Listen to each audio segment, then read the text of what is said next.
All right, here we go on a Friday. It's Cody and Gold, Alex Gold, Cody Tapp, Drew Nixon with you. You know what we do on a Friday in the 1 o'clock hour, Club 610 coming your way. We'll have Pete Sweeney from Arrowhead Pride stopping by, getting you set for the weekend. A lot to get into with Pete as well. We haven't talked to him since the latest rumors, reports around Rashee Rice. There was a new report even this morning from when we left you at 1:30 and yesterday when we brought up that story. So we'll get into all that with Pete Sweeney. Maybe Zay Jones is signed by then. He, at this point, has not signed. We know he was in Kansas City yesterday. I know Nate Taylor had mentioned last night a little bit that he thought things were trending in a good direction for that to maybe get done. So a lot to get into with Pete a little bit later on in the show. And you guys can hit us up, as always, on the J Southland Tow Service text line, 913-586-7610.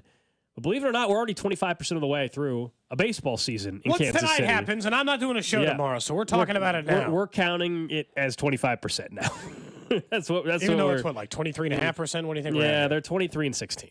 So, and there's 162 games. So we'll call it 25% because, as Cody said, we will not be here to. I'm rounding. Yeah, we're rounding up a little bit, and when they're 25% of the way through. Game and a half back in the Central. They're tied for second. The Guardians lost last night, so you gained a little bit of ground on them, if anybody's keeping track. And the Royals have a chance to go 8 games above 500 with a win tonight. That hasn't happened since 2016. Woo! 2016, the last time this organization. Damn, that team missed the playoffs, too? That stinks. They went 81-81 that year. They were 8 games above 500 at one point that year? They were. I don't remember. I was still in college then. Jeez. 8 years ago? I mean, I went to college kind of late. I don't think I was in college 8 years ago, but I was probably in college like 10 years ago. I mean, yes, 10 plus years ago-ish for me, yeah.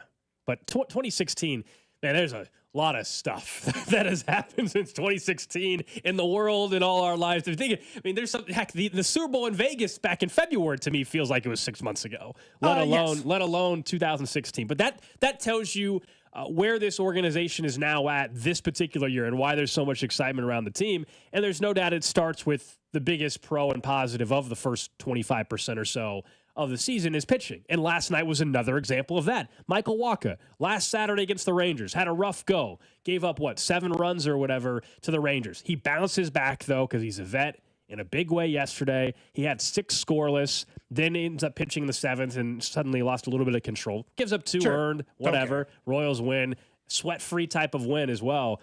But the fact that Michael Wacha bounce right back. Another just positive sign that this is not fluky with the pitching staff. This is who they're going to be. Doesn't mean you don't have a bad outing occasionally, but they're going to be able to sustain this thing, and that's why we're talking about them having a chance to be 8 games above 500 with a win tonight. Look, I still think that they are a flawed baseball team, and we can talk more about their winning and the thing we got into Vern a little bit in the show, but they're a flawed baseball team in a couple of areas. They're getting no production out of left and right field. They're getting limited offensive production out of center field. They've had some of their best hitters go through some cold stretches that were concerning, like Michael Garcia and Vinny Pasquantino, to a point that it was holding back the offensive stage. Vinny, by the way, has been absolutely murdering the baseball. Destroyed that ball for a home run last night. That ball last night made – I always like it when a baseball makes special sounds. You're like, that just sounded like you hit it way different than any other baseball. Career long, by the way, 442 feet on that home run from Vinny. Guess not. It's not working? Nope. Did you hear that? I'm hitting the space bar. Is the num lock on? Space bar doesn't work if the num lock's on. It is. Why do we have the num lock on from earlier? Man, I don't know. That still doesn't work. I don't know what's going on with my computer. I can't play it. I apologize. I'm going to restart my computer, Drew, if you want to shut it down, and I'll restart. I don't know. I was trying to play the home run call. Hold on. Let me try. 0-1. Garcia leads from second. The pitch. Swing and a high fly ball. Deep right field. Way back and long gone. Vinny admired that one for a minute, too. When he hit that ball, he didn't even move an inch from the dish. Like, okay, we're good here. That ball's gone. Yeah, there's no doubt. Nobody needs to worry about that. But as I was trying to think about it, like, all right, it's the quarter pole, right? Let's go through the classic stuff. Can they maintain this level? What makes you think they can maintain this level? And what about this team is working or not working? The most obvious, it's working, and it's going to last all damn season long, is this team can pitch and they can play defense. There are 2 things that have been true for all 40 games this year. Not in spurts, not in stretches. They have played excellent defense, and they have pitched all season long. Look at that play Bobby Wood Jr. made in the first inning last night. Look, I know it was the very first out of the play. He has no business getting to that baseball. He ran like 120 feet from shortstop. He looked like he was twice as far as everyone else. When the ball was still halfway, it was already halfway to its mark. And so if those two things are going to be true the entire year, it is hard for me to imagine that they're just going to not have a chance at the postseason. Look, it depends on where you look. FanGraphs will tell you it's still about a 40% chance of getting into the postseason. Baseball Reference will tell you it's like a 60% chance of them getting into the postseason. Depends on the algorithm, depends on the site, depends on the mood. But they're still on pace for 95.5 wins, so 95 or 96, depending on how you look at it, a quarter of the way into the season. And what has been maybe the most encouraging thing is they continue to beat up on bad teams the way that a good team should. They're 500 against good teams. Cool, that's fine. And they beat up on bad teams. What more am I asking for? And they're 500 on the road now, so they got back to a 500 mark on the road overall. We know they've been really good at home. That's a big, I think 15-8, I guess, would be then at home. But on the road, see if you can't do some damage. And it's a quick little road trip out to L.A., and it's not a very good L.A. team. And last night, you set the tone for the rest of the series. When you play on a Thursday, game one, you didn't have to really go to your bullpen much. You got 2 innings from Danny Duffy in relief, and Matt Sauer came in. That was all you utilized in your bullpen. So with all due respect to both those guys, one's probably getting sent down. The other is typically been a mop-up guy. So you didn't utilize any of your horses really in the back of the bullpen. You needed that kind of outing from Walker. Meanwhile, you got to the bullpen for the Angels, so it just sets up for a good weekend. You should be fresh and ready to roll, and maybe you already got to what is not a great bullpen there with the Angels. So it's really hard to, because to pick out the flaws and be like, that's going to hold this team back. The obvious thing is 5 through 9, 6 through 9, they don't hit, right? 6, 7, 8, 9, they've got no offensive production for the entire season. They're still a league average offense. I know the argument, my biggest concern about this can't last is probably Salvador Perez. I mean, let's be honest. He's hitting like 330. Like Bobby Wood Jr.'s second in Major League Baseball in extra base hits. He's hitting homers and triples and doubles. But I'm like, that ain't going away. Like, I have no doubt in my mind that Bobby Wood Jr. will just keep playing like this the rest of the season. I have no doubt in my mind Vinny can keep hitting like this the rest of the season. Salvi's the one where you're like, man, can he really do this? Happy birthday today to Salvi. It is happy birthday to 34. Salvi. He's 34 years old today, and he's playing like he's 24. Somebody asked if we could just do the birthday song for him, and I was like, yeah, I mean, it works if I say Salvi Perez, but it's, we haven't done the birthday song in a while. It's been a bit. I don't know. Has Drew heard the birthday song? Drew, It's been a while. We have a show-specific birthday song that has been ripped off by our former producer, and he doesn't get to defend himself now, so he's done it. That was once for it started with Patrick Mahomes. It did. It was Happy Birthday, Patrick. And then sometimes it's Happy Birthday, Travis Kelce. And then there was a Jody Ford. So there's been like 5 people who've gotten the birthday song. I guess I could have done it for Salvador Salvi Perez. would have been one that could have worked. Like, this is Hey, my Travis. song. That's That's the one, Nick. Yeah. But yeah, so when you look at the offense, my only fear is, can you win enough games if you go through a 10 or 15 game stretch where, in addition to the guys 6, 7, 8, 9 aren't hitting, neither are 2 through 4? Because like that part, if I'm saying what's the thing that's going to keep you from getting in the postseason, it's obviously the offense and the depth of the offense and its ability to perform on any given night. But I still feel like they're carrying so much weight there in the middle. Maybe they can just blow past it. It definitely could be the issue if we're talking in middle of July and, hey, why did the team fall off or whatever? That probably is where you would pinpoint. But when we've discussed the brief losing streaks at times that they've had, and it's been like 2 of them of 3 games, they've been able to stop that, and it's been because of starting pitching. And so now if you tell me that they're going to have some offensive struggles and they're going to be, 14th or 15th in the big leagues in offense or in some categories, and then the pitching falls off, well, then they're in trouble. But I still think you look at the starting pitching staff, if they stay healthy, and they've suffered 1 injury so far. Alec Marsh, who, by the way, is back and is scheduled to pitch tonight, so that'll be nice. And he was pitching well, especially for a 5th starter before the injury.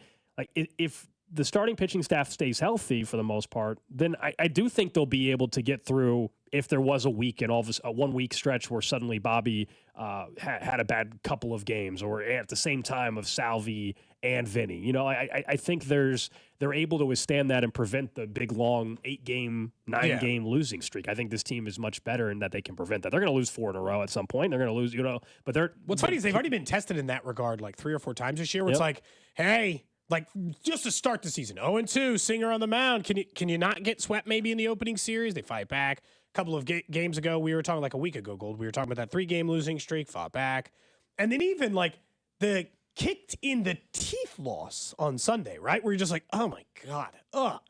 That one hurt so bad. The Monday one. MacArthur gives up the bomb and you're like, oh, I don't want to do this.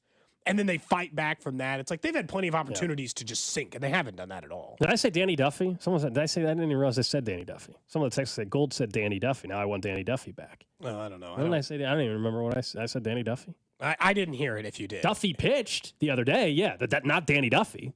Oh, you must have said Danny, not Tyler. Tyler Duffy. Tyler Duffy. Danny Duffy just got released from his minor league team, I think, unfortunately. Yes, he did. I love Danny Duffy. He's one of the nicest people I've ever covered.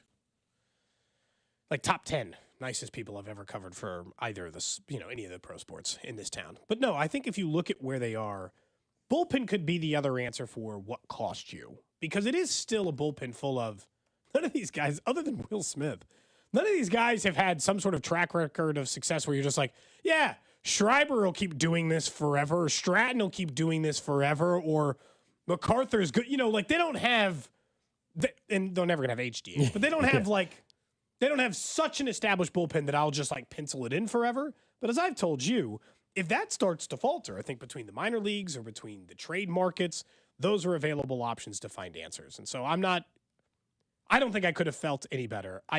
If you imagine how quickly you would have said, hey, 39 games into the season, we're a quarter of the way in. The Royals are 7 games above 500, and they have the 3rd best ERA in baseball. You good, Gold? You fine with that? And you'd be like, I mean, of course. Yeah, I think so. I think I'd be fine. That's why this thing has been a ton of fun. And we saw, the fans support the team with over 70,000 this past weekend out at Kauffman Stadium. And I can't wait to see what the crowd's going to be like if this team keeps playing like this. And next weekend is when you're going to have the 2014 team back, and you're going to have each night they're doing the HDH bobblehead, which is really smart. Each night is a different bobblehead for Holland, Herrera, and Davis, which is going to be really cool to see out at Kauffman Stadium. And don't forget, later on this month, on the 21st, we're going to be out at Kauffman Stadium for our MacArthur 9th Infantry Night above the Royals bullpen, section 151. Or you can try to find some tickets, 150, 152. We've got our 9th Infantry shirts. We've got the Green Army caps. First 40 listeners are going to get those. We'll have some details on where we can a rendezvous point in the parking lot, as we're calling it now. But we hope to see you guys out there. But you can buy tickets now. Someone screenshotted their tickets last night. I felt terrible. So I want to clarify. May 21st is what we've been saying. Someone screenshotted and said, hey, I'm excited. And they're fired up. They screenshotted tickets for the 31st. Now, look, you can go to the 31st. Wrong day. I think they got them swapped out and they're good now. But I was like 21st. So make sure 21st. Well, at least they sent you the screenshot. Otherwise, he'd have been real disappointed when you saw the photo of us all standing together. The 21st is the night we're doing this. You can go out to the 31st, but the 21st is when we're actually doing the 9th Infantry Night. It's going to be a good time out there. I'm telling you, I think JJ's in. I don't think that was... Sounded like it. I don't think he was doing the, placate for radio. And in retrospect, I shouldn't have thought he was doing the placate for radio, because the second I asked to sing in the stadium, he was like, we're probably fine. versus, I'll see you there. He was like, we're probably okay here. We'd like at least 40 people out there. I got 40 hats and 40 shirts as soon as the shirts get here. And I want to make sure we're squared away. By the way, I brought you guys gifts again today. How come you guys never bring nice things into the show? I brought both of you presents again today. Drew now has his second piece of Chiefs gear. Yeah, so some companies send us stuff. There's a balance of what we can accept, what we can't accept. You have been accepting said gifts, but I appreciate you bringing them in. Who's turning me down for turning down gifts? And so you brought in Chiefs overalls. Did you want me to wear them right now? Yeah, I would like you to wear them for Club. Can you wear them for Club 610? I can put them on now if you want. Or at least for Club 610. Party time, drinking, Pete's here. You can put on the Chiefs. We can all put on our Chiefs overalls. Drew, I know Drew's fired Club up. 610. You want me to put them on? Drew loves the Chiefs overalls. All right. They're the exact ones Jason Kelsey was wearing. You remember when he was he was in the luchador mask? Which I think we maybe have one of those back there too. So, those the fine people at FOCO sent me some of these overalls for us to wear for Club. They didn't say for what for. I just figured we'd wear them at Club 610. We can? We can. Someone was saying before, though, that we should just have a green smoke bomb in the parking lot. I don't know if that's allowed for the to let people know where we're having the rendezvous. But could you imagine there's just green smoke coming up? Something tells me they're not going to like that. I don't know if they're going to like that. We'll see. But we'll see you out there on the 21st. It'll be a good time. So I've had a buddy of mine send me something they were discussing down in Houston. You're like, why? Okay, why? Why does that matter? Well, because it had to do with Kansas City a little bit. They had a hockey guy on from Sirius XM on Sports Radio 610 down in Houston. It's one of our sister stations, and their night show, someone I used to work with does the night show down there, and they had Dan Bernstein on, and he's with Sirius XM, and he was talking about the playoffs, and they started talking about expansion, and Houston thinks they have a chance to get an AHL team as well. We know Salt Lake now is getting the Arizona Coyotes. About time. And they're going to, the names, they're doing a name contest with fans, and we'll see what ultimately the Utah team is called. The Utah Yeti seems to be a popular one right now, but I don't know if that's what they're going to go with. I think it's what they should go with. It wouldn't be bad. But anyway, they were talking about expansion. Listen to this. 36 teams was what Dennis had suggested, or Dan had suggested. Be one. And maybe, see, I'm not buying Quebec City, Patrick. Here's why. It's as simple as that. I don't think, number one, they want another Canadian team in there. And number two, there's no corporate support. And so they've built this beautiful arena in Quebec City. It's gorgeous. It holds 19,000. There's no corporate support. All the corporations have moved out of Quebec City to either Toronto or Montreal, so there's no support there. So I would say maybe a Kansas City, who's been, you know, and here's the thing, and we go back to football and other sports. The Hunts want a football team. Without question. The guys that own this family owns the Kansas City Chiefs, they run a hockey team. Like, so it's been really low key, but when you have a guy like that, Clark Hunt, step up and say, I want to sign a check at some point, maybe 5 years from now, I think you'll see Kansas City. I struggle with this, though, because of the current situation we have already. We tried to figure out where currently know where the teams are going to be? Where are the Chiefs and where are the Royals playing in this city, and trying to figure out the money to come up with these stadiums in the metro area already, let alone an ownership group. In this case, he's talking about the Hunts, having another team to worry about, even though we already have the arena downtown, T-Mobile. At some point, I think there's a chance. And if the league does expand to 36, then Kansas City, would make the list. And he said 5 years from now. We got to get the stadium stuff figured out for the two teams that already reside in Kansas City before I'm worrying about hockey. And that used to be always the story about, hey, what can we do to get a hockey team? One, you need an ownership group. But that was in this case, ownership, the Hunts. Yeah, but that was before we knew there was this issue of trying to figure out the long-term outlook for the Chiefs and Royals and whether or not they're both staying in Missouri. What I do wonder is what happens if the Chiefs end up staying in Missouri. So the state comes up with the money and the Chiefs get their new stadium, but they stay in Missouri. The Royals, a lot of people, including myself, would say, well, then the Royals might have to go to Kansas in that scenario. But let's say both stayed in Missouri. One way or the other, one stays to Jackson County, another one goes to, I don't know, Clay County or something. If Kansas proposes the Star Bonds and that passes, what's to say that Kansas couldn't try to get a hockey and just team build a hockey arena instead? That would not be as attractive to most people as obviously the Chiefs. But no, but Kansas doesn't have any of the four major pro sports. So you would think that they would still be interested in it, even if it's not the football team or the baseball team that they would prefer. I wouldn't rule it out, but it is weird because, like, he's talking 5 years in the future. And I think it's really easy, and has been really easy, to pitch Kansas City as a future owner of an NHL team specifically, and sometimes NBA team, if you put it far enough into the future that you can wash away your current problems. I mean, again, we are in the middle of not having any idea where the Royals and the Chiefs are going to play sports in this town. Kansas side, Missouri side, downtown, North Kansas City, Clay, Jackson, Johnson, wind up like which county, which state. We don't have any idea where any of these teams are going to end up. The interesting thing about hockey, where I think he might be right, is at some point, one of these pro sports leagues, and I think the NFL started to figure this out, the easiest way to make all your owners way more rich than they already are is to invite expansion teams. Inviting expansion teams is free money for the current ownerships. Well, and so they are typically for it. And so, yeah, I would think that those owners would be for expansion. And they usually make you competitive right away. So you don't have to wait 10 years to, like, grow a fan base. The Golden Knights were in the Stanley Cup Finals year one. They've already won one in their first 6 years. The Kraken were a playoff team last year. You're pretty much as good right away. I think it's $1 billion expansion fee now. In the NHL, or that's where they're projecting, I should say, it to go at some point down the road. It could be as much as that. And you're right. The rules of the NHL is created as you can have success a lot quicker with expansion versus, the last NFL expansion team was the Texans. And yeah, you can protect players, but the NHL has made the rules to where you can have almost instant success. The Golden Knights is like the extreme scenario of that where, year one instant success and then they've already won a cup. But when it comes to even the Kraken, they've done a nice job with that. So we'll see. It's just hard for me to get excited or like, oh man, this could happen in 5 years. When let's figure out the situation for the two teams that already exist in Kansas City in terms of, are they staying in Missouri or going to Kansas? Are they getting a new stadium or are they renovating? Are the Royals going downtown? Or are they going to Clay County? Are they going to the Legends? Like, let's get that stuff ironed out. Then we can move our attention again to trying to support a third team. We just had a vote that showed, and there's a lot of reasons to it, but in one way, showed that they weren't willing to support the two teams that we already have. No, and financially in some capacity, obviously nobody wants the teams to go anywhere, which is a completely different conversation. But they're just kind of stuck in... they're stuck in no man's land when it comes to an extra professional sports teams because these things have changed a little bit. The one thing I always think people get way too hung up on, in my opinion, is who's going to own them. I don't know, man. There's lots of rich people. Well, it does matter, man. The team doesn't just show up for no. Someone has to back the team. I know, but we just pretend because we haven't heard of him.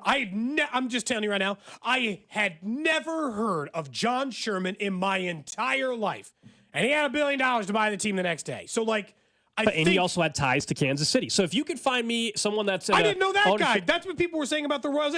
Find me a Royals billionaire with ties to Kansas City. John Sherman. There's just some other dude. I don't know who it is, man. I don't have to give you a name. I'm just telling you, there is a guy who is rich enough, who is close enough to Kansas City who'd buy a team here. I don't know his name. I don't know. I don't have know a if that's list. True, though. I don't have a list of the billionaires in Kansas City. I'm just telling you there is one. I mean, I think the name is the guy that eventually will retire and not be playing football in Kansas City. That to me is the name. Oh, Pat. Yeah. But yes, I mean, if someone wants to do the digging on every front office and ownership group in the NHL and who's a part owner and does anybody have ties to Kansas City, that's the answer. Yeah, but there is a guy. I just don't know who that it exists. I think it does. Because I swear to God, that was a conversation I heard forever. And then I'm like, well, who's this John Sherman guy? Why, when we were having these conversations about an NBA team, before John Sherman about the Royals, they'd be like, hey, there are no billionaires in Kansas City who want any kind of thing here. And you're like, but that guy is a billionaire and wanted it here. John Sherman's in baseball. You got to find me the hockey guy. Like, John Sherman, I don't think ever wanted to bring an NBA team to Kansas City. We don't know. I mean, He's a baseball guy. Well, he is a bit, but I'm just telling you, there's a guy. I'm just. Why hasn't it happened yet then? Because getting an expansion team's harder than that. It's not just a matter of a person who wants a team here. I think that's an oversimplification of getting an expansion team. It takes a lot more than just, I think the owner is not the problem. I think it's all the other things at play. Convincing a team to leave a franchise to come there, going through expansion. I just think there's other things that are more challenging. No, there's a lot of hurdles. There's definitely a lot of hurdles. I also think just the way the valuation of all pro teams are going now. There was an article on this a couple days ago that more and more of these ownership groups, we've already seen it in baseball. It's no longer we usually get, even the Royals. It's not John Sherman's the majority owner, but you have to now have these big ownership groups because the team valuation is so expensive. It's very rare that one person, like you have the Dave Teppers of the world in Carolina with the Panthers, that can just foot the whole bill. Sure. That's pretty rare. You know what I mean? Less common. Usually now you have to have these big ownership groups. There was even another article this week from Pro Football Talk actually was discussing how at some point the NFL is considering, and this is a whole different topic and can get a little interesting, allowing like private equity firms to have partial ownership of teams. That gets into the whole Saudi Arabia thing. Will that ever happen? But like that, because the valuation of these teams are getting so high. Well, at some point they very well might have to adjust that. The other part is like, it doesn't always have to be a Kansas City guy. The guy who's taking the Coyotes to Salt Lake, he's Salt Lake ties. He didn't care about the city. He just wanted to move there. No, the guy that is taking the Arizona team to Utah already owns multiple teams in Utah, and he lives in Utah. That guy? Yeah, the guy that owns the Utah Jazz is part of the group that's expanding the Coyotes. Yeah, I guess it worked out in that case. But yeah, what was Kroenke's tie to L.A., or did he just want to move to L.A.? He's just a real estate guy. Yeah, just a dude. Kroenke obviously owns the Avalanche too, doesn't he? In Colorado. I mean, he just a very wealthy. He's a collector, real estate guy. Sometimes that's the case. Look, and typically you go to bigger markets, not Kansas City. But if there's money to be made, I don't think they'll care. The audio we played you mentions Clark Hunt, but we also know obviously that Lamar Hunt Jr. with the Mavs and the ties, and they've been obviously trying to build up hockey and support hockey in the area for many, many, many, many years. So it's something we can get back into a little bit later on in the show. Coming up next, though, the biggest obstacles for that three-peat in Kansas City, and one thing that unfortunately looks like it's going to happen this NFL season. Hey, it's Brady Singer. You're listening to Cody and Gold, weekdays starting at 10 on 610 Sports Radio and the Odyssey app. Brought to you by Heartland Men's Health, the leader in men's sexual health. Thousands of men have been successfully treated for low T, ED, and more, all with discretion and compassion. Make your appointment at heartlandmenshealth.com. The NBA playoffs have tipped off, but it's not too late to get in on the action with FanDuel. Right now, new customers get $150 in bonus bets with any winning $5 bet. That's $150 to use on same-game parlays, live bets, championship futures, and so much more. There's no better place to bet all of the playoff action than on America's #1 sportsbook. Just go to FanDuel.com/610Bob to get started. That's FanDuel.com/610Bob. FanDuel, official sports betting partner of the NBA and of 610 Sports Radio. 21 and present in Kansas. First online real money wager only. $10 first deposit required. Bonus issued as non-withdrawable bonus bets, which expire 7 days after receipt. FanDuel is offering online sports wagering in Kansas under an agreement with Kansas Star Casino, LLC. Gambling problem? Getting help is your best bet. Call 1-800-522-4700 or visit ksgamblinghelp.com. 2 quarters, 5 dimes, or 50 pennies. Any way you add it up, you'll save 50 cents per gallon on fuel at Hy-Vee's 50/50 sale. Spend just $50 on groceries this Friday or Saturday and save 50 cents per gallon on your next fill-up. That's right. Swipe your Fuel Saver card and earn a 50 cent per gallon discount with a $50 purchase. Don't miss the 50/50 sale at your Kansas City area Hy-Vee. Must use discount code valid in-store and online. See store for details.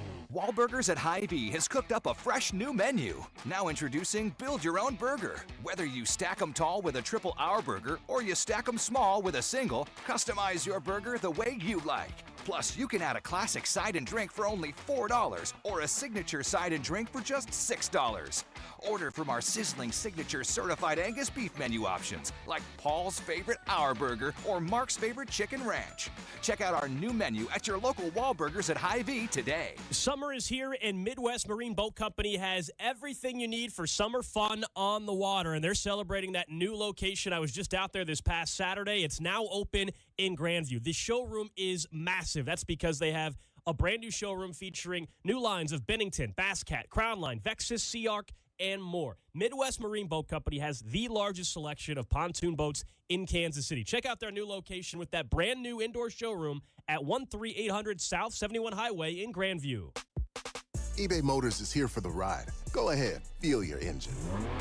Admire that perfectly installed exhaust. Your vehicle's moving along this freeway like it was made from fresh installs and a whole lot of love. With eBay Motors, you get over 122 million parts to keep it running. And with eBay Guaranteed Fit, they'll be the perfect fit every time. Plus, at these prices, well, we're burning rubber, not cash. Keep your ride or die alive at ebaymotors.com. Eligible items only. Exclusions apply. DQ presents how to officially start your summer. Step 1, head to the perfect spot to kick off the season, DQ. Step 2, try the new Summer Blizzard menu. I mean, summer is right there in the name. And Step 3, dig into flavors like new peanut butter cookie dough party, new picnic peach cobbler, and more. Because with treats like these, every bite feels like you're starting summer off right. But don't wait. These flavors are only around as long as summer is. Make the season official with the new Summer Blizzard menu, only at DQ. Happy tastes good. Thanks for calling Discover. This is Diego. Hi, Diego. It's Jennifer Coolidge. You know, I just want to say your cashback match makes me feel so special. It really inspired me. That's great. Doubling the cashback you've earned at the end of your first year is what we do. Well, I'm doubling everything now. Double dating, double dipping, double feature, double header, double whammy. You know, basically double or nothing. You earn, we match. Discover Cashback Match. See terms at discover.com/creditcard. Some people just know the more you protect, the more you save with Allstate. Because they know insurance math. Like if you protect your home and auto, Allstate can save you up to 25%. So it's like losing money if you don't bundle. Save more when you protect more. Bundle home and auto with Allstate today. Bundled savings vary by state and are not available in every state. Saving up to 25% is the countrywide average of the maximum available savings off the home policy. Allstate Vehicle and Property Insurance Company and affiliates, Northbrook, Illinois. You've heard it said, he's a diamond in the rough. Or maybe, diamonds are forever. Here's something else I've learned about diamonds. They're just pieces of coal put under pressure for a long, long, long time. So when I start feeling like I want to give up, I think about that little piece of coal. And if that piece of coal can make something of itself by not giving up, so can I. Persistence is in you. Pass it on. From PassItOn.com. Febreze. So my home is also my office, and before I can focus, every room's gotta be clean. That means tidying up, then spraying my Febreze Air Mist. Ooh, that's fresh. Febreze Air Mist scents are all high quality. They fight any weird funk, and they give my air an instant boost of freshness. So not only does my home smell good, I feel good too. After I Febreze, it's time to start my day. Breathe happy, Febreze. La la la la la.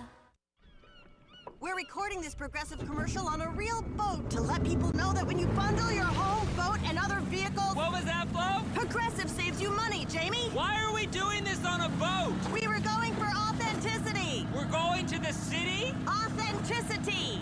You mean Atlantic City? But we're not in the Atlantic. Are we? Bundle your home and other vehicles with Progressive. Progressive Casualty Insurance Company, affiliates, and other insurers. Not available in all states or situations. Choice of a lawyer is an important decision and should not be based solely upon advertisements. Paid for simulated client portrayal. I'm attorney Mike DePasquale. No matter how you've been injured, my law firm is here to help. Mike and his team handle all kinds of cases. Auto accidents, wrongful death cases. Even medical malpractice. Any kind of case, Mike's got this. No matter what kind of injury case you have, I promise we can help. Call me. I've got this. Mike's got this. All you need to know. 816-888-7500. Mike's got this.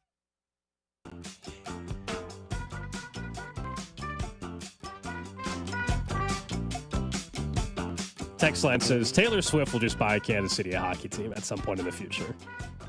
One day, I bet you she'll be part of an ownership group of There a pro you go. team. You asked me to name one billionaire with ties to Kansas City. Taylor Swift. So you're a good one. There it Problem is. solved. There it is. They'll Someday be called the Swifties. That sounds like an arena football team. They'll change their uniforms every 5 years based on which era they're in. Mm-hmm. Jackpot. Yeah, What's that to like? New merch every 5 years from every Taylor Swift fan? That team's going to be flush. Yeah, I would say that team will be might be the most popular team amongst teenagers. It sounds like In the particular. arena team when they were the LA Kiss and they used the band name Kiss for that team, and the Kiss was part owner. It seems like that sounds like more of a minor league or arena football thing, and that arena football is a mess these days anyway. But yeah, at some point in her life, I bet she's part of an ownership group of a pro team. I don't know where or when, but at some point in her life, she's definitely got the money to do it. It's whenever she wants. We talked a lot about wide receivers here in Kansas City, and we'll talk more about Rashee Rice. There's some video footage of the alleged victim in the assault leaving the club. Do you like this level of petty? I just saw the Colts had sent out about an hour ago the jersey numbers for all their rookies, right? Like everybody does. A.D. Mitchell's number 10. People were like, well, that's a weird number. That's not your number in college. Wasn't your number in high school. Why is that your number? It's the number of wide receivers drafted in front of him. Yeah, good for him. So do we? I like that kind of. I always kind of trust that people who have that amount of petty typically don't end up letting themselves be bad football players or baseball players. They hate so much what you think of them that they just will themselves into decent, at least decent play. Whatever motivates, man. Whatever you can find to motivate you. I mean, Amon-Ra St. Brown reportedly writes down in a notebook before practices the list of all the receivers every practice that were drafted before him. Doing that every practice is a bit serial killery. I mean, That's we just know like, Mahomes counted on his fingers I remember when he played Mitchell Trubisky in Chicago. I mean, so I don't petty, sure, but also motivation, right? Whatever you can find if you're a professional athlete to motivate you. A.D. Mitchell, he wants to be reminded every time he puts on his uniform the amount of wide receivers that were taken before him. So it's not that uncommon, actually. No, but it's not usually with the jersey. Yeah, it's But different. kudos. It's a little different. Like, kudos. I like the pick for Indy, too. Pair him up with Michael Pittman. Not bad. Especially where It's they hard got not to him, like. second round. Yeah, and Anthony Richardson and all that stuff. You got to put talent around him to make sure for the next couple of years that you've got your guy. You mentioned Rashee Rice, and I think that might be the answer to this question now. We were talking about, all right, the Chiefs trying to three-peat. And you think about obstacles. Maybe you think it's a team. Maybe you think it's just an area. Because it's never been done in the NFL. How do you three-peat? What's the biggest obstacle? Right now, man, I know it's just because it's timely, but I think it's legit. Right now, the biggest obstacle could be the Rashee Rice situation. If he misses half the season or misses more than that or has another problem, that might end up being a bigger obstacle. I think this wide receiver room has enough because if Travis, to me, is healthy, they're gonna be able to have a better offense, just that alone. And Hollywood Brown is a massive upgrade, I think, for what they've had at the position, even if Rice is out. But there's a chance that could be an obstacle for them if the defense takes a small step back and the offense doesn't go up the way we think it will. That could be problematic. I'm not predicting that that's going to happen, but right now I think the Rashee Rice situation might be their biggest obstacle for three-peating. Like, I was just going back through, and I really looked through the teams that have had a chance, and there's been plenty who have had a chance. Nobody's made it to the Super Bowl even, so it's like, all right, what's going to hold them back? It's hard to not think it's Rice, because not only do you might miss him for a stretch of games that could prevent you from what? Winning the number 1 seed, having to go on the road again. And look, that didn't stop them last year, but in any given year, same rule applies, you would probably take the bye over not. Although it's funny enough, you and I had that conversation right when they added the extra bye, and I said, I don't know that it'll be as valuable as it once was. And it's like, you and I, it's funny to have that conversation because you and I both knew that I couldn't be proven right or wrong for like 15 years. I needed so much evidence to do it. But last year, the number 1 seed in the AFC obviously didn't make the Super Bowl. But the 49ers are the number 1 seed in the NFC, right? Yes, they and were. they did. So, like, it was 50-50. And it used to be higher than that or whatever. But if it's not Rashee Rice, and I think there's a pretty strong argument for Rashee Rice, we can talk about that footage here in just a second as it relates to that. But if it's not Rashee Rice, I think it's the step back defensively. Not just because L'Jarius Sneed is gone, but because a thing I firmly believe to be true about NFL teams, which is defense doesn't live forever, and it is far more variable than what you do offensively. It is far more likely that the Chiefs just return to being a top 5 scoring offense in the NFL than the defense can be a top 3 scoring defense every year. That's just not typically how it works. Last year, I thought they had the best defense in the league. If their defense wasn't the best defense in the league, I don't think they win the Super Bowl. I think if it was the 5th best defense in the league, they don't win it. They needed to be just as good as they were on offense and just as good as they were on defense. So for me, the obstacle is, can you maintain top-level play? I'm not saying you have to be the best defense in the league because I think the offense will be better, but you do have to maintain, I think, top 10 defensive play if you're three-peating. If you're going for that. That's a big obstacle. Top 10, I agree with you. Yeah, I mean, I don't think they can slide outside the top 10. I don't think they're going to. When you look at the personnel, they lose Snead. Other than that, it's a pretty similar personnel group. Snead and Willie Gay basically are the 2 departures, really, from Defensive that. line's pretty similar. Yeah, and when you take a look at what they potentially could have at linebacker now that Drew Tranquil enters this season as one of the starters essentially, and he's here he was already great last year. I mean, I think they'll be just fine at the linebacker spot heading into this particular season. The wild card, of course, is do they get anything more out of Felix? Amenihue, when he comes back from his ACL, is he just as effective of a player? Yeah. But the one constant they have, and the big thing we talked about throughout the whole season last year, and it happened in the Super Bowl against the 49ers, and that is second half adjustments, and it's Steve Spagnuolo. He's still the same. He's the same defensive coordinator. Nobody was better at making those in-game adjustments. There were plenty of times where people would be frustrated in the first quarter, maybe in the first half, and you're like, oh, what is going on? Adjustments happen, and they shut teams down in the third and fourth quarter. I mean, they did it all year. But I think that's because they were the league's best defense. Like, I think in any given, and I think they were second in scoring defense technically, but I don't care. They were the league's best defense. But he still is, like, the reason why it's hard to imagine they won't fall out too much is I still think he gets the most out of his talent. But if you look in 2022, this isn't way different than that roster either. Just to be clear, 2022's defense has a lot of the same players that 2024's defense will have and 2023's defense have. They were 18th in points per game. In 2022, they were nowhere near the level of defense they were last season. I'm saying it can't have that much swing, okay? And they were 17th the year before. So 17th in points per game, 18th in points per game, second. And that helped them win the Super Bowl because their offense had taken the first slide back in a long time. I think that just maintaining close to that level play is their biggest obstacle outside of just getting Rashee Rice on the field. Yeah, I mean, the defensive part, the only thing I would say in comparing it to 2022 and, like, how did it just magically happen? And they don't have Snead now, but now it'll be year 3, but McDuffie wasn't a rookie last year. He was a rookie the year before. Sure. Karlaftis elevated his game, so he wasn't there in 2022. No, going back 2 years to the 17th ranked defense, they didn't have 2 of their best players. So you didn't have that going with the team. I mean, those are 2 big additions. Also, because the offense struggled last year, we've discussed this, and it's the weird balance of like, what would you rather have? Of course, I'll take the points, but because the offense wasn't getting into shootouts, more pressure on the defense, yes, but also when the Chiefs are, and I hope they get back to this, they're scoring on 6 plays, 70 yards versus 15 plays, eating up all this clock. Well, the defense had more pressure, but also they weren't put in a spot where they were just giving up a ton.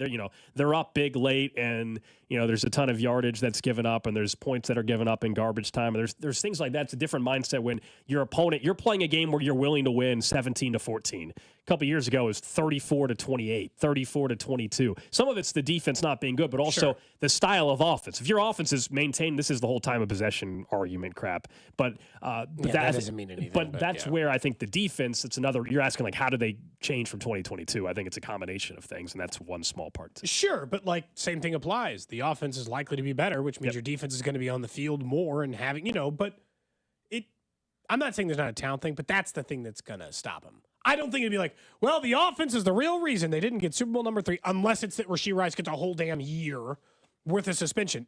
One underrated part of this, and I know we'll discuss this more in and if we find out if he ever gets a suspension, is... Oh, the suspension's happened. I don't know when. I don't know if we even need to say if. But I don't know if it's this year. Does that make sense? Yeah, I think when is the question. I don't know if anymore. I mean, he's getting suspended. Yeah, but so I don't think it's as easy as you make it out to be. Let's say he got an 8-game suspension and it started in week 2. They have to refigure out who they are in offense for 6 weeks before they get into the playoffs. That sucks. That's a sucky thing to have to refigure out about yourself. Well, we're a whole different offense now because the guy who had almost 1,000 yards for us last season is here now. So what do y'all want to do? Yeah. How do you want to make this work? And I'm not saying that they don't have great coaches and can't figure that out, or teams haven't had to figure it out. I'm just saying it's a lot more work than you think. And I'm wondering that goes back to Zay Jones as well, though. Who was in for a visit yesterday, hasn't signed, but that's your insurance policy. And are they're maybe not getting an indication on exactly when, but I think they obviously recognize that there's going to be a suspension, and so they got to make some other plans. And if they get to camp, will they know by camp that, hey, Rice is out the first 8-9+ weeks of this season, or is it going to be a midseason thing? I mean, I think the Willie Gay suspension, they didn't know until a couple weeks into the season, if I'm not mistaken with that one.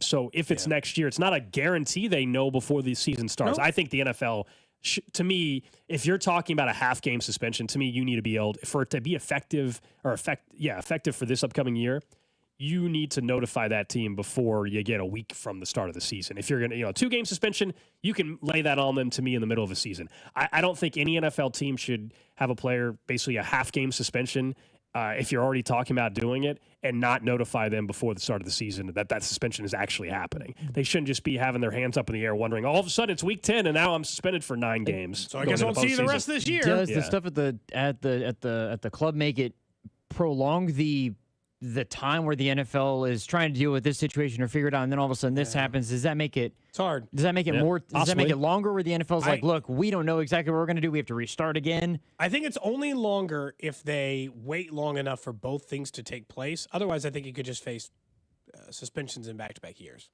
I don't think that's out of question because of the timing of the 2 incidents, depending on which one he tries to solve first. I think the car wreck thing is more likely to go through the legal process faster than this assault. It was going to be tougher to prove and all this other stuff. And who knows? He hasn't even technically, he hasn't even been charged in that one. Right. So if he goes a few more months and isn't charged, then I don't think the NFL is going to give him an extra game or 2 because he got it a little bit. He might get lucky and not have to face anything. But a lot of it just what comes out over the next couple of weeks. We're just too early in the process. Yeah. There was video released in another Dallas Morning News article today where the owner of the place is like, well, I don't know if an assault happened. Doesn't look like a guy who was assaulted. And you're like, yeah, okay. I mean, I probably say that about my business too. And the video he is referencing is of an exterior camera from a pretty good distance saying he doesn't look hurt to me. And nobody said to the guy, he's like, He didn't look like someone who just gotten beaten up. And I was like, that's not the report. The report is he got punched in the face once. Right. And they had a swollen jaw. And I don't know, man. The whole story is bizarre. I can't just zoom in on the camera and figure it out. It's hard to know what took place there for sure. Yeah, the whole thing is bizarre. You can base it on the police report. We read that yesterday on the show, towards the end of the show in the 1 o'clock hour. And then there's speculation and some other witnesses maybe claiming to what this didn't happen or this did happen. This is why there hasn't been any charges yet, probably, is because they're trying to sort out exactly what occurred. But being in the spot where at minimum he was somehow involved in some sort of issue or altercation, when you're already dealing with and out on bond for multiple felony charges is concerning, to say the least, if you're the Chiefs, about trusting and worrying that there's not going to be another bad decision that's made a month from now, 6 months from now, or whatever. I mean, he is entering his second year in the league on a rookie contract. Luckily, financially, they don't have a ton invested, right? I mean, it's a rookie contract. It's not like... Yeah, they don't know much. But you had a lot invested in terms of how you built the team. I mean, he is one of the top 5 most important, top 6. I mean, Mahomes, Kelsey, Chris Jones, Trent McDuffie. I mean, after that, I would say Rice. Getting right there to Rice. He's like the 5th or 6th most important player on the team, and that's ultimately why he hasn't been cut. We just know. I think it was Albert Breer yesterday that laid it out, and it's like, the balance of greater talent, greater tolerance, and that's what we're witnessing now. Yeah, the team. If you're the 7th wide, the 5th wide receiver on a team, your ass is already cut by now. It's also just like I told you yesterday, it's like the team's like, we care about character. They don't. It's fine. It's like it's how teams operate. But yeah, turns out, by the way, that is good news is for you. This is one of the few rules, not just you, anybody. This is one of the few rules that is not sports specific. If you are the star at your workplace, they will let you get away with more. See, I don't know, like Craig Carton, right? He went to jail. He still has a job in New York on TV. If you are talented and good at your job, people will give you a little more leeway, turns out. They will let you get away with more. Like it's not a journalism specific thing or a sports specific thing. It is sadly the way the world works sometimes. And again, I wouldn't want to be judged for my worst part of it. I was thinking so tonight the Royals are on Apple TV Plus. They are. The Royals have already sent out a link, by the way, if you're like, I don't have Apple TV Plus. If you want, and that's fine. I know someone's going to say that because of the Bally complaints. They sent out a link for a 2 free-month trial. So if you want to watch the Royals tonight, and you can, just go click a link on Twitter. I think the Royals, it's probably in their website too. But they sent out a link for a free 2-month trial for Apple TV Plus. But this was just a stark reminder. You had pointed out a story to us about Boomer Esiason teasing, and now we think we know more about the NFL and Netflix getting together. Sports aren't going to be nearly as free as they used to be in your life, and you should probably just accept it. So Netflix reportedly closing in on a deal with the NFL to host. Remember, there's 2 Christmas Day games this year, and a lot of speculation that's why Wednesday or whatever. Yeah, and that's why maybe the schedule release has been pushed back. It's expected to now happen next Wednesday, although maybe the whole week. But Wednesday is the schedule release day.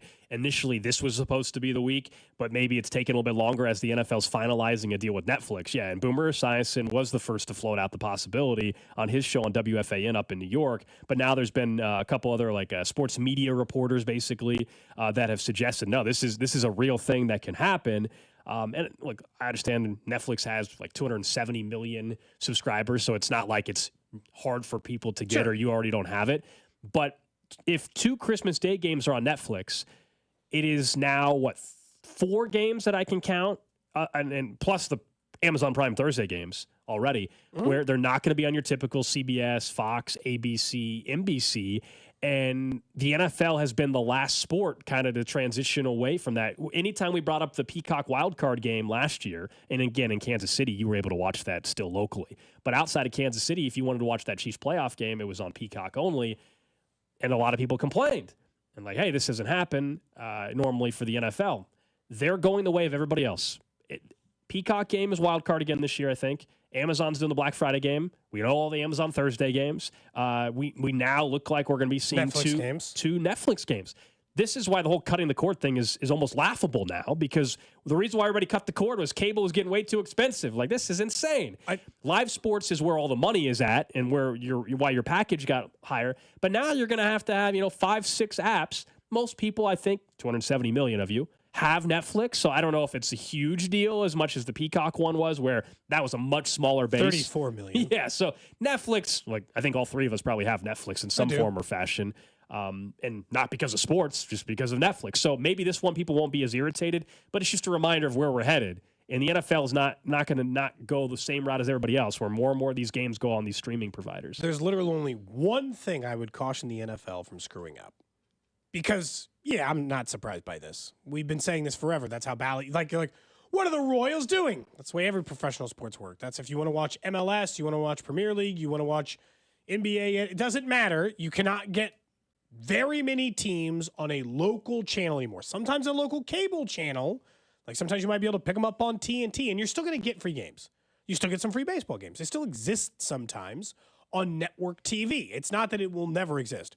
The one thing that will burn the NFL in this, if they want to test their level of greed, they can get away with putting games on Netflix. They can get away with putting things on Amazon Prime, Peacock, Hulu, doesn't matter. They have to maintain the one thing that they've done that I think is why fans don't get pissed at them versus the other sport. No matter what, Sunday, Monday, Christmas, New Year's Day, if I want to watch the Chiefs, I still watch them local. Yeah. I don't have to, the local team, you don't charge me the premium for. If I want to watch anyone else, I want to see anything else, I want Red Zone, I want that, I want the Peacock, I have to pay for it.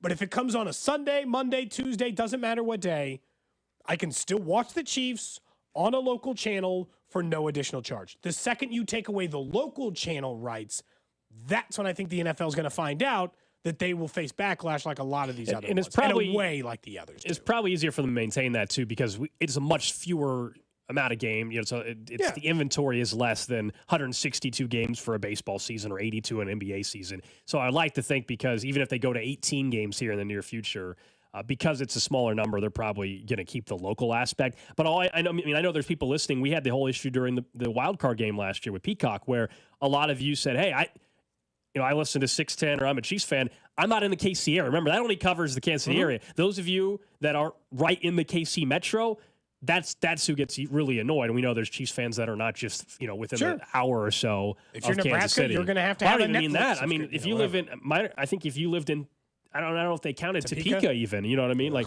and I understand we don't live in Topeka, but still, there's plenty.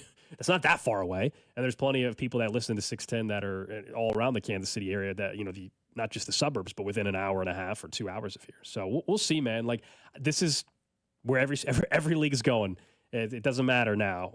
And the NFL, even if they're going to piss off their TV partners a little bit by taking some Christmas Day games away from them, if you're CBS, or what are you going to do? Say, we don't want sorry, NFL, screw you, we're out? No. We don't want the NFL anymore? No. So the NFL, they're extremely powerful. The partners may not like it, but what are they going to really do? And meanwhile, Netflix wants to get into more live events. I mean, it sounds silly, but even the roast that they just did of Tom Brady, that was a big step for them. They want to do more live events. They want to get into live sports. And all of a sudden, if you tell me that on Christmas Day there's 2 Netflix or games on Netflix, it's a huge deal for their platform when they've lost subscribers here recently, even though they still have 270 million. They're still doing okay, you mean? Turns out. Yeah. Okay. Well, look, I did this because of the Bally conversation and all that, but this is just the way it goes. Again, I would caution the NFL from letting local broadcasts still exist for local markets. Look, if you're going to tighten the local markets, there's still going to be some people that are pissed off at you, but if you can maintain that, I do think that there's a real value in it.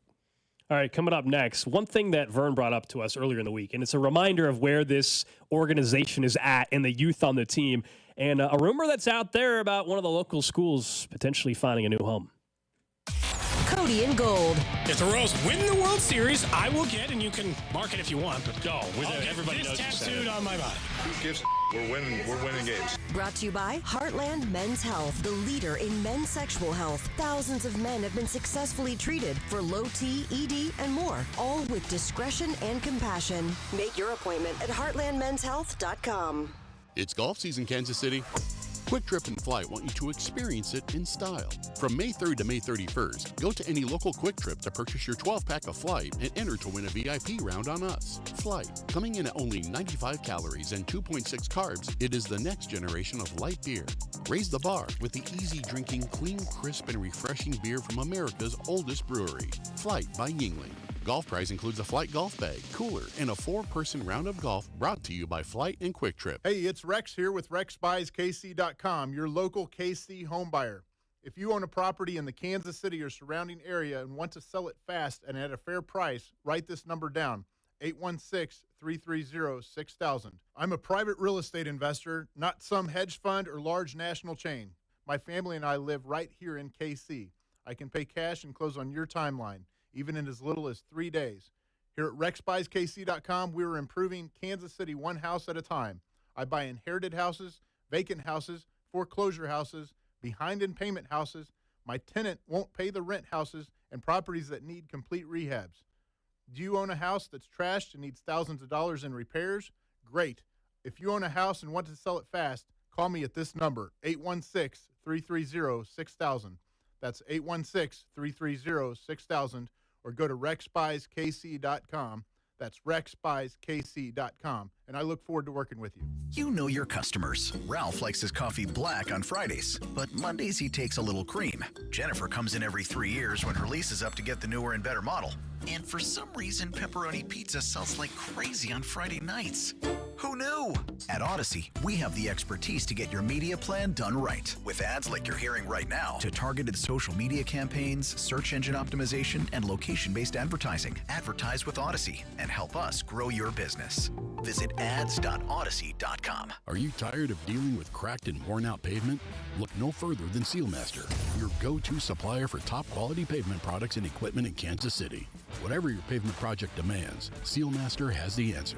And for the professionals out there, we provide top-notch pavement sealer, crack filler, tack coat, equipment, and tools. We're your one-stop shop for everything you need to get the job done right the first time.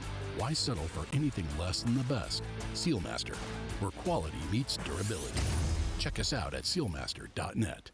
Whether it's her first Mother's Day or her 40th, she deserves more. Shop tons of stunning on-trend jewelry for every budget at Diamonds Direct. Diamond fashion jewelry, beautiful birthstones, everyday pearls starting at just $200. Commemorate the real loves of her life with a gorgeous pendant featuring the birthstone of the one who made her mom. This Mother's Day, Diamonds Direct has everything you need to say thank you. Diamonds Direct, your love, our passion. Online at diamondsdirect.com.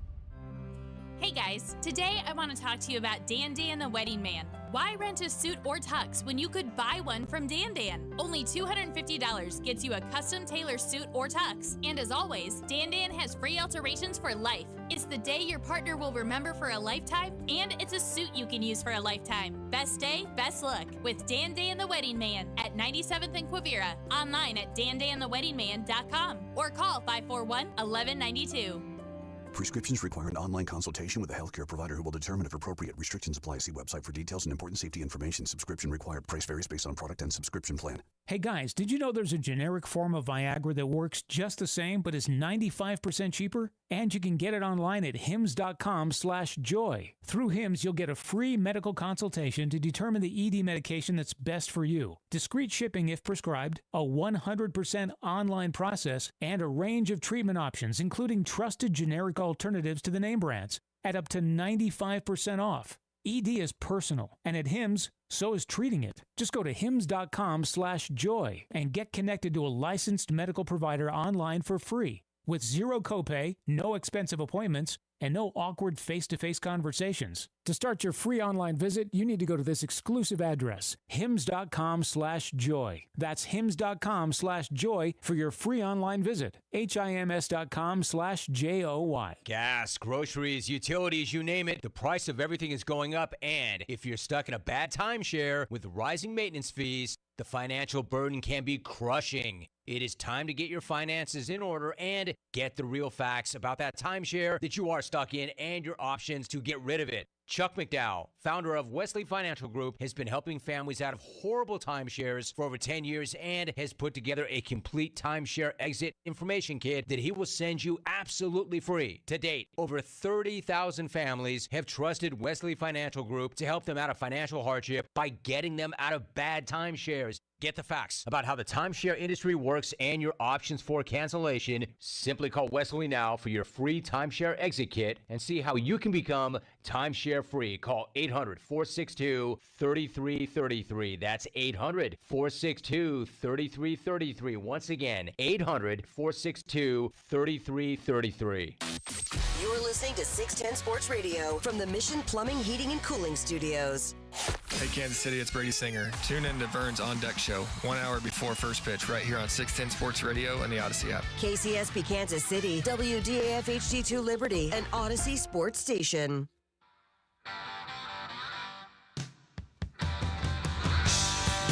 11 o'clock hour here on a Friday. We'll get to the trash of the day in about 20 minutes. And also in about 10 minutes, some rumors out there, more conference realignment rumors. I think some people maybe took it as like, hey, it's happening right now a little too quickly, but we'll explain. It has to do with one of the local schools and where. I heard they're leaving tomorrow. That's right. So. Yeah. I got a couple texts yesterday with people like, wait, is this thing's happening soon? Sprinting out the door. Let's pump it.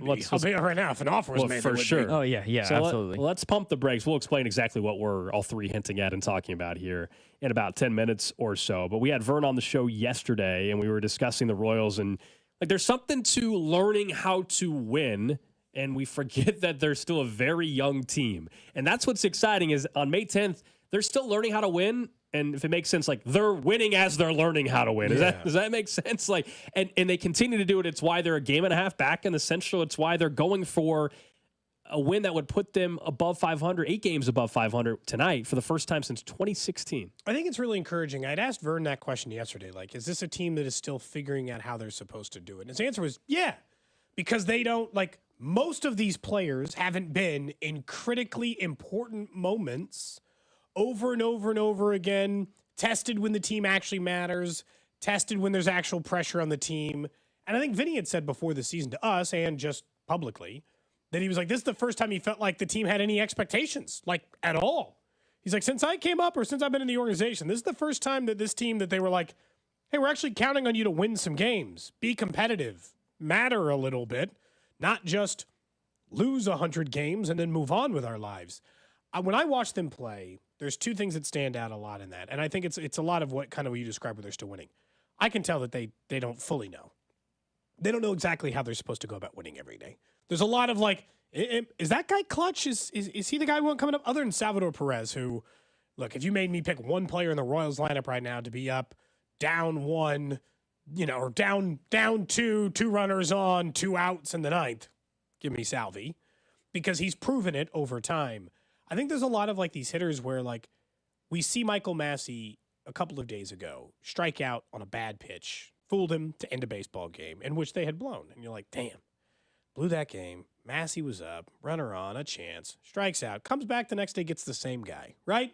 Like, I think that they are kind of figuring out as they go. They do seem like a team who is learning it faster than I was anticipating. I think that's why they've been better than I was anticipating. Well, when you don't get off to the slow start in April, and even the first week, it sounds silly, but even the first week, I know the opening series, your young team, like the idea of like confidence that you can win. So we can say learning how to win, but it's also like the confidence that you definitely can go out there and win every single night. Like that's not some thing that, every athlete's like, oh, we feel we can win every night. Like this team has shown that they should feel like there's no reason they shouldn't feel that they can go and win every single game. This is a good baseball team.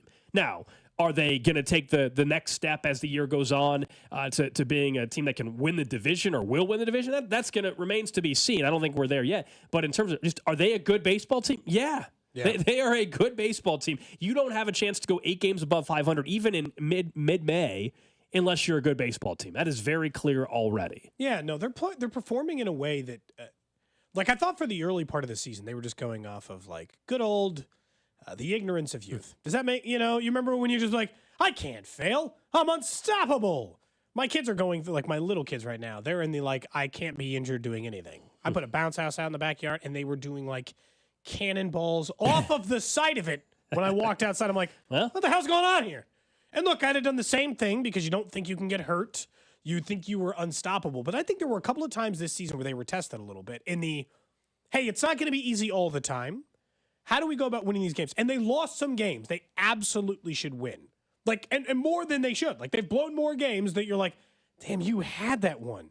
How the hell did they go like 10 straight days with starting pitching that was giving up 2 runs or less and go like 500 at a stretch? You're like, how are you not winning more of these? And it's taken them some time to figure out how to win some of those close games. I knew they blew one earlier this week. Let's not get hung up on every single one. But you can see where they're like immediately kind of recalibrating and finding those victories later. I'm about as confident as I have been in the Royals in a long time. And look, some of it again is because there's enough youth to make you feel there. Some of it's the pitching we had mentioned earlier certainly gives me a lot more confidence than I've had in a long time in them. But I don't know. I mean, I just feel like it's a team that's starting to come together. For the first time since this group's been together, I think they're coming together as a unit. Well, people want to I want to watch and listen every single night to the Royals. You know, it's been a while. Like even if, you know, it's one thing every year early in the season, everybody tries to pay attention a little bit. And obviously for what we do for a living, we pay a little bit more attention. But I'll be honest, full disclosure, I'll tell you, in July, there was no reason for me to make sure on a Thursday night I was in front of my television. There was no reason for that. Like now, now there's a reason, and I want to make sure, as we said, on a Sunday afternoon, people are disappointed when the team loses on a Sunday afternoon. It's been years. I would argue it's been since 2016. When they were 8 games above 500 last, and that's what they're going for tonight. And they set themselves up nicely for this weekend. And I even think just winning sounds silly with a young team, but winning the first game of this series last night sets up for them very well the rest of the weekend. I'm not telling you they're going to sweep the Angels. They didn't have to use their good pitchers, but they saved the bullpen, and they're in a great position to go out and have another winning series, and that's ultimately all that matters. Like, just keep having a winning series. Just keep doing that. And technically, they had their least successful statistically pitcher out on the mound last night. Got the win. He pitched great. The bullpen held on. It was all those things coming in there. I also think that, like, I always kind of assumed they would step into a full leadership role, and I felt like Vinny was a leader for the team last year. But until you start winning, then you're like, okay, what do you like? Like, I think it was like Whit Merrifield was clearly a leader of the team when he was here. But it's like a losing team. Cool, I guess. They're looking up to you for what? Like, you're the vet. You know what? Yeah, it's like you're a veteran, not a leader. Does that make sense? Like, you're one of the big names in the clubhouse, but your voice doesn't resonate because you're not winning. Salvi's always been a leader. That was obvious. Now it's so obvious. It's Salvador Perez for everything he's done in the league. He gets one half of the clubhouse. Vinny Pasquantino has stepped up and stood behind people for a number of times. And Bobby Wood Jr. is a leader because he's just the most remarkable baseball player on the team at any given time and incredibly motivated. And then in the pitching staff, it just turned into like the vets, kind of all like lumped together. Lugo and Waka, and it seems more of like a committee group over there. They're all having their little powwows after the game. Mm-hmm. They have found a system that works, and they're dragging along the young guys. Hey, Marsh, you got questions? Hey, Lynch, you got questions? We're here for you. And Lugo and Walker just kind of like laying in the background, helping people with that stuff. It's great. This is oversimplifying it because it sounds so simple. It's like, hey, they went out, they spent some more money in the offseason. They happened to sign some more, some quality pitching. And then they were better. They were better. More people started going to the games. And now they have a chance, we think, all summer to compete in the division. It sounds so simple. Why haven't they done this a long time ago? That's a great point. They should have done this sooner. Honest to God, like one of the things we do like we were talking about, like where I think sometimes people make too big of a deal about like finding an owner to buy a team. Yeah. One of the things that I'll give them credit. Owners in sports have convinced you something that is not true. It's like, well, money won't solve our problems. It will. It'll solve some of your problems. You're not going to be worse because you spent more money. That's the point. And no team has ever been like, well, I spent $100 million this offseason, and we're worse because of it. Worse? You're worse because you added talent? No chance. You're either the same, you were going to be this bad, or you're better. Yeah, there's no outcome where you get worse by spending the money. They will have you believe that somehow the team is more like terrible because of it. And that's why I joked it's like oversimplifying it because, of course, look, if they went and spend big money, let's say on a couple pitchers, and if they both, one got hurt and all of a sudden you view that move differently, or the production wasn't there. Right now, Seth Lugo looks like one of the best offseason signings in baseball, period. And so the contract looks phenomenal that you signed him to. And, Michael Waka, you kind of know what you're getting from him. He had one bad outing, one of his worst outings in like 5 years on Saturday. He bounces back last night and gave you a really quality start. And 6 scoreless, ends up going to the 7th and gave up a couple runs. But it was fantastic. Someone says the Mets spent a ton of money and it turned out bad. Yeah, but the Mets aren't screwed for anyway. The Mets aren't screwed for years to come necessarily. Yeah, that's the other thing. It's like, or it's just pretending that you can't just keep spending more money. You know what I'm saying? You can buy yourself out of problems. It's the same stupid people who say, like, money can't buy happiness. Yes, it can. Give me a big pile of money right now. It will buy me so much happiness. Are you kidding me? Drew, if I gave you $10,000, would that buy you some happiness? Yes. Just 10 grand right now? Some relief, more like yes. Yes, but relief comes with happiness. You can go out and get dinner tonight. No pressure. Yeah. It doesn't, whatever it is. It's just. No, I'm 100% with you there. Money absolutely buys happiness. I'm not saying that you don't have, there can't ever be problems that come up, but the idea of like, it doesn't make you happier. Absolutely. In the moment, at least. Yeah. Absolutely. They're like, most lottery winners say they're unhappy after they win. I'm like, I'd like to find out for myself. You know what? I don't believe I'll roll the dice on that one. I'll take the chance. Yeah, I'll roll the dice and see if that's true or not. I'll be honest with you. I'll risk it. I don't know why, you can keep telling me that, but I'll take a chance. I do think that there's like a quotient of happiness. I don't think like unlimited money is going to make me happy. And it can create but more having problems. more money than I have right? now will. And it can create more problems. Sure. There's different, you put yourself in a different situation all of a sudden, which can get you in trouble, whatever it may be. All right, we'll get to the trash of the day in 10 minutes or so. But there was a lot of speculation over the last 24, 48 hours around realignment again. It's been a little bit, especially with any involvement with the local schools. Look, Missouri is solidified in Missouri State. Count them as local. Sure. They just moved. Missouri is solidified in the SEC. Yes, there was some news. Missouri State is moving up to FBS. It's mainly a football realignment move to go to Conference USA. They're leaving the Missouri Valley to go to Conference UFA, but it's a football reason for that. Yeah. Obviously, Kansas State and Kansas are both in the Big 12, and the Big 12 is more stable than it had been, but still we recognize, I think, where the sport is headed, that whether we like it or not, we're probably getting to a point where there's 2, maybe 3 leagues that matter 5, 10 years we from knew now. it was going that So way. there was you say that's a random YouTube show, but what's interesting is the individual that has been covering realignment for a while, he was correct, and people gave him a lot of crap a couple years ago. Or he was correct this past summer, I'm sorry. Before the news was known that USC was leaving to go to the Big Ten, this guy was on it. So here's his latest rumor. Now, I think people are taking it too much of it's happening. I think people need to pump the brakes. But it's a gentleman named Greg Flugar on YouTube.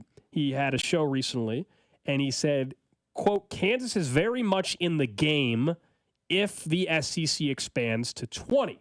He said the value of basketball, from what he's hearing, is expected to increase over time. He added that some schools familiar with KU want the Jayhawks in the conference once realignment time comes. Some people just took that and ran and were like, well, Kansas to the SEC. Like, you guys know, I'm a Kansas grad. Kansas would be foolish and would jump in a heartbeat, obviously, if that existed. Of course. I think if this opportunity ever presented itself, it's still at least 2 years probably from now. But this is why the facilities that they're trying to get done, this is why the football program momentum, attendance at these games, all that is important. The basketball part's intriguing because we know no realignment initially has always been driven by college football. That is why realignment. But they're out of gaining good college football programs. There's no more juice left in that orange. What's the next step? If you're trying, let's say you go to 20. Let's say we think the Big Ten and the SEC both have 20 teams, and that's a long-term goal or whatever. Maybe it even has more. Like at some point, yeah. Do you say, all right, well, we've got Kentucky. Do we have someone to match Kentucky in our own conference? That's the argument, at least this individual is trying to make of what he's hearing, maybe why if it were to ever happen. So beyond all the normal reasons I could have given you for the last 15 years why Missouri didn't make any sense in the SEC or USC doesn't make any sense in the Big Ten. So let's just table that for a minute because college football realignment has buried the regional whatever. So that part's dead. I'm just going to pretend that doesn't exist as part of this argument. From the SEC standpoint and from this guy's point of view, it makes a lot of sense. Because in the end, we know the same thing that you just said. It's never going to be 4. They're not going to stop at 4.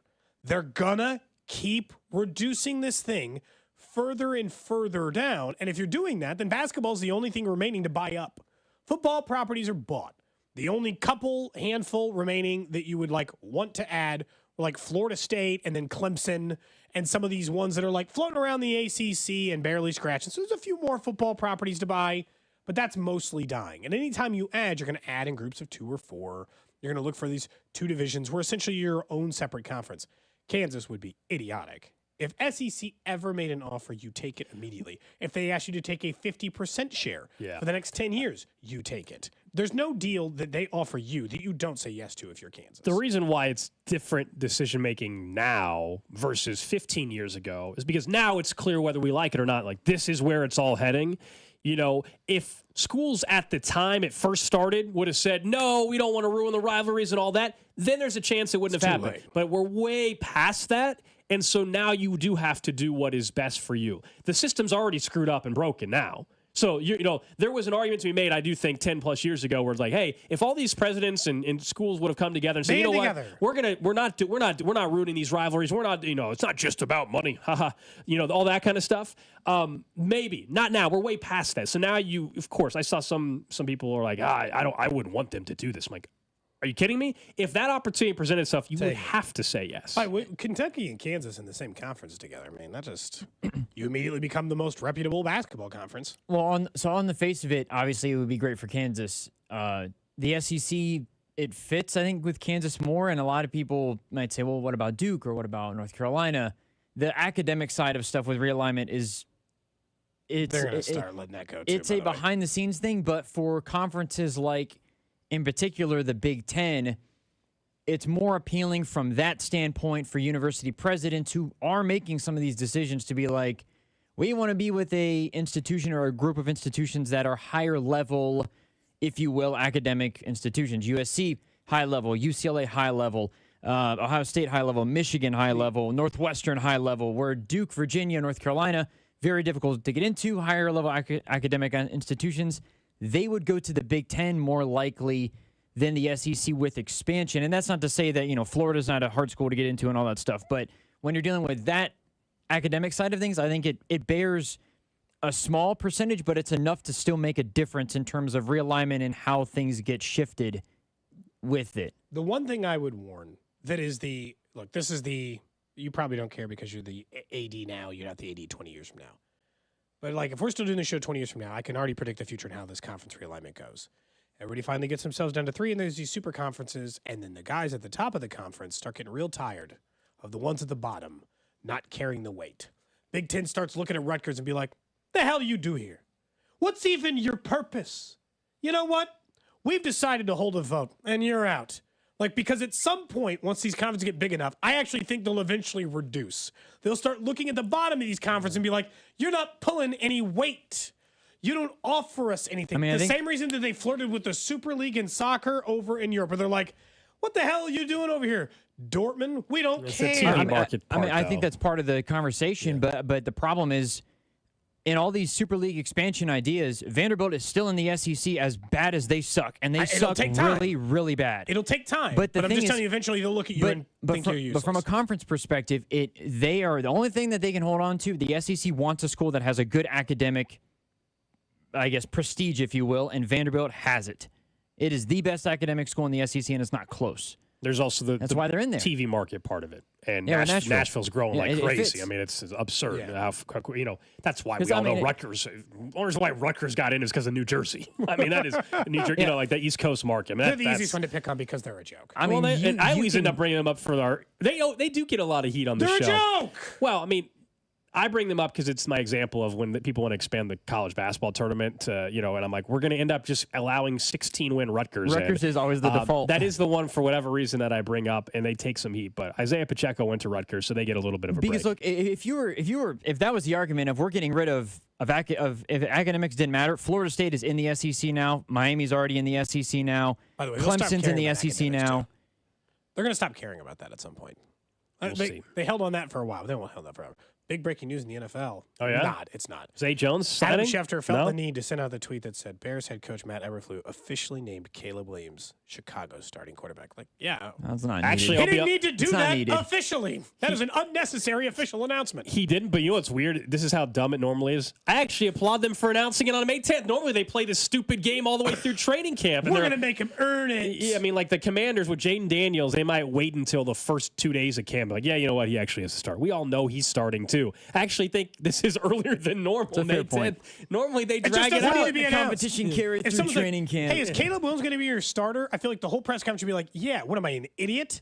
Of course he's the starter. Like, we don't have to joke around. Yes, obviously. Moving on. Either way, he's been named the starter. Okay.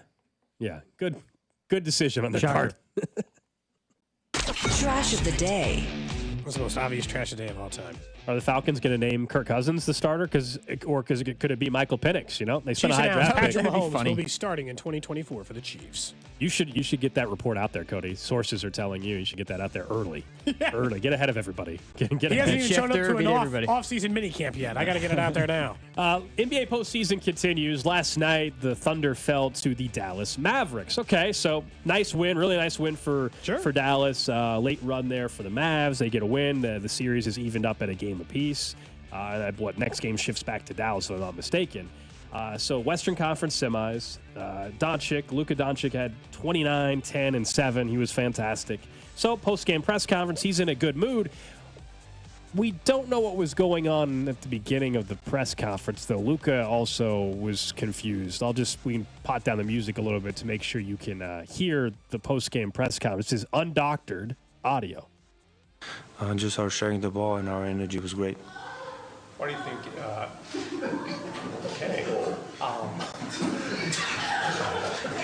Okay, moving on.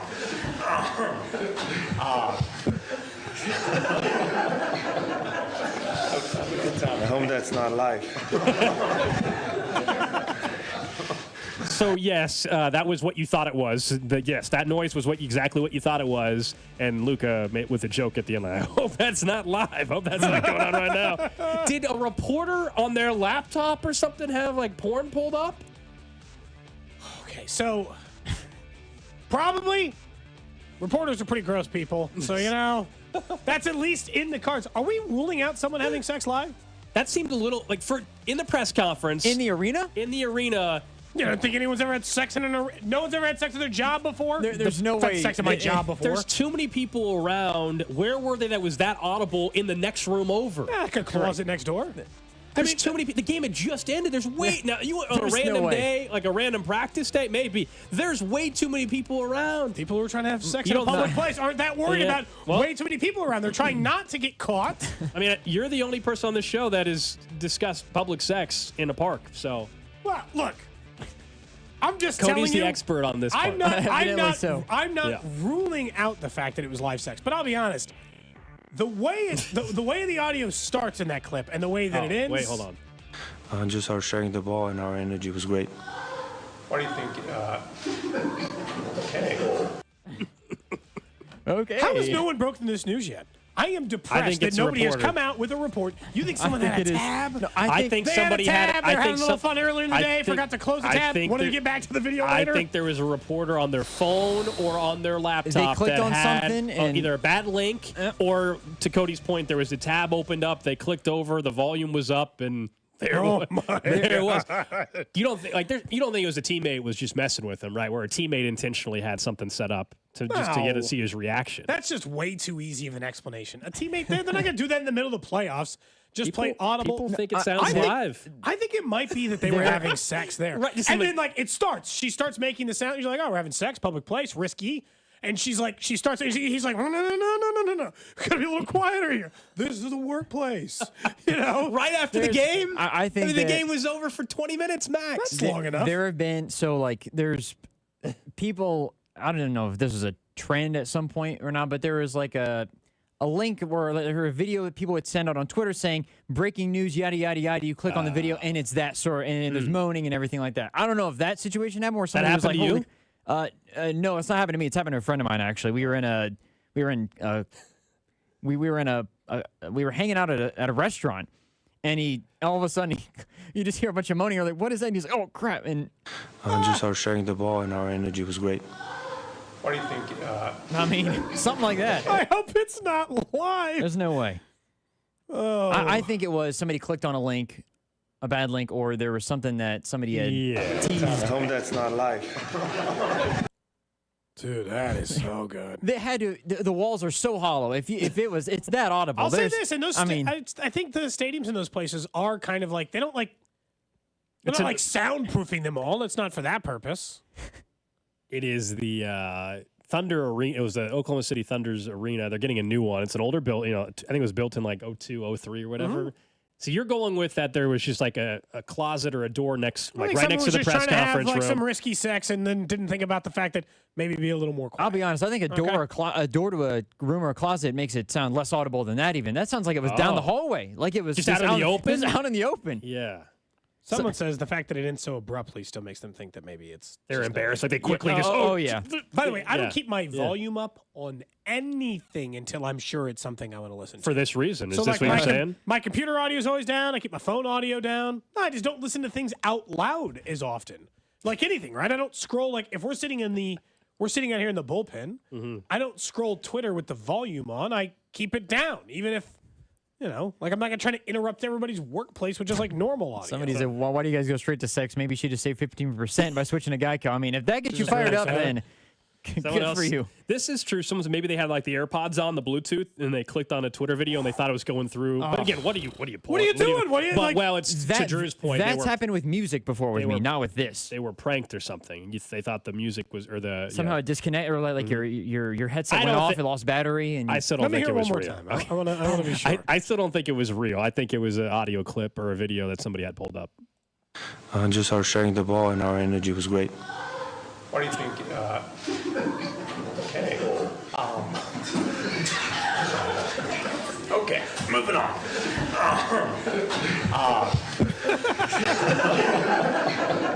I hope that's not live.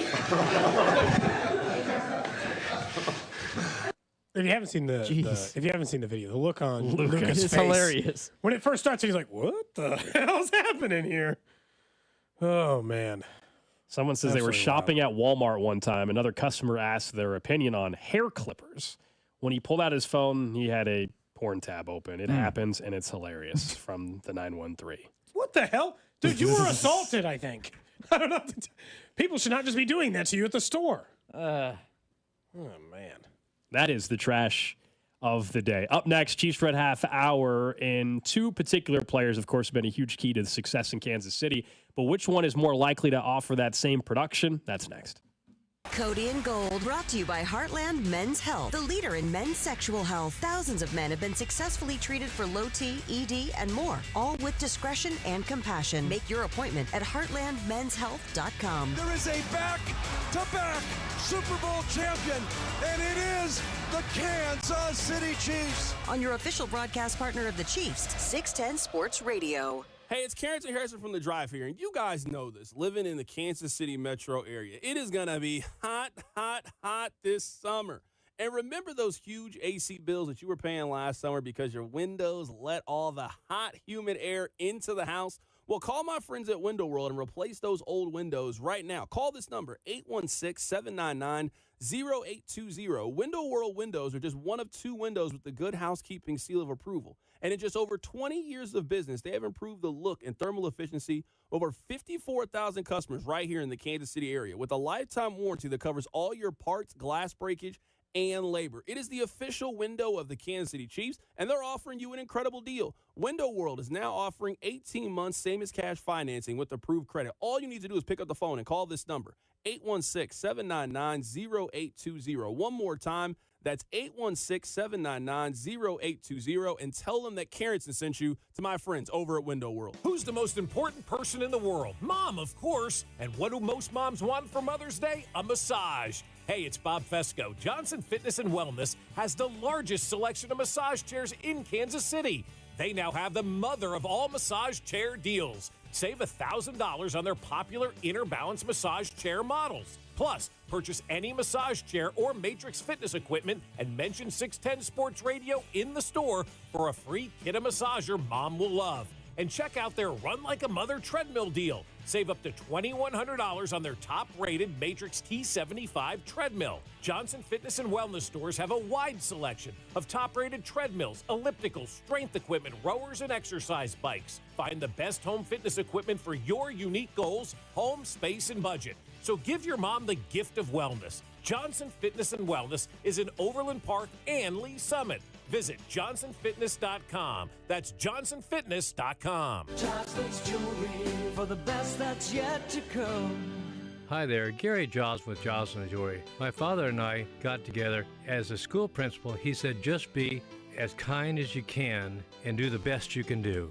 Joslin's has been among the best jewelry stores rated in the greater Kansas City area and #1 jewelry store in Johnson County for a number of years now. We actually care what you want. You need a engagement ring with a natural diamond or with a man-made diamond. We can help you easily and be glad to do it for you. We're the mom and pop jewelry store that has over 900 engagement rings to pick from. We've been called Engagement Ring Central, and you might be able to get it done today.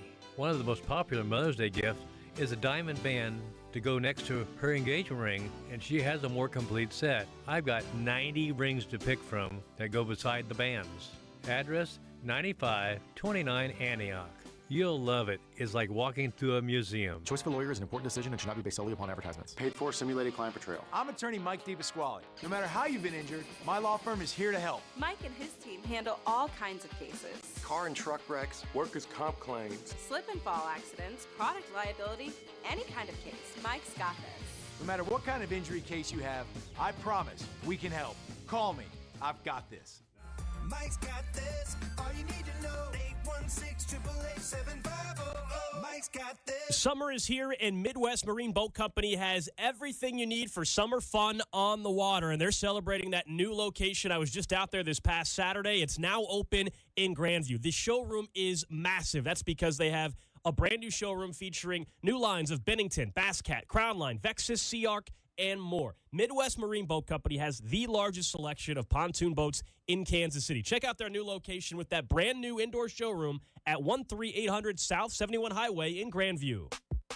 eBay Motors is here for the ride. Go ahead, feel your engine. Admire that perfectly installed exhaust. Your vehicle's moving along this freeway like it was made from fresh installs and a whole lot of love. With eBay Motors, you get over 122 million parts to keep it running. And with eBay Guaranteed Fit, they'll be the perfect fit every time. Plus, at these prices, well, we're burning rubber, not cash. Keep your ride or die alive at ebaymotors.com. Eligible items only. Exclusions apply. DQ presents how to officially start your summer.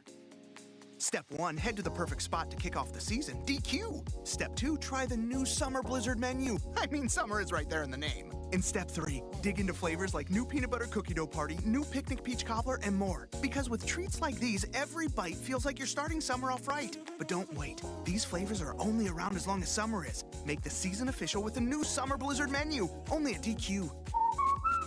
Happy tastes good.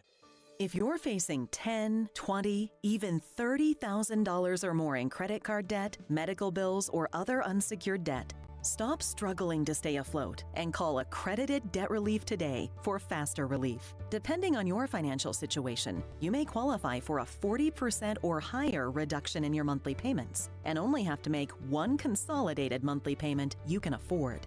Accredited Debt Relief has helped over 300,000 qualified consumers pay off over $1 billion in debt, earning them an A+ rating from the Better Business Bureau. This is the light at the end of the debt tunnel to become debt-free. So make the call to Accredited Debt Relief now and see how much you can save. There's no obligation, so call now and get relief from your debt faster. Call 888-794-4844, 888-794-4844. That's 888-794-4844. Program and services not available in all states. It's your last chance to save on the perfect gift at Macy's Mother's Day sale. Use your coupon or Macy's card and take 25% off great gift ideas. Or shop specials like 30 to 65% off fine jewelry and 30 to 40% off pajamas from Charter Club and more. Plus, find beauty and fragrance gift sets from Lancôme, Coach, Carolina Herrera, and more. Give love today at Macy's Mother's Day sale. Savings off regular sale and clearance prices. Exclusions apply. PickleCon, coming to downtown KC August 8th through 11th. PickleCon, the ultimate pickleball experience, is coming to KC August 8th through 11th with over 100 courts, activities, vendors, and teams from around the world coming together for the first festival of its kind. All pickleball fans and players are invited at picklecon.com. Chiefs Kingdom. This is Mitch Holtis, and welcome into the Chiefs Red Half Hour on Cody and Gold. Every day at 11:30 on your official broadcast partner of the Chiefs, 610 Sports Radio. Reminder, coming up at 1 o'clock today, Club 610 on a Friday. Pete Sweeney from Arrowhead Pride going to join us in studio. We certainly will ask him about some of the things we're going to talk about here. Also, congrats. You see Mitch Holthus, 2024 Kansan of the Year, I believe I saw from, I think Fesco tweeted Where'd out. you finish? I was unranked. Unranked? Unranked, yes. I believe I was unranked in the unofficial rankings the whole for state? that. He went out of the whole state? I'm basing that strictly off of what they were saying. I believe I believe that's accurate. He was on with Bob and Josh. If you want the interview, it's up on 610sports.com and the Odyssey app. I've still won 0 awards for anything I've accomplished in life, so yeah, maintaining my very strong history. Yeah, don't think I guess you can go with the Missourian of the year on the Missouri side. You can try to strive for that. I don't. There's just no chance I'm ever getting that. My best bet is to be on the school board. I can still run for that. Yeah, that's all I got. Do you think you can make your high school's Hall of Fame? Who's in your high school's Hall of Fame? Hall of Fame of what? I think it's mainly athletes on the board or on the wall. We've talked about this. Like, my high school Hall of Fame is not mostly athletes. It's all kinds of people. It's just successful people who went to the school. Yeah, I don't know what the criteria is. I'm going to go ahead and say no. No. Let me look it up. What's the name of your high school again? It was Olathe Northwest. I don't think so, man. It's like athletes. Like Willie Cauley-Stein went there. Well, he's probably in it. Some guy that made it to the big leagues for a cup of coffee is on the wall there, I think. I don't know who else is there. It's like the Wall of Fame or something like that? Maybe that's just the athletic department. I don't know. I was saying, I don't even know if there's a school one. Your school's actually not that old. No, I think it was just only an been around athletic for one, man. 15? Like, it was a pretty new school when you went, I assume. It was. It was only like 2 or 3 years old at the time. Okay. That's fair enough. Oh, but they do have a Hall of Fame. Huh? Who's in it? All right. In 2019, Jacinda Ramos. I recognize the name. She played softball, I thought. Also, UMKC grad. I think she played softball. She was in the athletic. Oh, this is the athletic. See, softball. I'm telling you, it's just athletes. It's just athletes. Nate Tenbrick's probably on there. He played minor league ball. Hathaway. I don't know who that is. Well, she went to the University of Texas, apparently. Well, good for her. I don't even know. Was also inducted. Those were the Hall of Fame inductees from this previous year. Yeah, I'm telling you, class it's of 2019. just athletes, man. Well, Winnetonka's doesn't work that way. Winnetonka lets anybody. Well, you got a shot then. I need someone to nominate me first, I guess. That's good. How about we'll read it on air. I won't have someone nominate me. I will pull up the form and I will nominate myself. You're gonna self-nominate? I'll explain why I deserve it in my letter, writing up to it. Well, we can workshop. Someone's like, shouldn't it be what they did in high school, not what they did after? Well, no, it's just supposed to be. It's an alum thing. It's a fair point. It's an alum thing, but I get what you're saying. Like there's like the last couple of years are people I all went to like high school with. Like the girl who I told you is like a professional musician in Nashville. We went to her dinner for the Hall of Fame. Someone who I'm still good friends with who lives in Kansas City. They're in it. And then there's like, I don't know, all these other people I've never, like, I don't look at what they did. They're probably just successful people. They've had people in the Hall of Fame since they got people from 1972's class all the way up to like my class in 2003 or like a year or two later. Right in my sweet spot. All the recent people getting nominated are all people who went to school at the same time I did. That makes sense. Yeah. It's that time frame. Anyway, all right. Thinking of future Hall of Famers, Chris Jones and Travis Kelce. Chris Jones obviously is on that path. Travis Kelce is already a Hall of Famer if he were to retire today. Chris Jones is pretty much going to be there if he plays a couple more years in the league, in my opinion, based off of what he's doing, especially if he picks up another ring or two before he calls it quits. But when we look at where they're at in their career, two of the most important pieces to the success of this dynasty run, can they still put up that same production? And who is more likely, I guess, to do that? Chris Jones, for example. We know what his best sack year was, 15.5 sacks. Yep. Just a couple years ago. He had 10.5 last year, and that was with missing week 1 of the season due to the contract situation. Travis Kelce, we know, could have had a 1,000-yard season. He chose to sit out week 18, which was a great decision, got his body right, came up just short of 1,000. So if I were to ask you, and the text line, 913-586-7610, what's more likely this year? Chris Jones goes from 10.5 back to 12, or that Kelce goes to 1,100. Remember, Travis was only like 116 yards away from getting to 1,100. Yeah, he was Chris right Jones was a sack and a half from getting to 12. What's more likely? I was just thinking about these players' age. I think it's more likely Kelce goes to 1,100. I think if you go back through their history, and this is not just me being normal, me about Travis Kelce, obviously one of the players I've been the most bullish on across the board as far as aging. It's that Chris Jones' history suggests that he's only done that 2 times in his professional career. Yeah. And Travis Kelce has more than 1,100 yards like 80% of the time. Like, look, I think if both of those things happen, you then know that this team is heading in the right direction and, and 2 of their most important players aren't aging. The interesting part about asking this, Gold, is that they're older players. They all get a year older. They just gave Chris Jones a pile of money.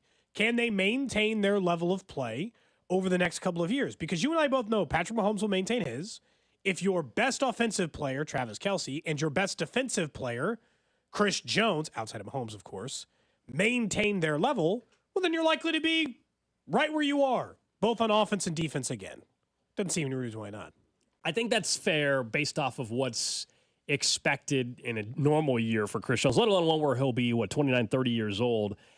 I do think he has a great chance to get to 12 sacks, but you're right. I mean, it is a number that he would have only have hit twice. He had the 15.5 sack season twice, and that's it. So there's some truth to that. I think some of this is based off of how much belief you have that, George Karlaftis, can he still be what he was last year? Karlaftis, or is there an improvement from him? So therefore, he's drawing some attention there. Yeah. Minihue, does he come back in November, and is he just as effective? I think that helps if that's the case. And the age of Kelce. Do you get anything from the from the other side of that defensive line? Do you get something from Mike Dana, Felix, and Udike Uzama? By the way, I think both guys actually do this. You actually think, if you had to predict right now, you're saying, both. I think Chris gets to 12. You're on Travis Kelce's 1,100-yard guy again? I do think because of the health aspect, and I think even if Rashee Rice is suspended for half a season, having Rice, Worthy, and Brown and a healthy Kelce, I think those 3 guys will help Kelce. So the 3 wide receivers to me will help Kelce not have to be the guy as much. I think that allows him to be fresher throughout the season. The only way I think he actually doesn't get over 1,000 yards, Kelce, is if they actually pull back a little bit more than it is his own health. Like they're choosing to preserve the last 2 years of him for the important parts of the season. We saw what he did in the postseason last year. It was incredible. Travis Kelce looked like every bit of the guy who got 1,300 yards at any other stage in the middle of the season last year, or like once he got towards the end of the season, and then, of course, in the postseason when Travis Kelce looked like old Travis Kelce again. There might be a Salvi angle to Kelce. It's interesting to me that that's possible, but I'll be honest, this goes back to the Rice thing. If Rice isn't available, do they really have the luxury of we'll just take it easy on old Trav? I don't think so. I don't think that that's a choice. Matter of fact, I think you need old Travis Kelce if Rice misses 8 or more games.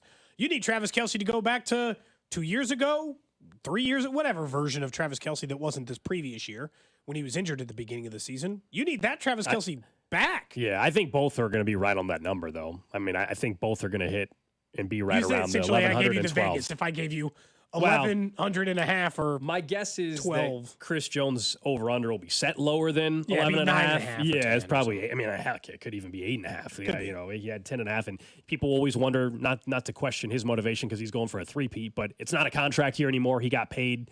He doesn't strike me as someone that's just going to lay off the gas because they're going for a 3-peat. To me, he's still trying to finish out his legacy of locking in a Hall of Fame status. I think he gets there, but he's not there yet. So to me, that's the motivation. I'm not worried that, he got paid and now you're just not going to see it. To me, he's got a lot of individual things and a team goal of going for a 3-peat. But he will be in the Hall of Fame if he just plays. Even if he averages 8 to 10 sacks the next 4 years, he's there. He'll be a 3-time Super Bowl champion. I honestly think he probably only has to play 3 more years in the league, and he's a Hall of Famer. Agreed. Because he'll be viewed as the second most dominant interior defensive lineman of his time because he won't surpass Aaron Donald's mind. And honest to God, when they started showing the highlights after he retired, I was like, oh, my God. He's like being quadruple teamed on every single snap. It was ridiculous. But Chris Jones will earn more than enough respect in that. The Kelce thing is so interesting because you could say, hey, take it easy on him, protect him. I'd have felt that way more if I didn't think it was over in 2 years. Now I'm back on what he said. Till the wheels come off. Ride him into, are you kidding me? If we got 2 years of Travis Kelce, he doesn't need a single damn snap off.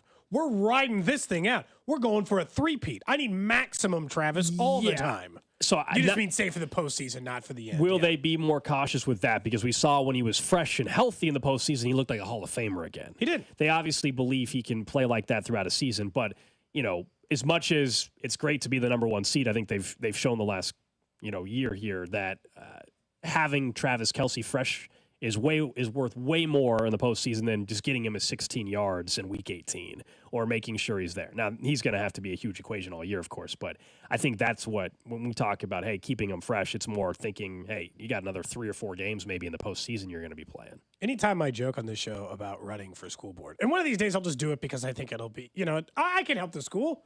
I can help people. The immediate thing is like, look, man, I got to be honest. Here's like a list of 10 things you said on the air. There's just no way it's going to be. The campaign's going to be tough for you.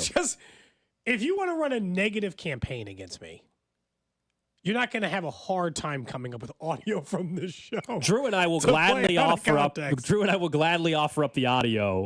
Wait, why you don't have to help them? Drew's already got a file ready to roll. He's already got a file ready with audio for the opposition. Really? I mean, I don't think I've said that many. I haven't said that many bad things.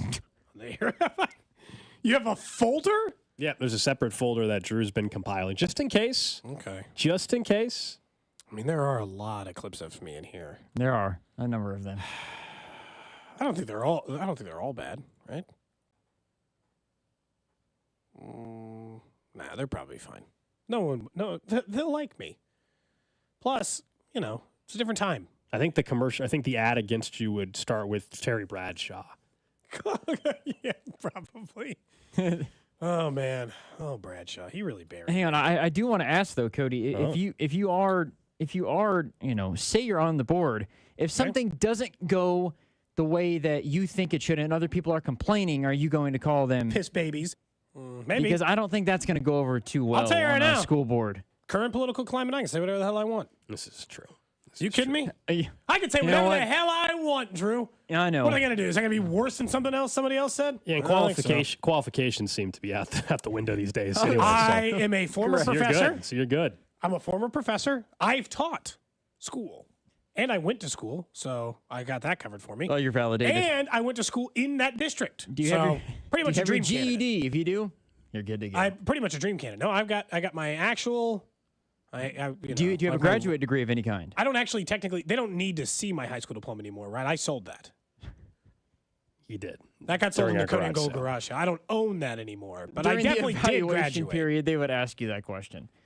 So we heard on the radio that you gave away your high school diploma. They would just play the ads of admitting stealing trash bins from Walmart intentionally out of the self-checkout. That was an accident. Any time where you said, I'm the only one on this show that's done prison time or has done jail time. That's just accurate. Flowing constantly through. Oh, so now we don't believe in second chances in this society? I told you yesterday. So you're going to go with, hey, that you're just very relatable in the campaign and say, look, haven't we all made a mistake? Don't we believe in life and second chances and hope? I still don't understand. The one thing we still have to look up is if I'm on this show and I'm talking about that I'm running for school board, I think we have to have equal time. Does that old rule, I know that rule exists. Does that apply to school board? I don't know. Yeah, equal time. Or is that just like represent, like a more important office? Yeah, I'm not sure. I mean, Drew and I would offer up equal time no matter what to the so we would invite the opposition. For some reason, Cody, I do think that it is it's not a highly superior role, but they are dead serious about who they select to be on the board, I think. And that is... Well, school board races have become... I did my research before I vote on it. School board races have become even more controversial. So, it used to not be that big of a deal. Someone says someone could just run a negative ad against the songs. What? Oh, what's the song that's going to hurt me? Daddy Day's the only one that's going to hurt me. The last song that had stroke, love, and dong in it. Cody's argument would be context. Yes, context. They can't just play that stuff. Have you not seen commercials before? Sometimes things are taken out of context all the time, as a matter of fact. Okay. Somebody said, I want stability. Blimps aren't stable. Oh, yeah, that's true. I did. And I'm repelling off of Arrowhead That's next week. That's next more, week. So, still taking some risks. Thinking of Arrowhead and the amount of money maybe that's spent by the average fan at a football game. This came out yesterday from Finance Buzz. All right, they went through every team based on average fan spending by team, concessions, alcohol, merchandise, and it is based on a survey of it's like 1,100 NFL fans. All right, concession and alcohol are per game attended, while merchandise is total annual spend. So in the AFC West, the highest dollar on concessions was Kansas City, $119, basically $120. Okay, $120 was the average spend per game of a fan at a Chiefs game. Okay. Alcohol, $44.77. That puts them as the second highest in the AFC West. Merchandise, the Chiefs are the highest in the NFL. Or in the AFC, I'm sorry. Okay. $207. Makes sense, right? The merchandise part each year. We got new Super Bowl gear to buy every year. I've spent way more on Chiefs gear during this last run than I ever had. New gear every year. You got to get the new Super Bowl shirt. You got to get maybe the new jersey. Things like that. The one with the new patch. The alcohol number seems a little low. Don't you think? Per fan, $44. I mean, you get 2 beers, you're at $38, I feel like. So the only teams that but this is where I'll give them some credit. I don't think the Chiefs stadium prices are, I'll bet that they're lower than average than most of the stadium prices across the country because they're in newer buildings, they're in bigger cities, and the only people who are out drinking them from a price per consumer are New England and the Jets, so the Boston area and the New York market. Okay, that makes sense. Houston, which is a very expensive city, and L.A. and that brand new building from a few years ago. So, that's it? Those are the only teams out drinking the AFC? I feel pretty good about it. I feel like the merchandise number just makes plenty of sense. Dude, it's nuts. They spend more on merch. They spend not just more. They spend 30% more than just about any other fan base on this entire list. Now, on the NFC side, you might be surprised. So the two teams that are higher, the two highest in the NFL merchandise annual spend, the Cardinals, $228, and the Bucks at $228. So I don't know if the Bucks, if that's the carryover still of people that bought a bunch of. Remember, Tom Brady. All of a sudden, everybody bought Tom Brady jerseys. I'm sure in Tampa. A bunch of people who still didn't have any. Mm-hmm. God, that is surprising. Cardinals, though, explain that one to me. Who the hell were they buying? Why were they? What Cardinals jerseys were they buying? Here's how. You know what I mean? It's not like Kyler was a rookie last year or whatever. I mean, that one's bizarre to me. Yeah, but what's the lowest? Maybe that's interesting. Who's just not supporting their team? Panthers? I mean, I wouldn't. The Vikings are the lowest. Now, maybe they just have good pricing, but concessions, $64. If you've been in Minnesota, you know alcohol, they can drink. $33, and merchandise, $78. They were the lowest across the board. The lowest for both? Average spent for all three. Oh. Gave up all on three their squad? categories. Sorry, all three categories. Yeah. I will say this: Chiefs fans also do a lot of their drinking in the parking lot. Not to say other fan bases don't. Yeah, the tailgating. But because of the that's tailgate true. nature of Kansas City and the way that we do football games, I think there's a heavy amount of drinking that occurs before you even step foot in the building. Yeah, someone makes a good point. Maybe the Cardinals, they redesigned their jerseys so that fans just want the new look jersey. I guess that could skew the number a little bit. That's what's even more impressive with the Chiefs. They haven't redesigned their jersey ever. This is it. This is the jersey. Either you have it or you don't. But the colors, if you're wearing a Jamal Charles one or you're wearing one from the 80s, you're wearing a Chiefs jersey. It looks the same. Other than, hey, if you've never bought your Mahomes jersey yet or whatever, who's the jersey that, I'm sure a ton more Kelce's were sold last year because of the Swift stuff. McDuffie would be the jersey I would buy right now. Like if I any player and you didn't already have a Mahomes jersey. Or Kelce. Those two are just good forever. But in terms of who could be here for a long time that's not part of the big three, McDuffie's the only one. I'm not buying a Rasheed Rice jersey. No, not now. But yeah, Kelce, Jones, Mahomes. If you don't, you probably own one of those three jerseys. McDuffie's the answer outside of those big three. Maybe Karlaftis, if you think he's signing a long-term deal eventually. Our guy Creed's a popular jersey, even though he's a center, is a really popular jersey. We see that jersey all over the place. I see that one in Harrison Butker a lot. Butker, the kicker. Butker's a chance. I don't think he'll be a Hall of Famer because Justin Tucker exists, and what are they going to do? Put two kickers in? But he's kicking as good right now as Tucker was in his prime. So it just kind of depends on how long he keeps it up for, but I see those sometimes. McDuffie would probably be my choice, too, just logical. He's an all-pro caliber. I think he's the best corner in football, and he's got a chance to be here a long time. The Chiefs are going to be top in merchandise sales for top three for a very long time during the Mahomes era. Every year of if you're winning Super Bowls, driving that, and you just have a ton of new fans. People it's not just in Kansas City, remember, they're talking about for merchandise sales. This is globally, too, I think. Yeah, people are talking about Bolton or Pacheco. Those are players that aren't even guaranteed a next contract here. But you and I talked about this. You actually have framed jerseys for both of those players. I do. Literally both of those players. Yes, this is true. The reason why it's so much easier now, I think, to take those risks is no matter what's the worst case scenario with your Nick Bolton jersey? He only gets one contract here and he's a 3-time Super Bowl champion? Oh no! I have to, the Missouri kid, so he's somewhat local if you're a Missouri fan. I think he's going to sign an extension possibly anyway. I do too, but even if he didn't, or if Pacheco doesn't, because most running backs don't. Worst case scenario is he was a super fun player who won 2 Super Bowls for you. It's not like you're going to be no, I'm sad about my Isaiah Pacheco jersey. I think you've got a lot more leeway than you ever did.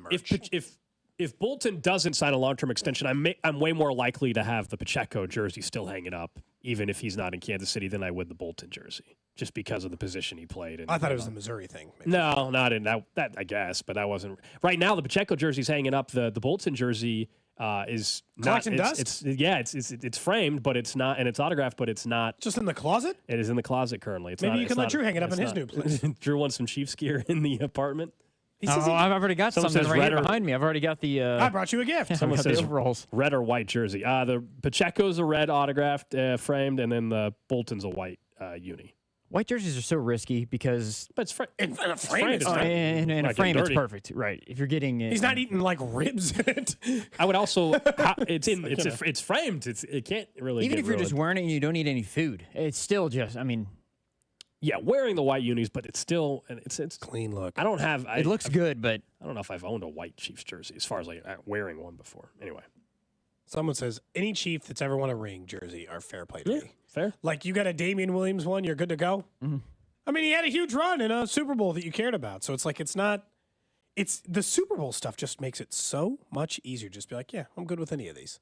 It's one of those where you're like, is that a Damian Williams jersey? And it's like, you know what? I can respect that.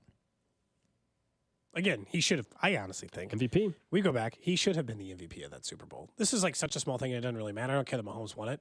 The proper MVP for that game was Damian Williams. But it's a reminder why, when you're thinking about going into these Super Bowls, the quarterback, there's always going to have the leg up. Oh, we saw some tickets for Harrison Butker MVP in the Super Bowl. And he still didn't win it. And he almost had a perfect scenario, and he still didn't win it. It's the closest you ever came to probably winning. And then Mahomes, of course, has the game-winning drive and touchdown pass to McCole Hardman. That's another one where, like, McCole Hardman, he's won multiple rings now and had a game-winning Super Bowl catch. So how you view him long-term changes. Take that, forever. Sauce Gardner.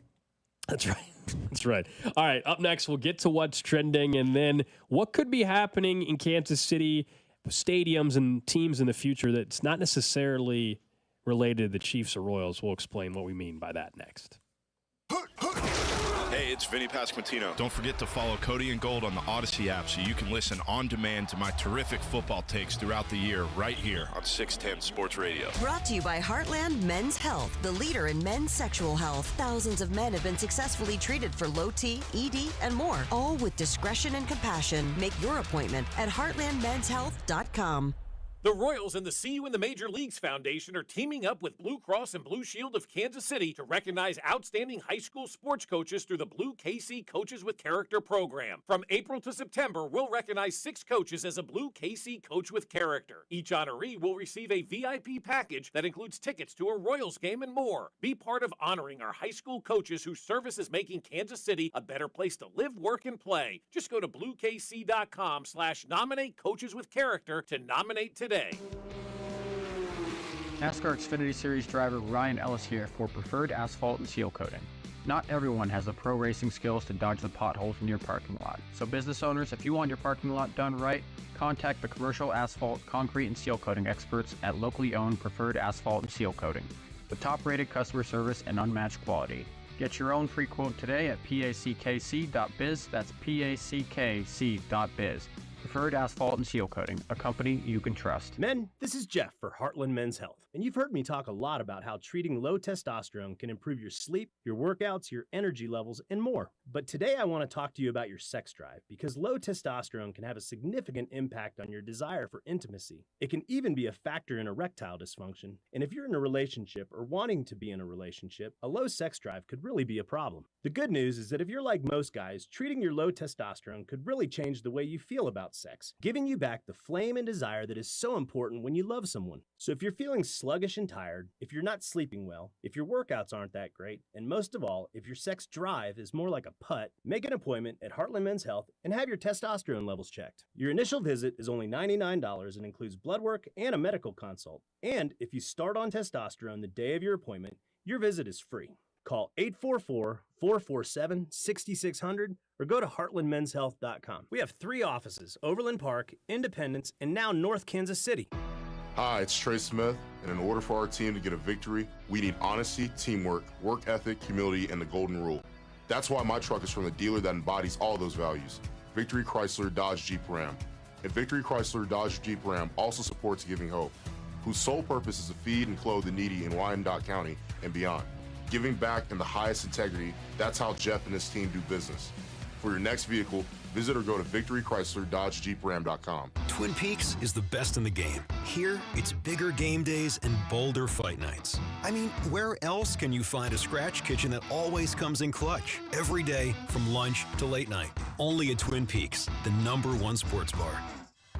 Bourbon and Brews is heading south for the summer. We're now introducing Twin Peaks Tequila and Cervezas.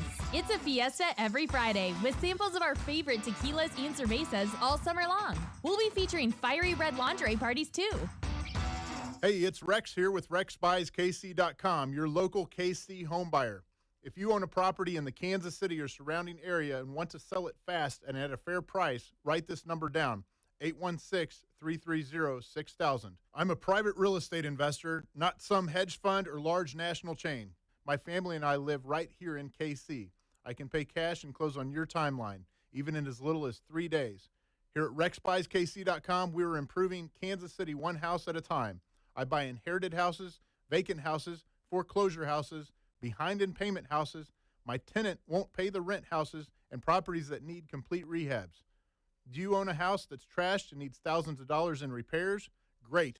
If you own a house and want to sell it fast, call me at this number, 816-330-6000. That's 816-330-6000, or go to RexBuysKC.com.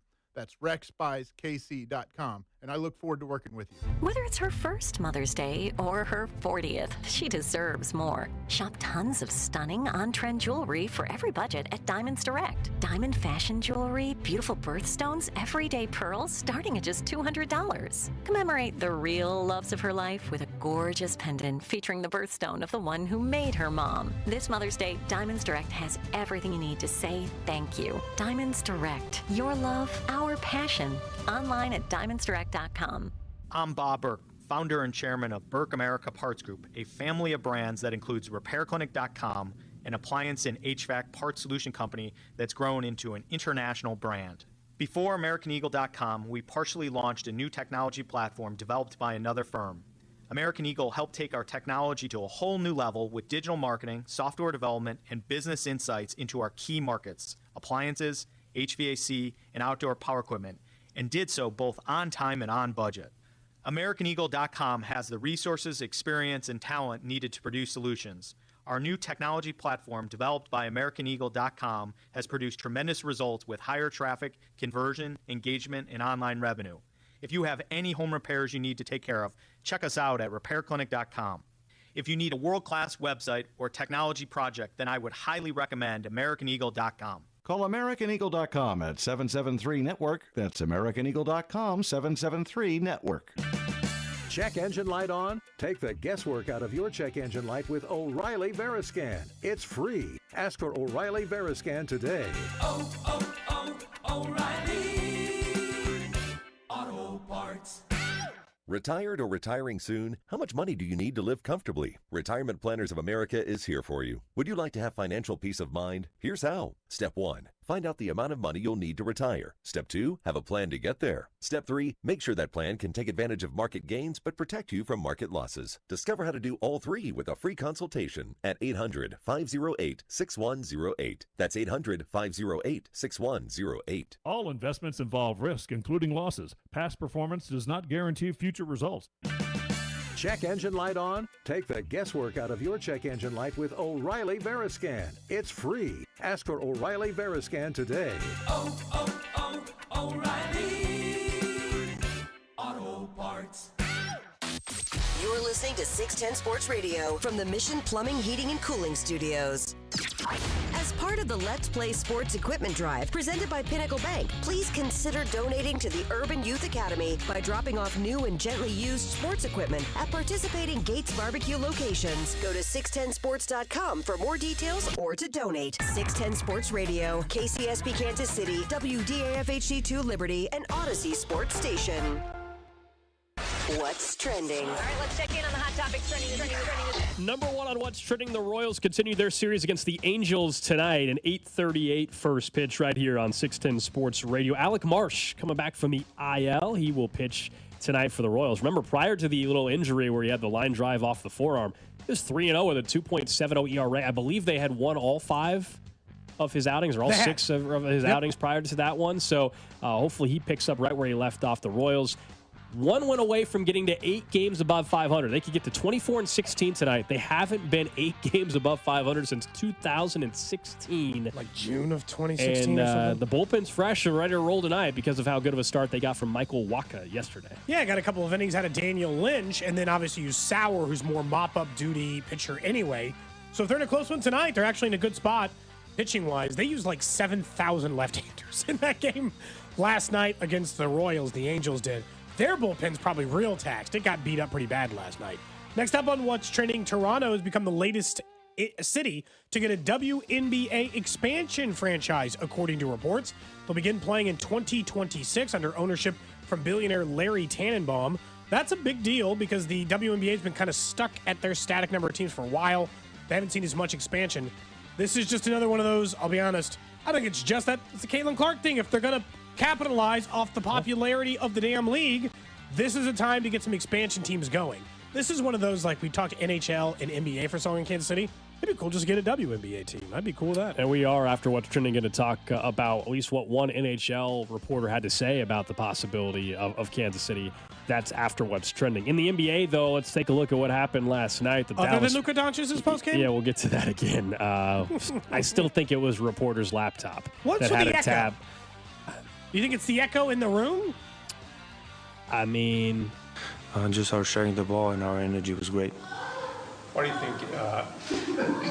Okay. I'm just saying. Okay. The Mavs even up the series with the Thunder game piece after a 119-110 win. Also, we saw the Cavs and Celtics series. That's a surprise last night.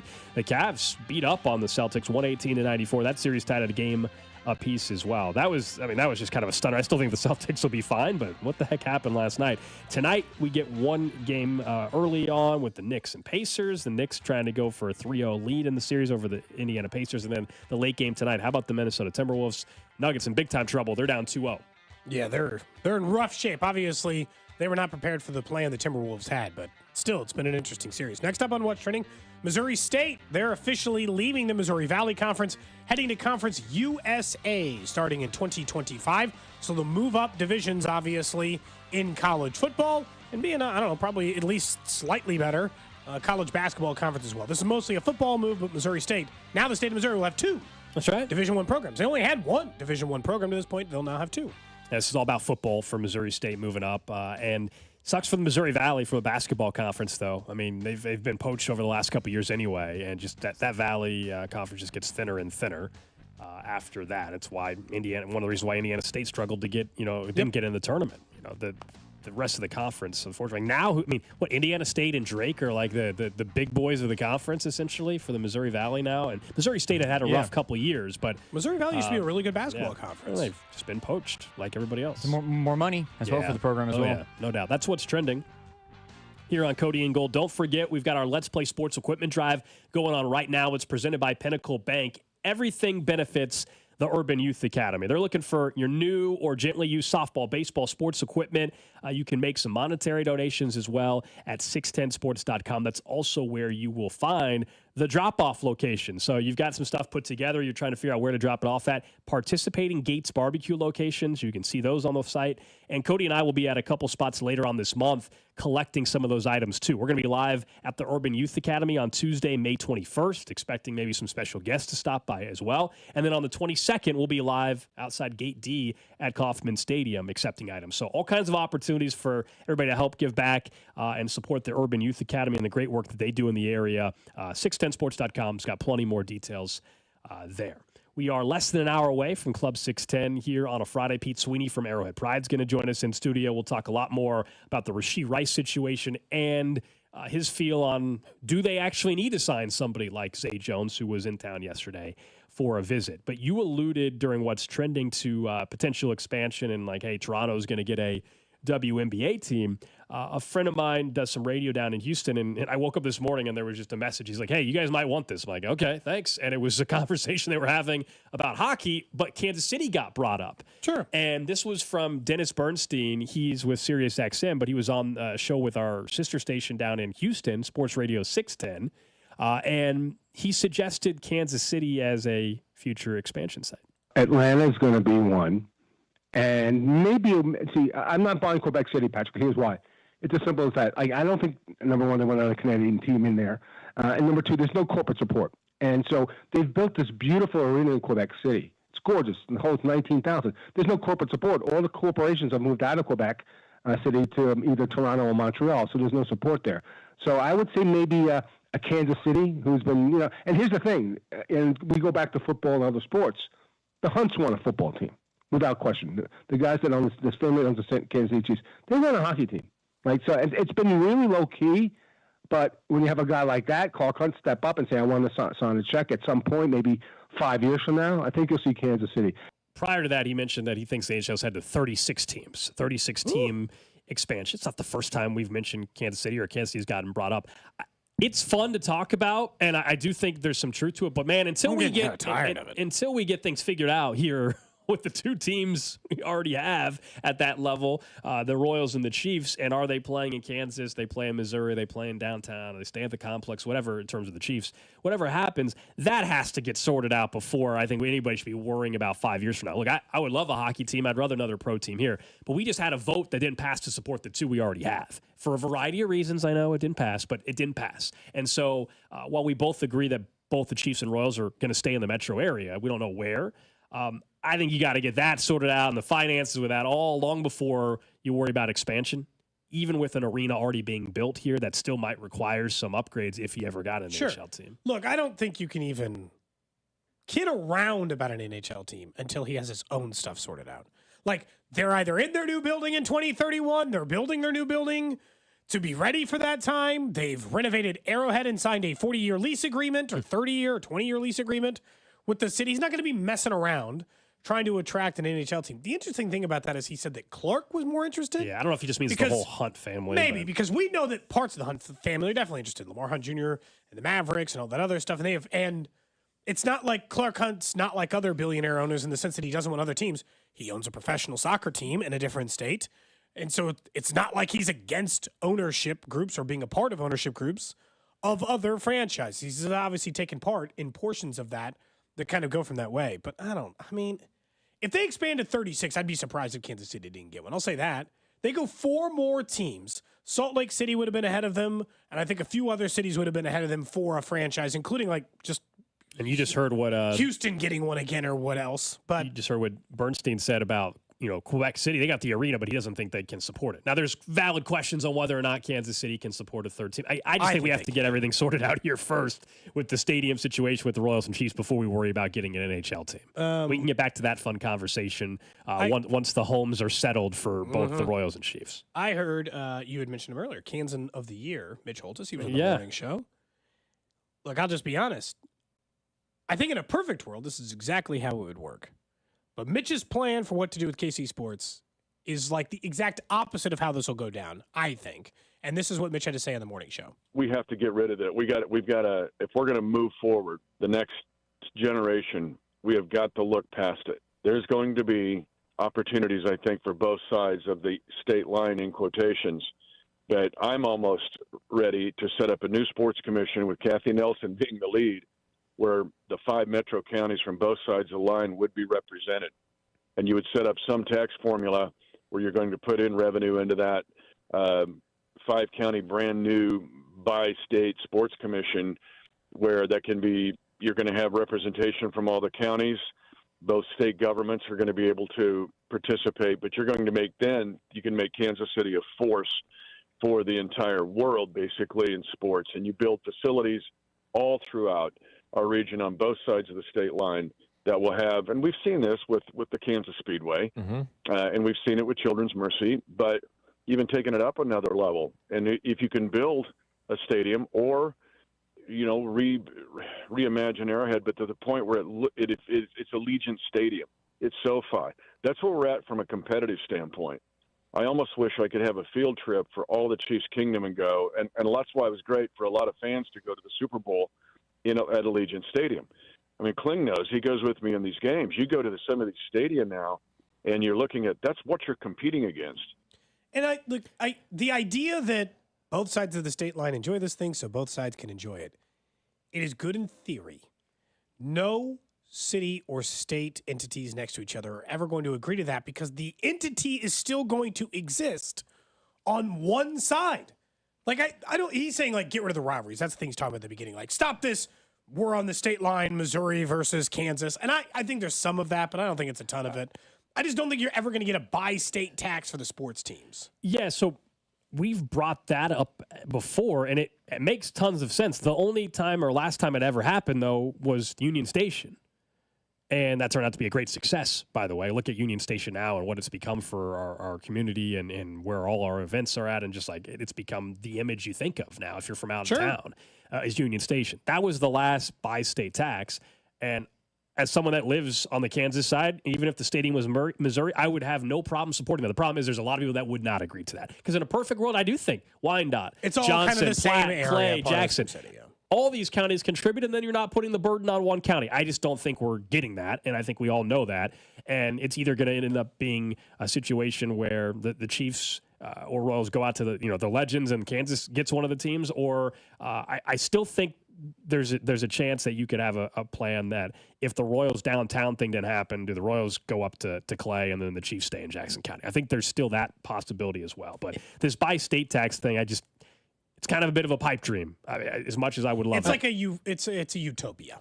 I agree with you guys, but this is a utopian suggestion. What they should do is go down, find some space in Leawood. At the hang on. Okay, I'll let you go. The 50-yard line is the state line out on the field. Each state gets half. That's the only way that I think because for your reason, Cody, I don't think because it's going to be in one state and not the other. That's why I don't think it's going to work out because the Chiefs bring in so much money. Obviously, if you put it the 50-yard line right on the state line, it's how do you justify? Like, I mean, that's even more utopian. That is very utopian. Kling's joked about that for a very long time. He did that and then have the Cannabets place that he's suggested. Yeah. Legal weed on one side, legal sports half the betting on the half other. the stadium's allowed to do it. The other they're allowed half to go to the other half of the stadium to sports wager. By the way, they're pretty precise on those geo markers. I don't know if they're that precise. It's probably not. I don't think it's within it's one half of a stadium. I think it's 100 feet. I think it is within 100 feet. Anyway, whatever. Okay, it feels like I might get kicked off here or there.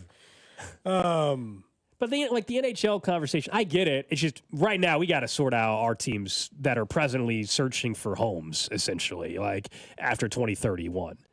That has to be sorted out before I think anybody should worry. I mean, more, it's one we're already trying to struggle to find public money and in support for the Chiefs and the Royals. Let's get that ironed out before we go way over to seeking another professional franchise. That's all.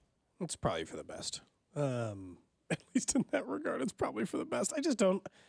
I genuinely, I like the idea of NHL, and I thought but Kansas City got played by the Penguins, and I just don't think that they ever want to get played like that from a franchise perspective again. We always say the NHL makes more sense because it's cheaper. Like, you can buy a franchise for less. You can, there are more of them, right, than an NBA thing. It's easier to win right away as an expansion franchise in the NHL than they've ever made it in the NBA. I actually think it's really important that sports leagues miss out on sometimes. The NHL is actually doing it right. Someone's like, oh, you should just be able to win right away? Yes. If I'm paying you $1 billion, I shouldn't have to wait 20 years for my team to be good. I should be able, like any other team, that within 3 years have a viable franchise capable of winning playoff games, capable of actually doing something. Why wouldn't that be the case? Why would it go the other way? I don't want to play that game. Well, the reason why the NHL has gone aggressive with trying to set up the situation as good as possible is because if you're asking for that sort of investment and try to intrigue the ownership group, you can't tell them, hey, by the way, it's just going to be so long for you to have success. That doesn't mean everybody's going to be the Golden Knights, where they have almost instant success to the point where they went to the first year and then they've already won one. They just won on last year. Yeah, they've been eliminated this year from the postseason. But I think the NHL talk to me can heat up more once we get some stuff figured out. I mean that guy's probably right. I don't think that the Hunts don't want an NHL team. I just think, like you said, they don't even know where they're playing. They don't know where they're playing in 7 years. They got other things to figure out, at least on that end. The Golden Knights are your squad. I was like, what are you rooting for? They're out. That's your squad. Tough. They're going to have a new champ this year. Yeah, they got a tough draw against Dallas right away. Maybe Pete Sweeney's New York Rangers will take it down. That could happen. They have the best goalie in hockey. The Rangers and the Knicks making deep postseason runs, man. Who could have seen? Am this I coming? alone? Not. It's Pete's New York Rangers, so for him, I hope they win. But in general, kind of piggybacking off of Charles Barkley's comments from a day or two ago on Inside the NBA. Screw New York? I do enjoy New York sports teams struggling because there is a ton of arrogance that comes out of New York. I think I enjoy Boston sports teams struggling more. That is, I would say Boston as well. But the problem is Boston hasn't struggled. The Bruins and the Patriots have won plenty over the years. Celtics and the now, Celtics, too. obviously. So New York, though, I enjoy Jets fans and Giants fans' pain. I enjoy the Knicks being in the postseason from a energy level. And this Knicks team is likable, but in general, the New York sports fan and the arrogance that this applies to Philly, this applies to Boston, the East Coast arrogance, plain and simple. I enjoy those franchises sucking. It gives you a little bit of joy. Oh, absolutely. You like watching the Phillies go down on a World Series. Sure. Yeah. I mean, the Eagles one's different because the Chiefs faced them in the Super Bowl. I don't like their fans. It's that simple. That's what it is. I don't like the fans in New York, New Jersey, Philly, Boston. They say the same thing about us, though. Well, now because the Chiefs are winning. Before they just called us flyover country. Now they want to pay attention and act like they actually care. I don't. They hold on to grudges. They hold on to everything. They were chanting F Reggie Miller as we talked about the other day. It's fun. It's fun, but in general, I enjoy the Jets fan that's like, oh, nothing ever breaks for us. Sorry, Vinny. I'm just saying. The whole crowd. I don't think he says that. The whole crowd chants F Trae Young, even though the Hawks haven't been relevant in 2 years. When the Hawks beat the Knicks in the playoffs a couple years ago. Yeah, they're an angry group. Some says we already have a championship level hockey team in Kansas City. No, shout out to the Mavericks, but we also understand that that's not the NHL, but it doesn't mean that they're great. It's a good product to go out and see, and the games are fun. But ECHL? we're talking, yes. But we're talking about the NHL. I think everybody can understand why there's a different conversation at the NHL level. But that doesn't mean that you can't have good professional sports in other levels, lower levels. But who are they an affiliate for? The Mavericks. Now? Kraken, aren't they? It's changed a couple. I think of it's the times over Kraken. the It's a good team to be Or has it associated changed with. again? I thought at one point it was the Kraken here recently. They did the cool Kraken version of the Mavs jerseys. They were pretty cool. Oh, yeah. I think you're right. Yep, I think you're right. I was just trying to remember. It's changed once or twice over the years because, these affiliations move a little bit more in the NHL, but makes sense. Coming up in 10 minutes, we'll get back to the Royals, a young team that is still learning how to win, but we'll explain what they have proven already at this point in time. Got some bad news for some people, though, if they were looking at what happened last year during the playoffs with the television packages and streaming, and you're like, hey, they better not do this. Never can happen again. I don't want the Peacock app.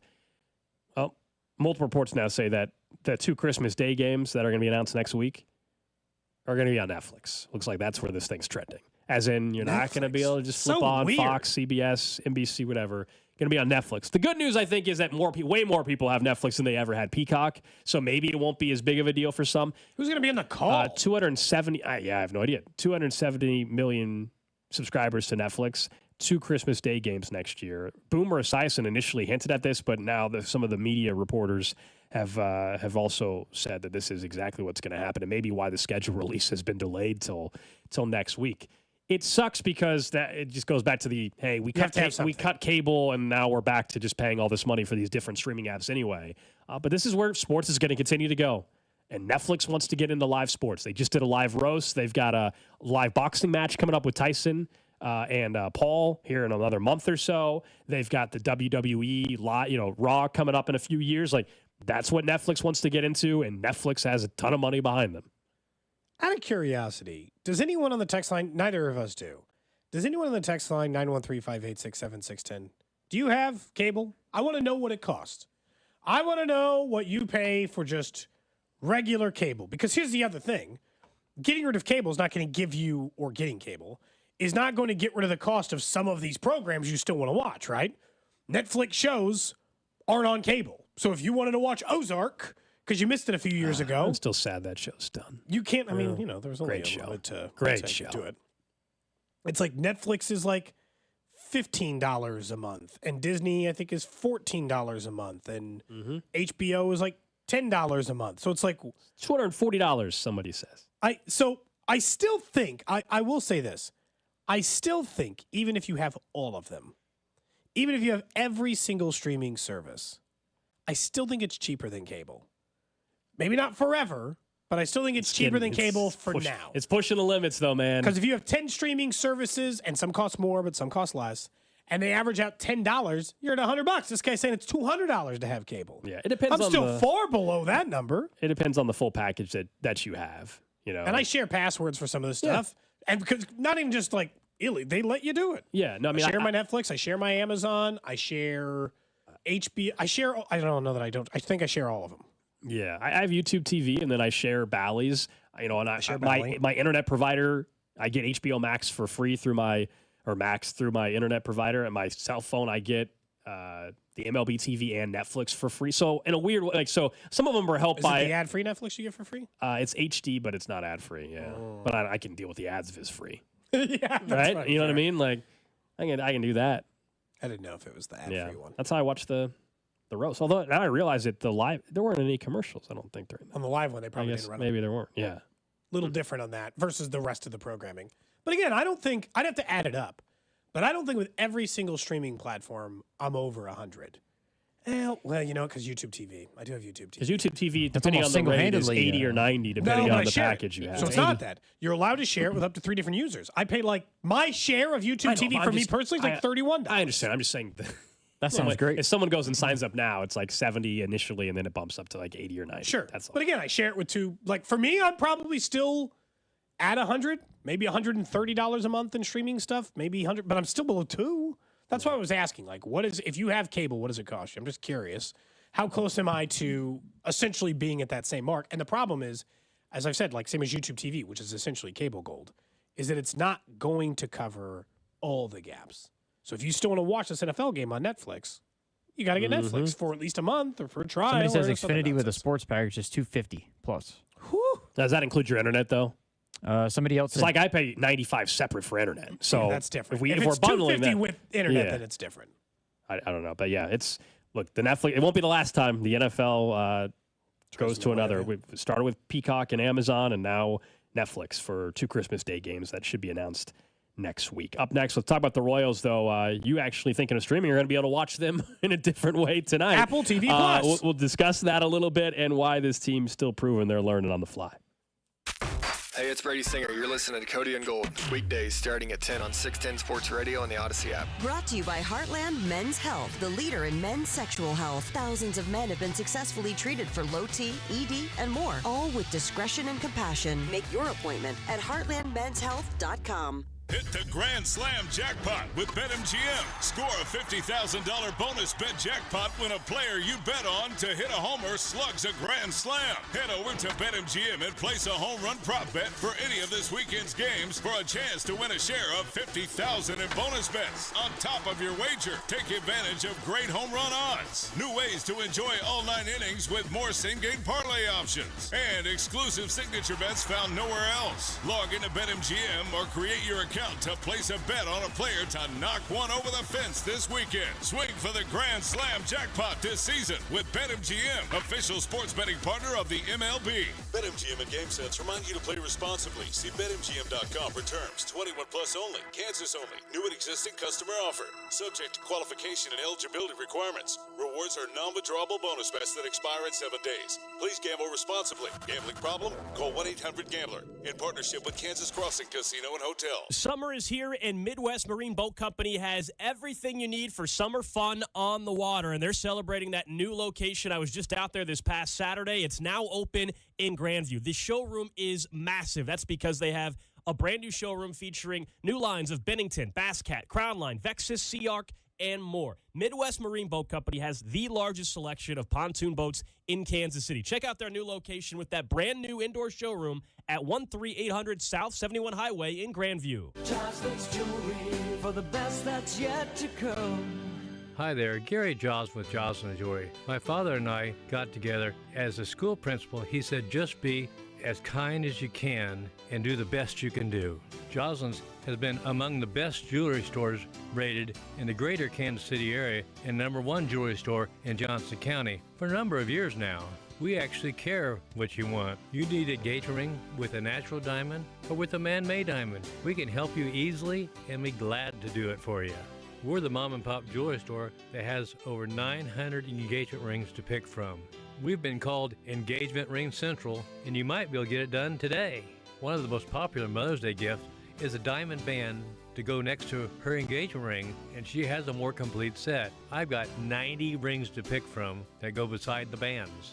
Address 9529 Antioch.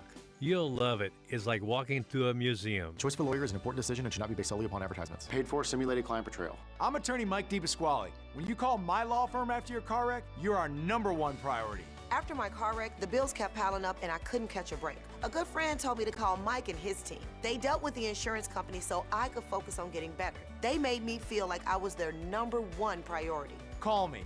I've got this. Mike's got this. All you need to know.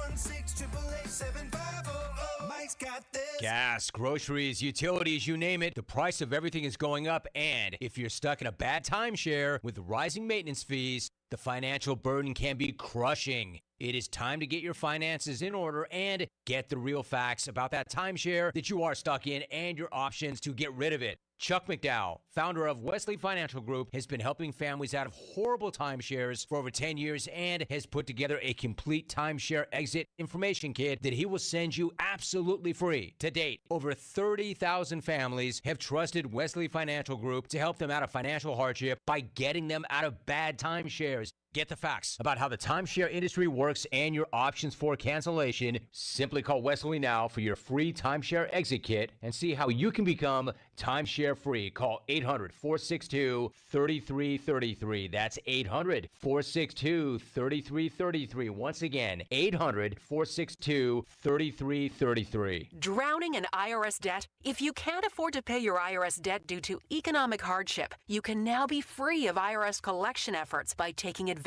of a special IRS tax hardship program. This program allows Americans who owe the IRS to resolve their delinquent tax debt once and for all. In some cases, maybe even reducing what you owe significantly. An open phone line has been established by Community Tax for consumers to call and see if they qualify. Simply dial 800-485-7220. If you owe back taxes to the IRS and cannot afford to pay them back or have years of unfiled tax returns, help is standing by. Just call the Community Tax Helpline today at 800-485-7220 for the help that you need. Don't take on the IRS alone. They can attack your wages, savings, pension, home, and even your Social Security check. Call 800-485-7220 to see if you qualify. That's 800-485-7220. Paid for by government. Did you hear? A secret hoard of $10 Gold Liberty coins from the late 1800s to early 1900s has been found. These gorgeous Gold Liberty coins are as bright and shiny as the day they were struck, and less than 200 of these gold coins are available in any specific date. Coin experts are calling the secret U.S. gold coin discovery a once-in-a-lifetime opportunity, and you can own a piece of the hoard. When you call, you are guaranteed a specific date Gold Liberty struck at the iconic Philadelphia Mint. With limited availability, you must call now. These historic dated gold coins are still in uncirculated condition with brilliant luster. That's anywhere from 117 to 144 years of history you can hold in your hand. To learn more, call 1-800-386-8018. Call now and you'll receive a free bonus, a $50 value free with every order. Call 1-800-386-8018 now to secure your $10 Gold Liberty coins before they sell out. That's 1-800-386-8018. La la la la la la la la la la la la la. Oops. Ever had your singing lessons cut short by icy water? Oh, I'm sorry, honey. Say goodbye to those cold notes with Navien tankless water heaters. With Navien, you'll hit all the right notes without the surprise chill. So keep singing and let Navien keep the hot water flowing. And get ready for the encore when you get your utility bill. La la la la la. Navien tankless water heaters. Visit tanklessmadesimple.com. Chiefs coverage is brought to you by DuriVision. Schedule your free consultation today. DuriVision.com. Make one of the best decisions like I did. Call DuriVision, 913-491-3330, or go online to DuriVision.com, where they make it affordable for you to better your vision no matter your financial situation. Offering 0% interest deferred financing. DuriVision.com. This is what I say. Don't need nothing but a good time. How can I resist? About 10 minutes away from the random question of the day, about a half hour away from Club 610 here on a Friday. Our friend Pete Sweeney from Arrowhead Pride going to join us in studio. We'll talk some Chiefs football with him, what direction they should head in at the wide receiver spot, what his thoughts are on the Rashee Rice situation, and we'll run that same hypothetical by him that we had earlier, looking at Travis Kelce and Chris Jones and who's more likely to achieve a certain milestone this particular season. So that's coming up in just a little bit. You guys can keep interacting with us on the J Southland Tow Service text line 913-586-7610. Plus, Pete, I was trailing Pete because he sent me a graphic, and I said, okay, Pete, I'll follow you along. He sent me a graphic of, how you can do it, just tiered bets where it's like, you make a $10 bet, you bet it like 7 times in a row. And Laddering. Laddering. You've got a Sween's $1,000 ladder, he says. Last night, the first bet was over 4.5 runs in the first 5 innings of the Royals and Angels game. I made the bet with Pete, won the bet. They scored more than 4.5. Today's bet is going horribly bad. We're not even going to get to step 2 of the ladder. So I think he should have to follow my ladder, and we should do the same thing. He should have to follow me since I followed him. Well, you just described it as gambling. Yeah, but we're gambling together. Yes. Well, I'm just saying his bet went not just No, bad. you're like you said you won yesterday, and then you acted like you were supposed to win today. Oh no, I'm just saying that it did not go great on the other end. We can talk to him about that in the 1 o'clock hour. The Royals, meanwhile, are getting close to the 25% mark of the season, though. Mm-hmm. And they are in position to go 8 games above 500, as we said, for the first time since 2016. And it's pretty clear if you were to look at basically the first quarter of the season and how are they potentially 8 games above 500 after tonight, it's very easy to just say starting pitching because that is exactly why. And the defense, offense, yeah. the offense has been timely, right? But in particular, the starting pitching is why they're in the spot that they're in. Sure. Last night, I thought was a good example of that. Michael Wacha happens to have a bad start last Saturday against the Rangers, one of his worst starts he's had in a couple of years, actually, in terms of runs given up. And then last night, for 6 innings, he's scoreless. They put him back out in the 7th, and he started walking some guys, ends up giving up 2 earned runs. But still, you'll take that outing every time from Michael Wacha. That's why. They have too good of starting pitching for this team, to me, to suffer a very long losing streak. That's why the offense you can be a little more patient with and you can wait. I think that when you look at where this team is, and we're like, we're pretty much at the quarter pole, close enough. Tomorrow would mark, or the end of tonight actually would mark 40 games for the season. We understand 162 doesn't divide evenly 4 ways or 3 ways or whatever you want to do. 40 games is where we start looking at just as the same as you were 4 games through an NFL season, a good sense of where this team is. Pitching and defense is definitely why they're there. I do think that there's a learning aspect to winning. I think that that's really undervalued sometimes in these younger teams. And I might value it more in Kansas City because the last couple of times the Royals have been successful, they had to learn that process slowly. They were better if they learned it slowly. I go back to 2003, which was a fun team. They were just bad, and then they were great, and then they were never good again. They were miserable, actually, after that season because there was this weird mix of veterans who had never really won together. This team wasn't good last year, but over their last 162 games, this team's a lot more competitive than you think. They buried themselves last year, and they couldn't unbury themselves. It was never going to happen. And I know we don't like September baseball stats, but it goes far beyond that. The last 80 games of last year, far before September ever hit, the last 80 games of last year, I think they started the process of learning how to win games. At the beginning part of this year, I thought there were some struggles with learning, and they've lost some games they shouldn't, and they probably still will. But they are starting to win a lot more games of those than they lose. The ones that are, don't let them get away over and over again. I think it's largely because Vinny and Bobby Wood Jr. and Salvador Perez have come together as this like kind of perfect trio of leadership at the top. And because, the pitching is so good. Of course, that's why they're winning. If you're worried what's going to happen, how they're going to go back to losing ways, just hope the pitching holds up. That's the key. It really is. I mean, because the offense hasn't, to this point, consistently been good enough to carry pitching being bad for a couple outings throughout, a couple rotations through the rotation, if that makes sense. They haven't been able to show that they would be able to withstand that. Now, I don't think they're going to go a couple, times through rotation where consistently 3 or 4 of the pitchers struggle. I haven't seen any indication that's even plausible. There's no reason. Heck, even so tonight, Alec Marsh is back off the IL. He was pitching great as your 5th starter, and great not even just by 5th starter standing. before the injury. And now he's back. And so you have increased your record in a positive way when your number 5 starter was on the IL and you had spot starts from Jonathan Bolin and Daniel Lynch. You know, like they've been, sure. We wondered, hey, when injuries happen, how do you maintain that? So far, their first real injury was the Alec Marsh injury. And here they are. It fine. And they covered it fine. And yes, if a bigger piece gets hurt, that's a whole different conversation. But now they have an easier schedule, I think, over the next week. And it started with this Angels series. And last night, they took full advantage of that. They beat up on Detmers, the pitcher for the Angels. They got to the bullpen. They protected their bullpen. So everybody, MacArthur and the whole bunch should be ready to roll this weekend up in Anaheim or up in L.A. against the Angels. And thinking of MacArthur, again, we are going to be out of Kauffman Stadium on the 21st. Don't forget, 9th Infantry. We've got the shirts. We got the hat. Section 151 is where we're sitting, right above the Royals bullpen, supporting the General. If you can't get tickets in 151, the other bullpen area sections 150, 152. And even if you have to back up from there, there's the 200 level right behind. But we're going to, all three of us, Sean Barber texted yesterday, said he was listening. He says he's ready to salute the General. So Barber's going to be out there for the Royals game on the 21st. Dollar Dog Night, too. Ooh, that's going to be fun. Look, we obviously support our guy. It's going to be a good time. I've got shirts are on order. Hats are here. We're comfortable. We're going to be there. There's no problems there. But I do think if I look at this team and I'm like, all right, what's going to be the thing that stops them from getting the playoffs? We asked ourselves that about the Chiefs, not about the playoffs, but like what's going to stop them from winning a Super Bowl?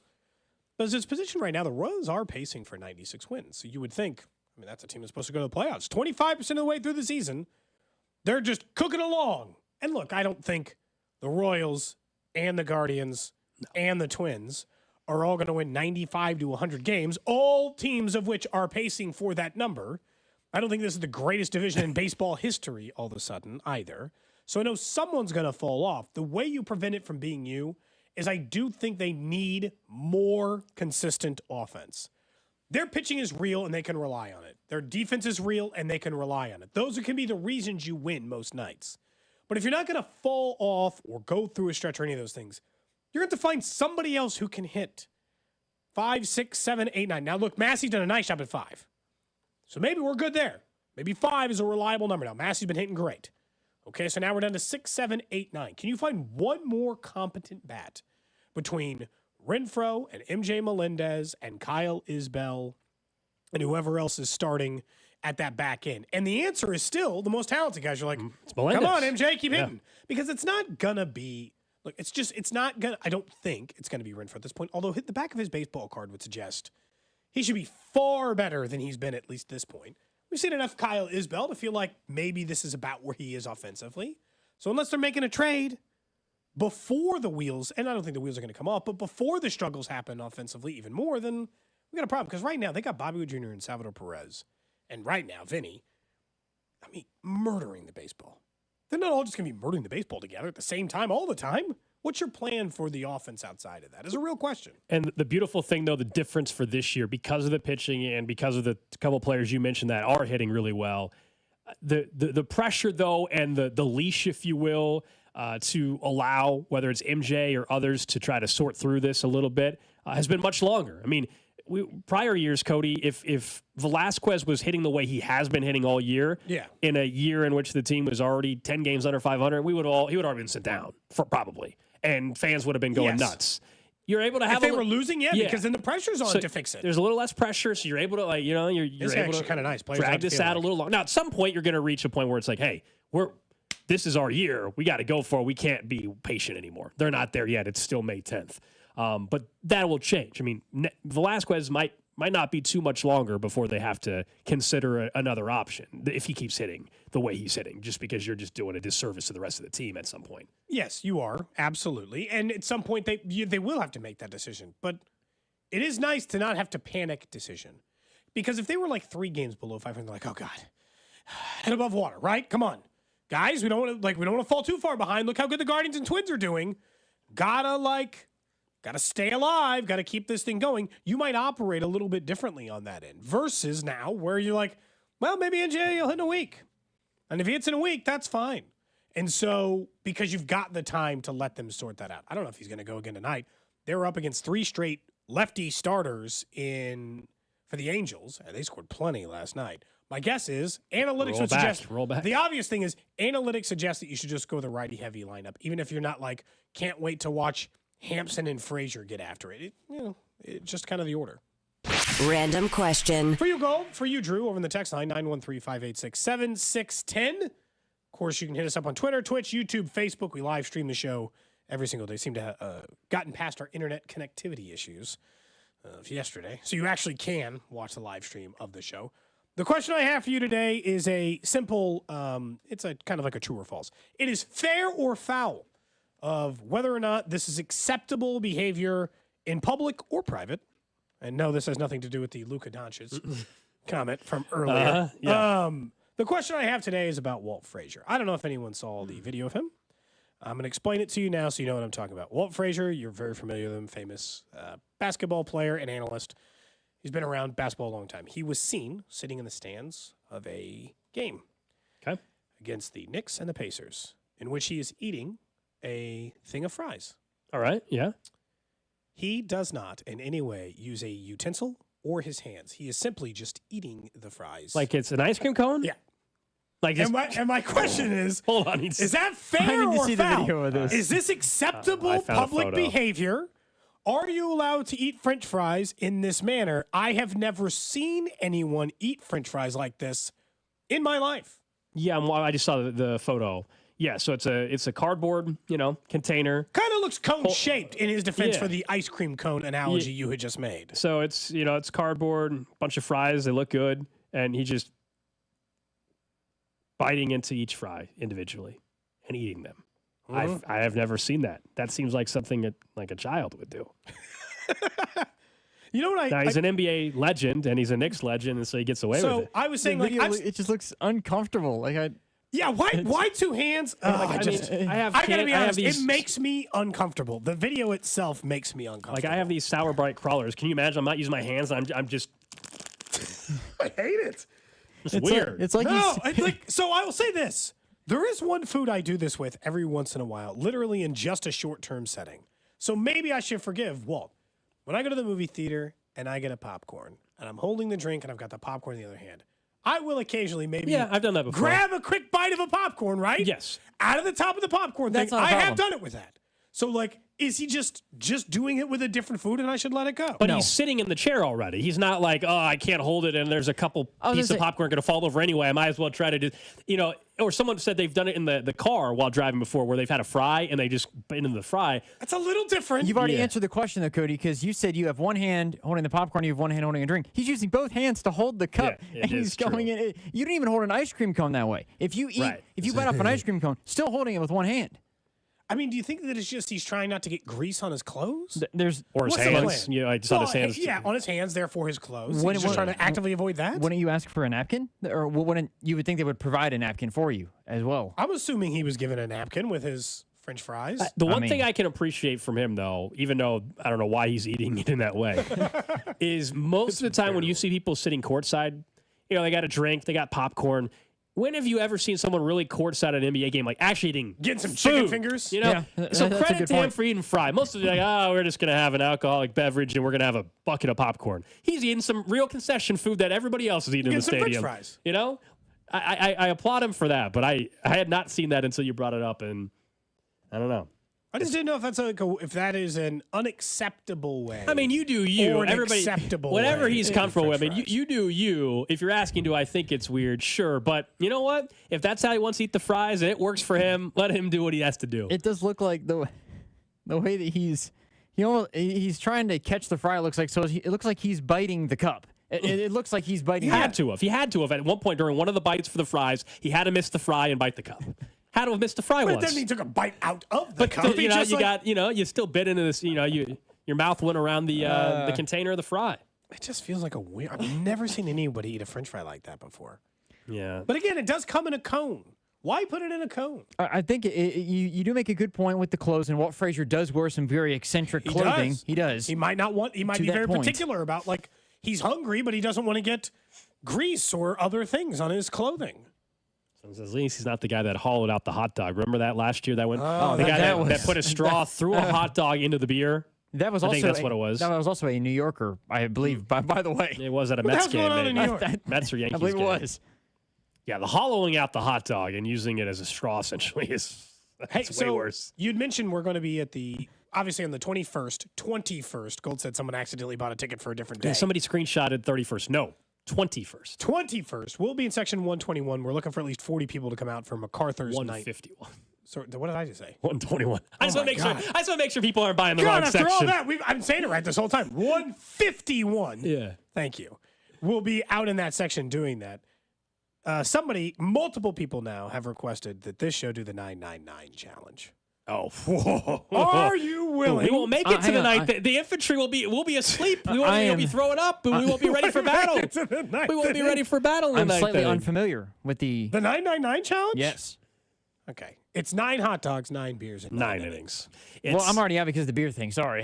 I mean, it could be ciders for you. Take me out of it. I don't. 9 corks, 9. Nine dogs in 9 innings. It's dollar dog night. It is dollar dog night, so it's not going to cost That's you a why I ton. was mentioning it. Are you able to eat? Does it have to be one per inning, or is it just you have to get done? You have to get done. I think it's one in per 9 inning. innings. I think it's one per inning. I don't think you can just do all 9 all of a sudden 5 seconds before. I think it's you're going to want to space it out, but also the beers get. I think you're good the first 4 innings. You're like, you know what? I think I could drink 4. Then it's a problem. 5th inning on, it hits you and you're screwed. I think the spacing it out is what would hurt it, because if you felt like you could inhale without much of an issue 3 hot dogs in the first inning, and then you wait a couple innings and then you go after it again. I was not. Maybe planning, it's a little easier. I was not planning on. I was not planning on Ubering to the game, and so this changes the entire plan. The complexity of your plan? If we're doing the 999 challenge, that means all of a sudden we got to I Uber would out not to the ballpark. suggest you drink 9 beers and then drive home. So all of a sudden we'd have to Uber there. And we got to be ready for battle in the 9th inning. I don't know if this is the game to do the 999 challenge. You don't want to be a little sluggish. We need to be at the ready. And people have asked, can they have their children enlist in the 9th Infantry? And I already said yes. Well, I they said could the shirts might be a little big on those troops, but we'll Little be good kids to go. only have to eat 3 hot dogs and drink 3 drinks, not beer. Preferably. Well, I don't think that 999 challenge is a going to the non-alcoholic kids. drink, perhaps. You know. Someone says they'll eat the glizzy without their hands in front of the bullpen. I mean, would you do it if we started it in the parking lot? It wasn't really a true 9 innings, but you still tried to get through 9 beers. Just in the parking? Well, no, some in the parking lot, some in the stadium. Sure. Someone says, "I'll maybe. take Bink to win for $100." Yeah. I think I he don't would think be The the beer favorite. part of that would not be an issue. I think for Bink would be the favorite. I don't think Or Bink's he'd be up coming there. though. Bink hasn't said I don't think he's showing up though. Someone says that is a rich man's game. It's dollar dog night. The beer, 9 beers Only though. 9 beers would cost me a fortune. That's that was gonna- 9 beers isn't cheap. To that texter's point, if we were to if the whole station were to participate in this, who has the best odds? Who has the worst odds? I think I have the worst odds. I'll be honest. Well, because you don't drink beer. Well, that and Someone also brings I up don't a know if good I'd be able to point, do it. That we would the innings go quicker now with the pitch clock, and they cut off beer sales after the 7th. You gotta actually You gotta order those beers ahead of time. Mm-hmm. Yeah, the beer cost is a problem. Besides this being miserable, You mean the $90 on beer you'd have to spend? At least $90. I just think I'd want to die. I think we'd get through about 6 innings and then I would just be wishing for death. Someone says if you'll be my Uber, they'll do the 999 challenge. That's from our buddy Blair. Are you coming to the game, Blair? Again, tickets 151, 150, 152. Any of those bullpen sections. That's what we're looking for. And we'll have some more details on where we're going to meet up in the parking lot and everything like that before. But May 21st, the Royals are taking on the Tigers. Yes, it is Dollar Dog Night, and we're hoping to see the General get a save opportunity. Somebody correctly pointing out, they said $5 12-ounce Miller Lights now over in the value menu area. That Really? they've got a few select. They're running ads all the time. They got a few select concession areas in which it's still like the value meal. Wow. So there's some $5 Miller Lights. So we could do the $9.99 for like $45. well plus the hot dogs. So like No. including tip, Yeah, maybe that's- $60. Yeah. $55, $60. That's not so bad. Okay. Hang on, nine dogs and 9 beers, and what's the final 9?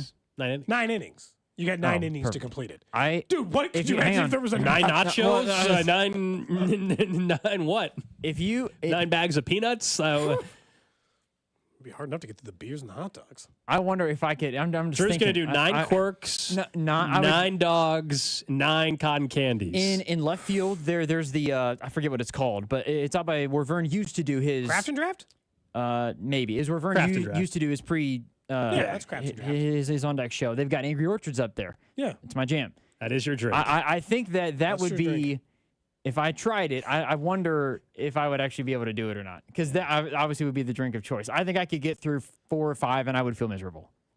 Halfway.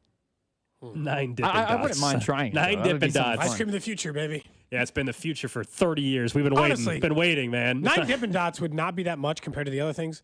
That is going to be the least filling food on the planet. Yeah. Dippin' Dots? Dippin' Dots? What is that, like 17 Yeah, so calories just- worth of ice cream? Get out of here. I can That's eat a lot. 9 Dippin' Dots. I think it's a bit more calorie-wise, but it's definitely not filling. It's definitely not filling. That would make me sick to my stomach. 9 Dippin' Dots? It would settle pretty poorly. 9 beers, 9 dogs, 9 trips to the bathroom. yes. Someone says they're out. Pete Sweeney will be joining us for Club 610, but he did send me a text that said, hey, I may be a couple minutes late. What's he up to? Club 610 is casual, right? Does he mean dress code or like arrival time? Like this is like a normal party. Did he so come from thinks the doesn't have gym? to You show think up he on just time. showed up from the gym? Hard to say. He goes to the fancy gym in town, though. You know, he got the He pinky. does go to the- He's got the pinky up as he walks in. I The think. big health clubs. Yeah, yeah. You know, They he has- probably call it like a retreat or something. It's a nice gym. You guys see this? Wait, which one? From Read the it. 785. Drew eats 9 hot dogs, drinks 9 apple juices, and poops his pants. That's called the toddler. 9 Angry Orchards. It's true that your blood sugar is through the roof. Yeah, I by the would time be. you know what 9 Angry Orchards. That would be. Like, That'd be besides a- your BAC, your blood sugar also. What is just day is this that we're going? That was the 21st. 21st. Come How do on, you not know the Drew. day of our Well, no, event? no, I know. Hang on. 21st. It's a Tuesday night. Tuesday night. That's what I wanted to know. Yeah. Wednesday. But the next day's a day game, so like half off of work. You know? I was gonna say the next day I might just be one of those emergency. I have the worst hangover ever. Sorry, guys. Yeah. I'll have to have somebody come in if I were to do 9 Angry Orchards. Well, I'll be honest with you. You would not be the first producer who left this show early due to a Hungover. hangover. Yeah. Nick Short already has you beat there. So That did happen after you could be St. the Patrick's second Day. person to do it. How long did he last in the show? Gold called out sick. Well, He made it- unrelated to drinking, I was actually sick. yeah, I didn't say you were drinking. I said Well, you were we out were- sick. Yeah, So- but so you made you're it. on- You were linking the two. So you're on your own, essentially. in a way. So Pete Sweeney actually came in. He was also hungover. He came in for 2 hours, and that's then we probably got a to crazy we had to show. do 5 hours that day instead of 4. He made it the full 4 hours and then left. And then Pete picked up the slack and made it the extra hour, even though we had all been drinking too much the night before, except for Gold, who was sick. All right, thinking of Pete Sweeney. At some point, he's going to join us during Club 610. We're going to find out where he's been. We're going to find out more about the laddering of the bets you were talking about. And we'll get his thoughts on the Rashee Rice situation next here on Cody and Gold. Cody and Gold. If the Royals win the World Series, I will get, and you can mark it if you want, but I'll everybody get knows this tattooed on my body. Who gives We're winning games. Brought to you by Heartland Men's Health, the leader in men's sexual health. Thousands of men have been successfully treated for low T, ED, and more, all with discretion and compassion. Make your appointment at heartlandmenshealth.com. 2 quarters, 5 dimes, or 50 pennies. Any way you add it up, you'll save 50 cents per gallon on fuel at Hy-Vee's 50/50 sale. Spend just $50 on groceries this Friday or Saturday and save 50 cents per gallon on your next fill-up. That's right. Swipe your Fuel Saver card and earn a 50 cent per gallon discount with a $50 purchase. Don't miss the 50/50 sale at your Kansas City area Hy-Vee. Must use discount code valid in store and online. See store for details. Wahlburgers at Hy-Vee has cooked up a fresh new menu. Now introducing Build Your Own Burger. Whether you stack them tall with a triple hour burger or you stack them small with a single, customize your burger the way you like. Plus, you can add a classic side and drink for only $4 or a signature side and drink for just $6. Order from our sizzling signature certified Angus beef menu options like Paul's favorite Our Burger or Mark's favorite Chicken Ranch. Check out our new menu at your local Wahlburgers at Hy-Vee today. Every business faces challenges, but complicated, expensive, and uncertain shipping shouldn't be one of them. With USPS Ground Advantage from the United States Postal Service, you can avoid all the noise. No more unexpected surcharges, hidden fees, or complex rate structures. It's just easy, cost-effective, and dependable shipping. Tune your business's frequency to success and turn shipping to your advantage. Learn how at USPS.com/advantage. USPS Ground Advantage. Simple, affordable, reliable. Hey, it's Carrington Harrison from The Drive here, and you guys know this. Living in the Kansas City metro area, it is going to be hot, hot, hot this summer. And remember those huge AC bills that you were paying last summer because your windows let all the hot, humid air into the house? Well, call my friends at Window World and replace those old windows right now. Call this number, 816-799-0820. Window World windows are just one of 2 windows with the Good Housekeeping seal of approval. And in just over 20 years of business, they have improved the look and thermal efficiency of over 54,000 customers right here in the Kansas City area with a lifetime warranty that covers all your parts, glass breakage, and labor. It is the official window of the Kansas City Chiefs, and they're offering you an incredible deal. Window World is now offering 18 months same as cash financing with approved credit. All you need to do is pick up the phone and call this number, 816-799-0820. One more time, that's 816-799-0820, and tell them that Carrington sent you to my friends over at Window World. This is the absolute worst time of year to have to be dealing with joint pain. You can't do all those outdoor activities you love to do. Hey, it's Bob Fesco. Don't go through the summer missing out on life. Call QC Kinetics now and find out how they can use biologics from your own body to give new life to your achy joints. QC's regenerative medicine protocols can restore and repair that damaged tissue with no surgery, no steroids, no drugs, and no downtime. This is the future of medicine. Tens of thousands of QC Kinetics patients around the country are living their best life this year because they made the call. Call QC Kinetics now for your free consultation. Revolutionary treatments for joint pain are here. 816-412-6299. That's 816-412-6299. QC Kinetics off 435 and State Line and in Gladstone. 816-412-6299. QC Kinetics. You've heard it said, he's a diamond in the rough. Or maybe, diamonds are forever. Here's something else I've learned about diamonds. They're just pieces of coal put under pressure for a long, long, long time. So when I start feeling like I want to give up, I think about that little piece of coal. And if that piece of coal can make something of itself by not giving up, so can I. Persistence is in you. From PassItOn.com.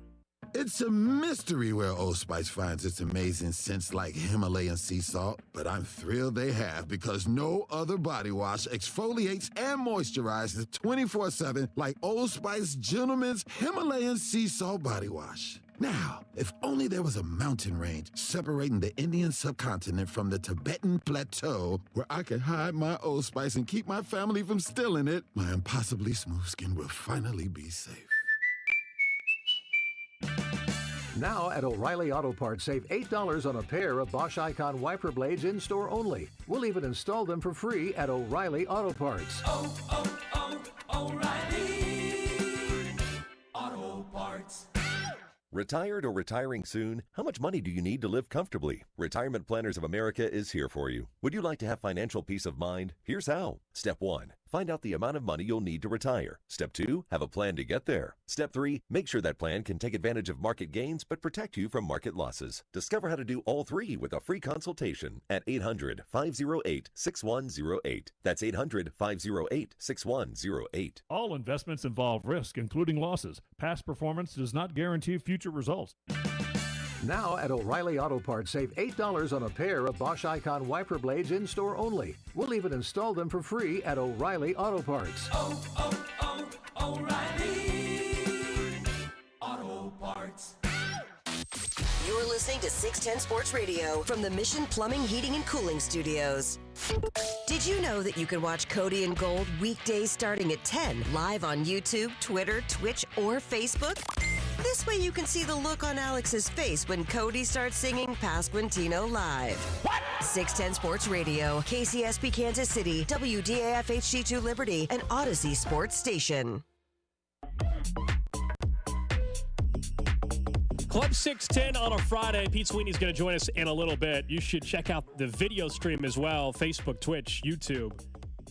Cody had mentioned our friends had sent us some overalls, some Chiefs overalls that also had sent us some stuff. I don't know how many months ago did Foco, they sent it, I don't know, it was like probably stuff. like 6 weeks ago. I had asked him for some of these overalls right after Jason Kelce wore them. This is the exact ones that Jason Kelce wore. So we all have them on now, except for you. I don't know where yours are. Where are yours? Yeah, hang on a minute. Even I've got them on. I put mine on. I have mine on now, and it's gigantic. I look like a rodeo clown. Here, you stand up. Give everyone the full view of it, and I'll put mine on. That's a rodeo fine. Clown, and the best part is actually that Drew has some on, and so Drew is wearing Chiefs overalls right now. Yeah. And I love that. I feel We violated. have to get a photo of that ASAP on the video stream as well. But we'll see. Maybe there's also a wig in here. I feel like if Drew put that on, you would go full rodeo clown. You're just at I look like the an American idiot. Royal, and you're just at a PBR event or something. Yeah, this thing is massive too. Like it's dragging along the ground. It looks on my it's feet. definitely rodeo clown size pants right now. From your sake, Drew, it is so much worse than just wearing like something with a Chiefs emblem. It's just like it's so ridiculously over the top. Let me put this on. I honest to God, before I got these yesterday, I don't think I've ever owned a pair of overalls. No, neither have I. I don't think I have either. I don't know. Like maybe when I was a baby, did I have some random outfit? I have no idea. Other than that might be it. Like that I might haven't be. bought any in my life. No. I Go know. to one Look, shoulder, like, you guys like the have cool seen kids from the 90s. The you guys have seen though. You go out to Arrowhead for a January football game and it's cold as heck outside, and people wear these big overalls like this. Keeps them warm, man. These would be good in the winter Kind time. of Very good. I Kind was of like thinking a about free that. layer where you could still keep some warm. There you go. Now I'm in it. You got the tag on yours still too. Oh, my bad. So the overalls are made for layering clothes on cold days. Yeah, Especially absolutely. the boots thing. Yeah, definitely the boots. We're obviously just wearing them for fun today, but yes, that's why people have worn them in the wintertime.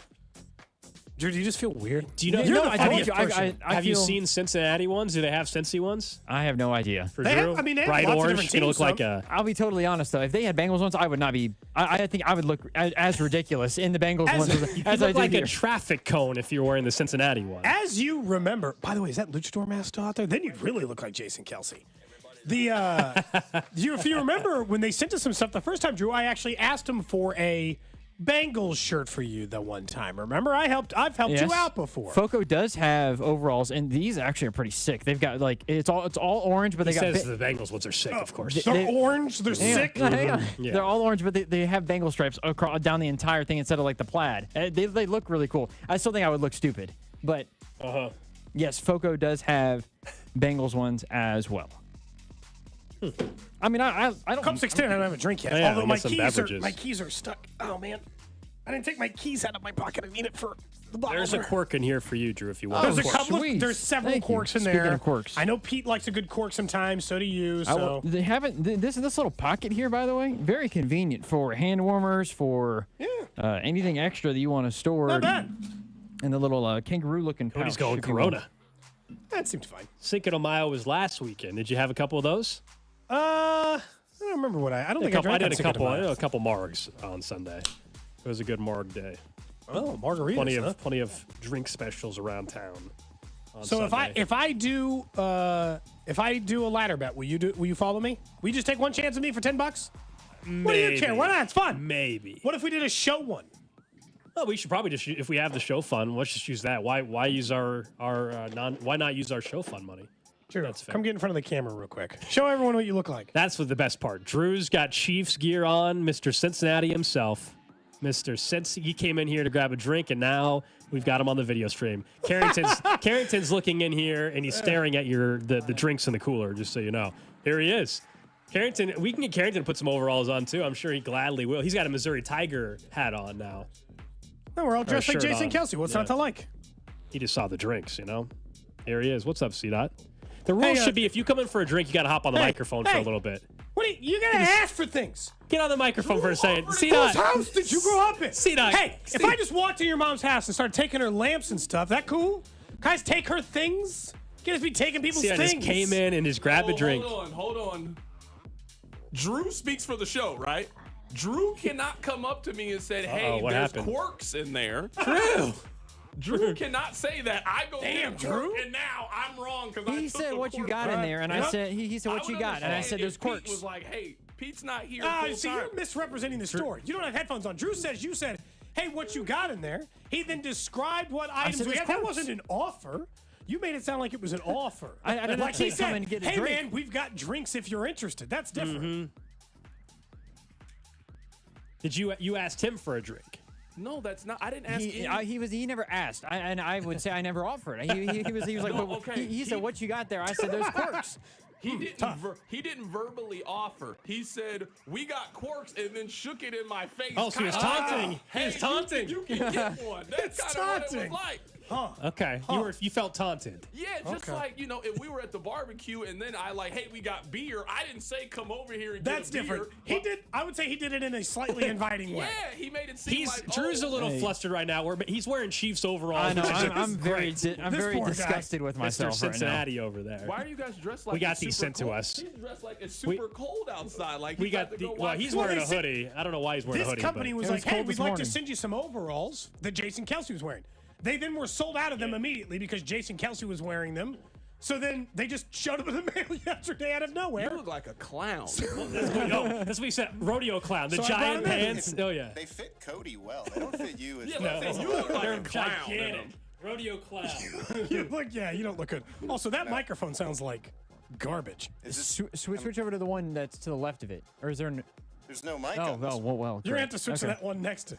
Well, Carrington's not going to be here forever, I don't We're think. struggling. Yeah, that one sounds way better. It is better. Pete, how you been? I haven't seen you in months. Yeah. I don't think I've seen you since Las Vegas. No, yeah. Once we're done with the Super Bowl, I'll just go away for a while. Pete goes out of town. Pete goes to the Pete? country club. You have never seen Pete wear Knicks apparel until now. Now this is the It's the first second time. It's the second time I've ever seen wear him. the hat. I don't know if I don't wear a lot of You Knicks just shirts. bought this T-shirt in the last 48 hours. No. This has been years. I've had this for years. Yeah. I've never heard of the. They got lemon time. Oh, Are you going to open your quirk or are you just going to look at it? They said I had to hop on the mic in order to earn a quirk. You can have one. You can have one now. Earn my way. You just said if you're going to grab a drink, you got to at least turn on the mic. I at least want the one that Drew has. I never had that one before. I'm doing that. Cherry blossom and lime or what? No, but it's like black cherry. What do you have right now? What is that one? I got the cherry blossom. I'm glad you're getting an extra. Do you want to trade? Yeah, let's switch it. All right. I'm glad you're getting an extra hour of work today because usually it's like 5:10 nowadays, right? Like you got 3 hours. Whose side are you on put right on the now? full Why are four, you doing right? this? He's on Pete's side. These West Coast games are tough, Pete. These West Coast games are tough for Carrington. On the West Coast, that's right. That's right. Angels. Carrington's got to stay up late to watch the final pitch of every Royals game. It's actually not that bad because I'm watching NBA playoffs Yeah, too. they're So up it's late, like, yeah. oh, the NBA playoffs are going late, and the Royals are still on, so it's not that bad. How do you feel about your Knicks right now, though, Pete, in all seriousness? I'm a little bit nervous about Robinson now all of a sudden being out. I mean, Because he's been so good. Well, 15, 17 minutes a game, but still, I just, I don't know. I think they'll win this series. After that, we'll see. We'll see if they can manage to do it. Your Knicks are likable. We were talking earlier. I think, and I said I hope for Pete's sake the Knicks win and the Rangers win. But in general, I enjoy like New York East Coast sports fans suffering.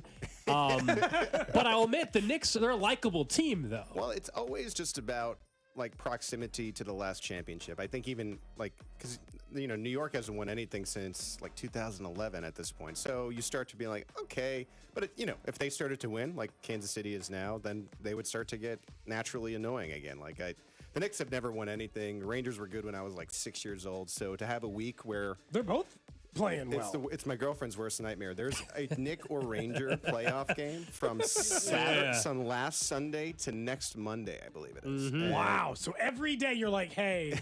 Another playoff game. And what's crazy is so far this week, they haven't lost. Neither team has lost the playoff game. So it must be a crazy time back, where I'm from at this stage. But yeah, I'm happy that things are going well in Kansas City too with the baseball team. And of course, Chiefs coming up here. Thinking of the playoffs, what's your explanation of what occurred after the Thunder lost to the Mavericks last night? Luka Doncic was at a press conference and this happened. Just our sharing the ball and our energy was great. What do you think? I mean, it's got to be. This has got to be a teammate. I was thinking it's Dallas Mavericks Pride.com or whatever, and someone's got their tab open covering the team and they accidentally have a Didn't little, have the sound off. Yeah, I think it's got to be a teammate. Like, 'cause you see them trying to do things when players are getting interviewed after the game, and it's off of a big win, and the players start doing the equivalent of like the bunny ears or start barking or whatever like that. That's a different level. So what, you think somebody put a phone in the press conference room and just played that for 2 seconds? Or the Willie Gay Jr. stereo system that connects to the Bluetooth. You just throw it on there. Yeah. It definitely flustered him. So whoever did it. Oh, the look on his face was immediately like, I hope it's not live. The text line is firm in the stance. There's two people. The text line either thinks, I don't know, man, that echo thinks live somewhere near that building is their guess. And the other part of the text line says, "There's no way it's real. No woman makes that sound." And they didn't like. And then they didn't like that when I responded, "Maybe you're doing it wrong." Oh wow, this is a back and forth with the text line today. I think it's clearly from some. I think it was a reporter that actually had a tab opened up accidentally. That would be even worse. That would be. And that's why we haven't. That's why we haven't got any more information about this. They're protecting their own. If a player eventually would have come out at so and so players were joking also, around. Like if you go on Instagram and TikTok and you send these things, sometimes you click on them and it's that's a saying. Yeah, where it starts as loud as it possibly can, the highest decibel possible, that stuff. So it could have been a reporter accidentally clicking on one of those like something said things. Breaking news, this person's hurt. He's like, well, I better see just this. sharing the ball and our energy was great. Oh Lord. I mean, it is tough. That's a tough situation. If you were in the normal Chiefs reporter room and you knew it was one of the reporters, if they asked you not to say anything, would you stand by them? That's a close-knit group. Would you stand by him? I'd be like, Adam, what are you watching? Just kidding, of course. Yeah, you know what? Actually, rank them 1 through 10 most likely to watch pornography at work. I think, there would be an unannounced, unwritten. We're not gonna say that name. We're not talking about this. Until years later, the book comes out, right? Yeah, I mean, you admit it eventually. I think the media. I think the media would all band together and be like, we're not going to embarrass this person, because that's happened before with different situations, quite obviously. But you tend to try not to embarrass people. Yeah, if someone asks a ridiculous question and gets yelled at by a certain coach, you're not trying to identify necessarily the person. I feel like that's an embarrassment. I mean, I've been there. I've been yelled at by a coach. Or you do it long enough, you're gonna get scolded in a way at some point, and you don't love player scolded this person. Now all of a sudden your name is on X. I still think my favorite press conference moment is when a fan got in and was asking questions, like real questions, just like a regular dude wearing a Chiefs hoodie, just popping in. Ask some questions to some people he's interested in. So I was there. So was I. It's a wild moment. Years and years ago, and he just followed the rest of the media in. At that time, I think the Kansas City Star had about 25 interns, so no one noticed. But he did have Chiefs gear on. Just sat down. And asked Bob Sutton a question. And, for inside journalism, I know a lot of fans know this, but just in case, you're not supposed to say we or us when you're covering a specific team. And the question was, so how do you feel about our defense this year? The answer was pretty good from Bob. It was pretty good. One of the better, but Bob was always long-winded and would give detailed answers. So this is still the all-time report. And I think it was a student reporter though, but this was Bill Self was being asked about Andrew Wiggins at the time, and someone referenced Wilt Chamberlain. Did Wilt Chamberlain or Danny Manning ever, they were on the cover of Sports Illustrated, have they reached out to Wiggins? Someone was asking if Wilt Chamberlain had reached out to Bill Self. This was, that's one of my favorite ones ever. No. Has he reached out to you recently? Not recently. Not recently, no. No. I mean, look, we don't have to go back and play a now suspended reporter's question to Caitlin Clark from a couple of weeks ago. He's suspended? I didn't see. He got suspended for 2 weeks. Yeah. And it can't cover the team in person the entire year for the paper. Whoa. Well, there was the. I like that you're here. I like that you're here. I do that at my family after every game, so. Okay, well, let's start doing it to me, and we'll be able to get along just fine. There was the second one too. The second one was also weird. From a different person. That's worse than the moaning, I think. I got a cringier feeling from that than the moan. You're like, I don't like it. I mean, yeah, that's. And then the other reporter said, hey, is Bay going to be here? I'm like, to a person you're covering? Bay. You would never say that to Patrick Mahomes. Be like, hey, is Bay going to be there? Could you imagine if you asked that to Travis about Taylor? No, that's an Aaron Ladd. That's an Aaron Ladd move. That's not for me. I don't go into that range. You're not getting into the Bay parts of the conversation. No, I mean, I wouldn't put Ladd past anything. He'll ask anything, so good for him. I mean, if I have a question like that, I pull Aaron over and I say, "What do you think about asking this?" And his eyes light up, so let him do it. Yeah, it's fine. Yeah, it's great. You need people like that in the building as well. Yeah. It's perfect. As I just said, I'm not going to say reporters' names. You said half Aaron of and I the have room. a great relationship, though. I'm kidding around. But He can't even defend himself. Aaron, if you're listening for some reason and would like to say something mean about Pete, you call can call in. for a couple of minutes. That's why I was joking, because I hear him on Carrington all the time mentioning me. So you're like, I didn't do anything. I'm just existing in this universe. I'm trying to do my best over here. We got Pete Sweeney hanging out with us here. It's the Club 610 on a Friday. 913-586-7610 is the Jay Southland Tow Service text line. Wanted to get your thoughts. We haven't talked to you, I think, since some of the latest details, rumors, whatever you want to call it, around the Rashee Rice situation. Is he coming? Have come out. I heard he should probably stop coming to the club. This is not club lit. Yeah, he can see. We go till 2:00 and PM. not AM. Yeah, we go till 2:00 p.m. today. And if he wants to be here in 5 minutes, my guess is he can fly right over here pretty quick. Or speed over, whatever. That's what. Jeez. Yeah. Monitor the speed limit on his way over carefully. Keep it up to 75, brother. The details yesterday were from a police report, and obviously, if that scenario is true, it sounded like he invited a photographer maybe to come back to the club and almost set him up and just to sucker punch him. Now, that's based on the police report. None of us know if that's actually, it's still an allegation. No charges have been filed. The club owner was on a Dallas morning station today. He said, I didn't see anything on the video that made it look like he was for sure assaulted, but also the video's from like 100 feet away. Yeah. And the guy didn't say he was beat up endlessly. He said he was punched once. What's your take on this? We can get to Zay Jones in a second, but just with what we've seen, we already know the felony charges that are out there, and then now you have this incident. Yeah, we know a lot more about the first thing. This thing I feel like is still kind of new and weird and raw, and so before you pass judgment one way or another, because like you have to look at both situations isolated, in my opinion. And so the first one, very clearly, like, he messed up pretty badly. Yeah. This one is so, like, there's so much wishy-washy information. It does sound like a situation where, a person that's not an athlete could be trying to get an athlete in trouble. It may not be. It may actually be what, is the alleged thing. Very odd. It is I've odd. never really heard any kind of situation like this. Like, I can't relate it to anything. I've heard, obviously, auto stuff we've heard all the time, and so you can kind of like reference that stuff. And this is a very weird, like, targeting a photographer to come back allegedly, and talking about photograph. I don't know. I think I feel like most people right now, where it's like, at this stage, I tried not to be out. We were talking about 2 a.m. past midnight, at this point. But if you're going to do that, I wouldn't try to be around certain people where you would get in a mix of like this kind of stuff. But it is what it is. I don't think we can pass judgment too much on situation number 2 until there's more clarity of like what actually happened. But can you trust him if you're the Chiefs? Which is why, I mean, I don't think it's a coincidence that Zay Jones was in town yesterday. No, I think we learned from the Kareem Hunt. I've heard a lot of people compare it to the Kareem Hunt stuff, right? And I think we learned from the Kareem Hunt stuff that the number one rule for Andy is just like, if I call you and we have a conversation, no lies, right? Like, that's the first thing he tells these guys in St. Joe is like, the quickest way out of here is if you lie to me. And Kareem lied. And that's why they made swift work of that. And so long as Rashee is cooperating with the team, and I think, is this, go back to baseball, is this a 3-strike thing where it's like, dude, come on. This is like the last with his talent, thing, probably. Yeah. And so,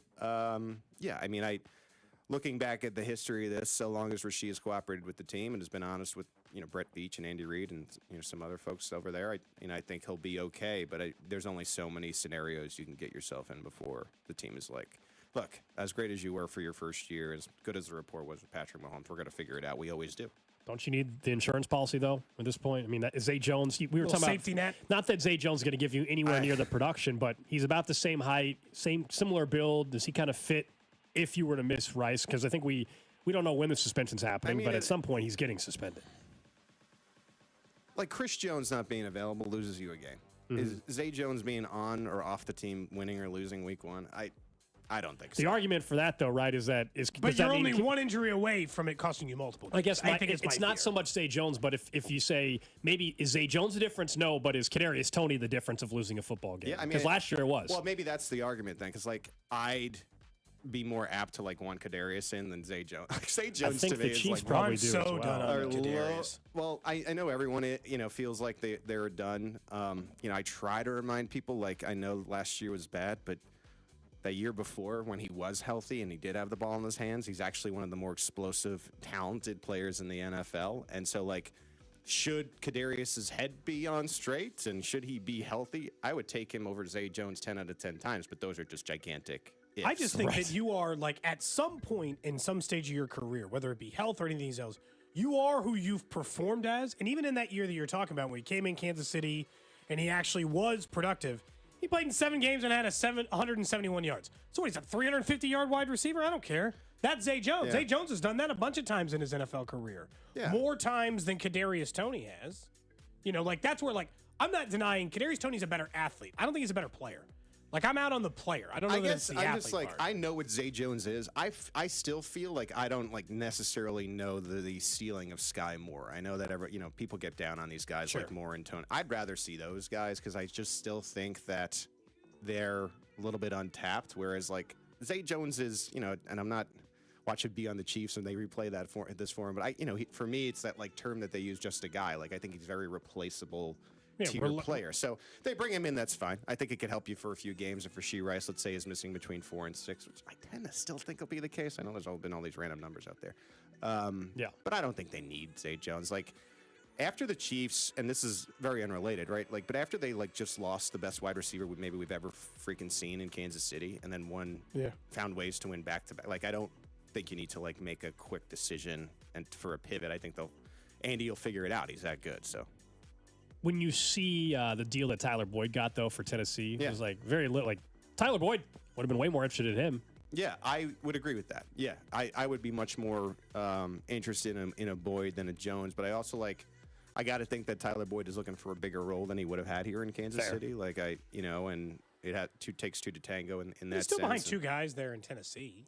Yeah, and like I said, I know there's been all these crazy numbers out there about Rice and the suspension. I don't think Kansas City really knows. I know there was like a report that I don't think they're expecting anything at this stage. I think they're just like waiting to see what it is. Like they knew that Charles, for example, last year, different scenario entirely, right? Mm-hmm. Like, so I'm not comparing the situations as what was being punished, but same situation. I think the Chiefs, in my opinion, and sort of from tapping in a little bit, like we're thinking it was going to be less. They weren't, and then they get hit with 6 games. So I think this could go the other way. Sure, I mean it could be more than I think, but I just think there's no real information out there. So all these things that you're seeing is like guesswork at this stage. Well, maybe they're predicting. Maybe they're doing what you're saying. Maybe part of why some people are reporting the Chiefs are preparing as if it could be a half a season is because they don't want to get caught on the Omenihu trade.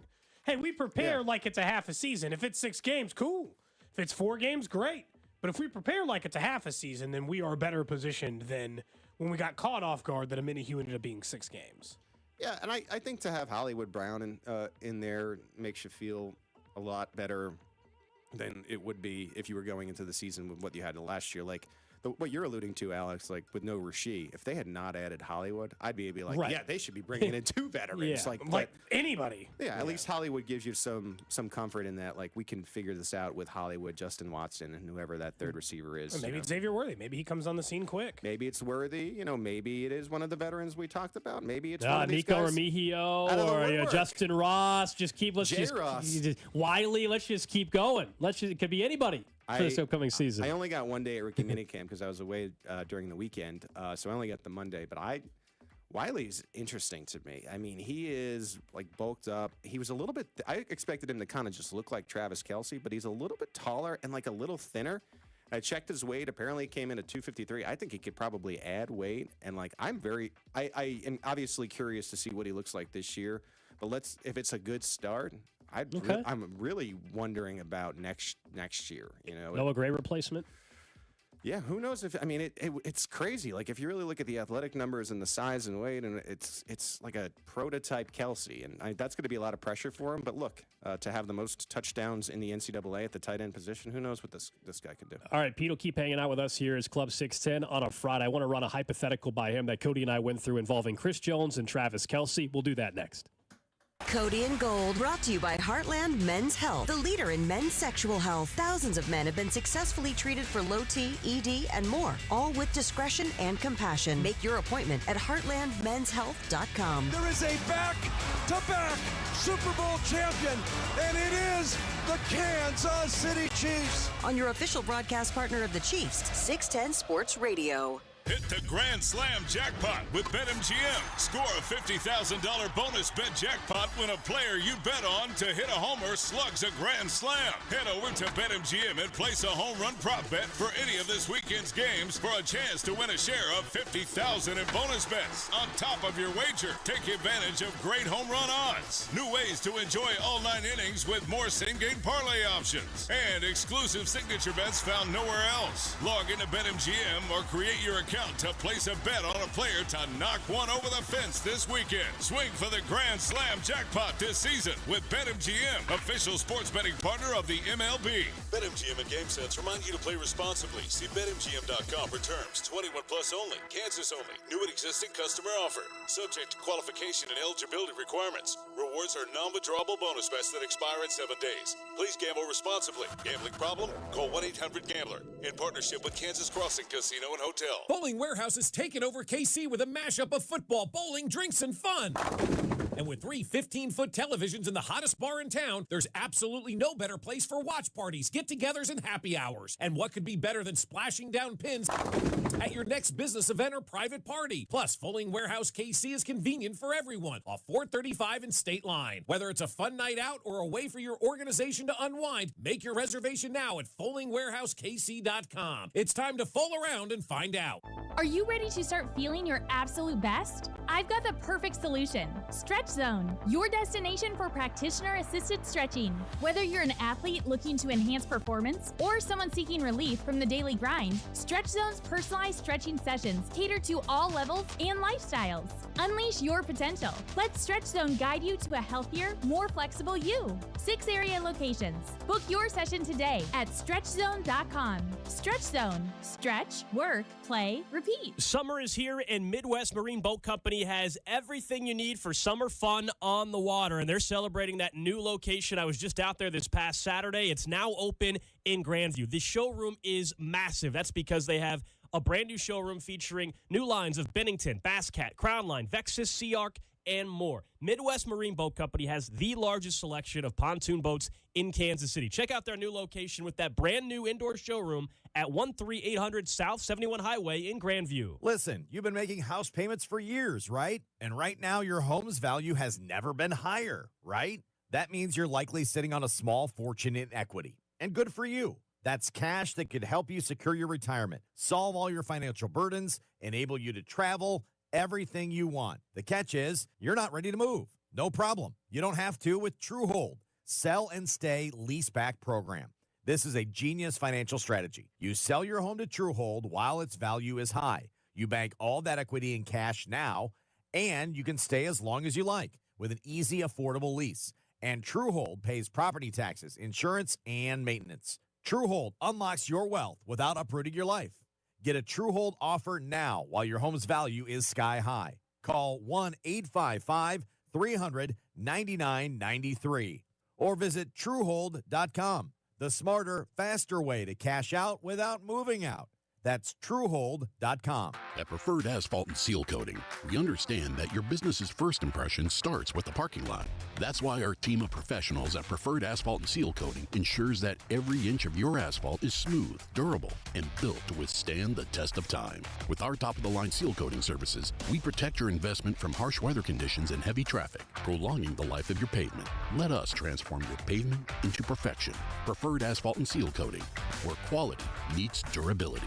PACKC.biz. Wesley Financial Group is not a law firm. This story is called The Ugly Truth About Timeshare. If you think you've done your family a favor by buying a timeshare, you need my help. Hello, I'm Chuck McDowell, founder of Wesley Financial Group. 10 years ago, I started helping folks cancel their timeshare. In the process, started what's now called the timeshare cancellation industry. The ugly truth is when you buy a timeshare, you can't tell me how much it's going to cost or when it's going to end. I recently helped a couple that had their maintenance fees go from $800 to $3,200 a year. They also received a $4,000 assessment for a hurricane that was over 1,000 miles away. Sound crazy? The crazy thing is, this never ends. Call my office now.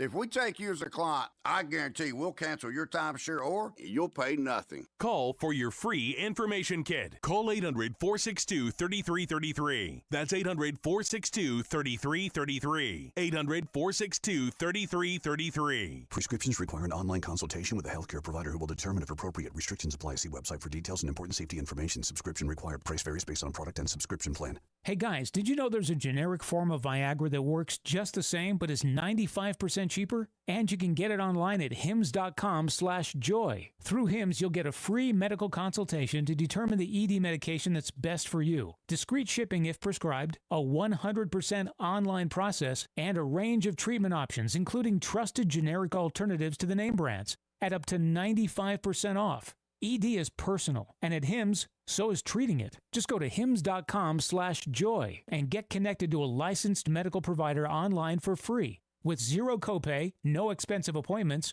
and no awkward face-to-face conversations. To start your free online visit, you need to go to this exclusive address, hims.com/joy. That's hims.com/joy for your free online visit. HIMS.com/JOY.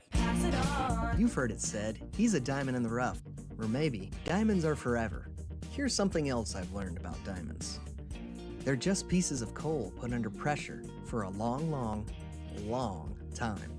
So when I start feeling like I want to give up, I think about that little piece of coal. And if that piece of coal can make something of itself by not giving up, so can I. Persistence is in you. Pass it on. From PassItOn.com. Brought to you by Express Employment Professionals. If you're ready for a new job, let Express Employment Professionals help you. Express is your one connection for a summer job in a variety of industries. Job seekers never pay a fee at Express. Go to expresspros.com to find your location. That's expresspros.com.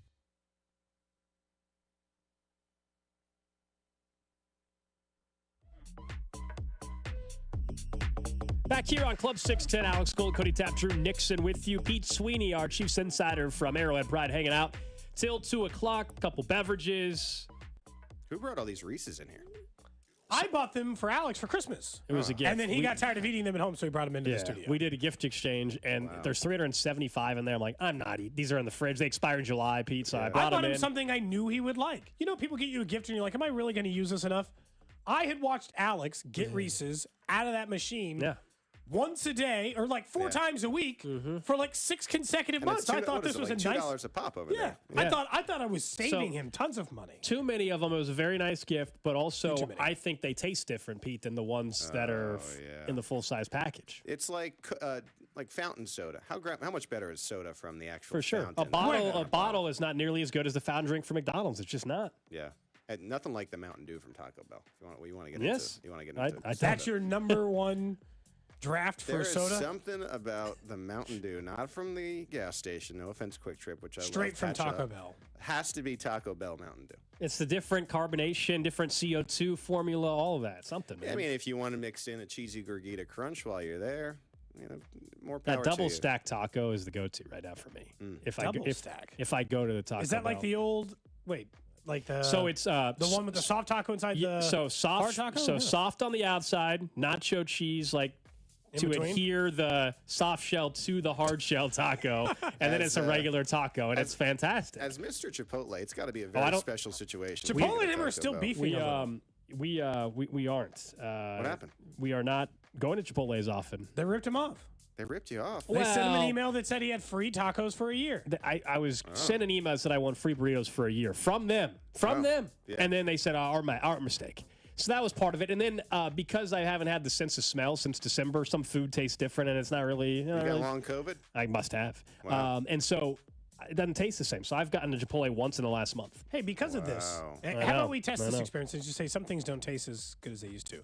Let's get you on some food you didn't used to like. Let's get you out there. Let's get you some sushi. Let's mix it up. Well, not sushi. No, I can still taste He's never food. had sushi. I can still taste food. You've never had it? I also can't do shellfish or shrimp Sushi's anymore. great. I love Well, that's shrimp. an allergy thing. That's different. Yeah, I'm not trying to kill you.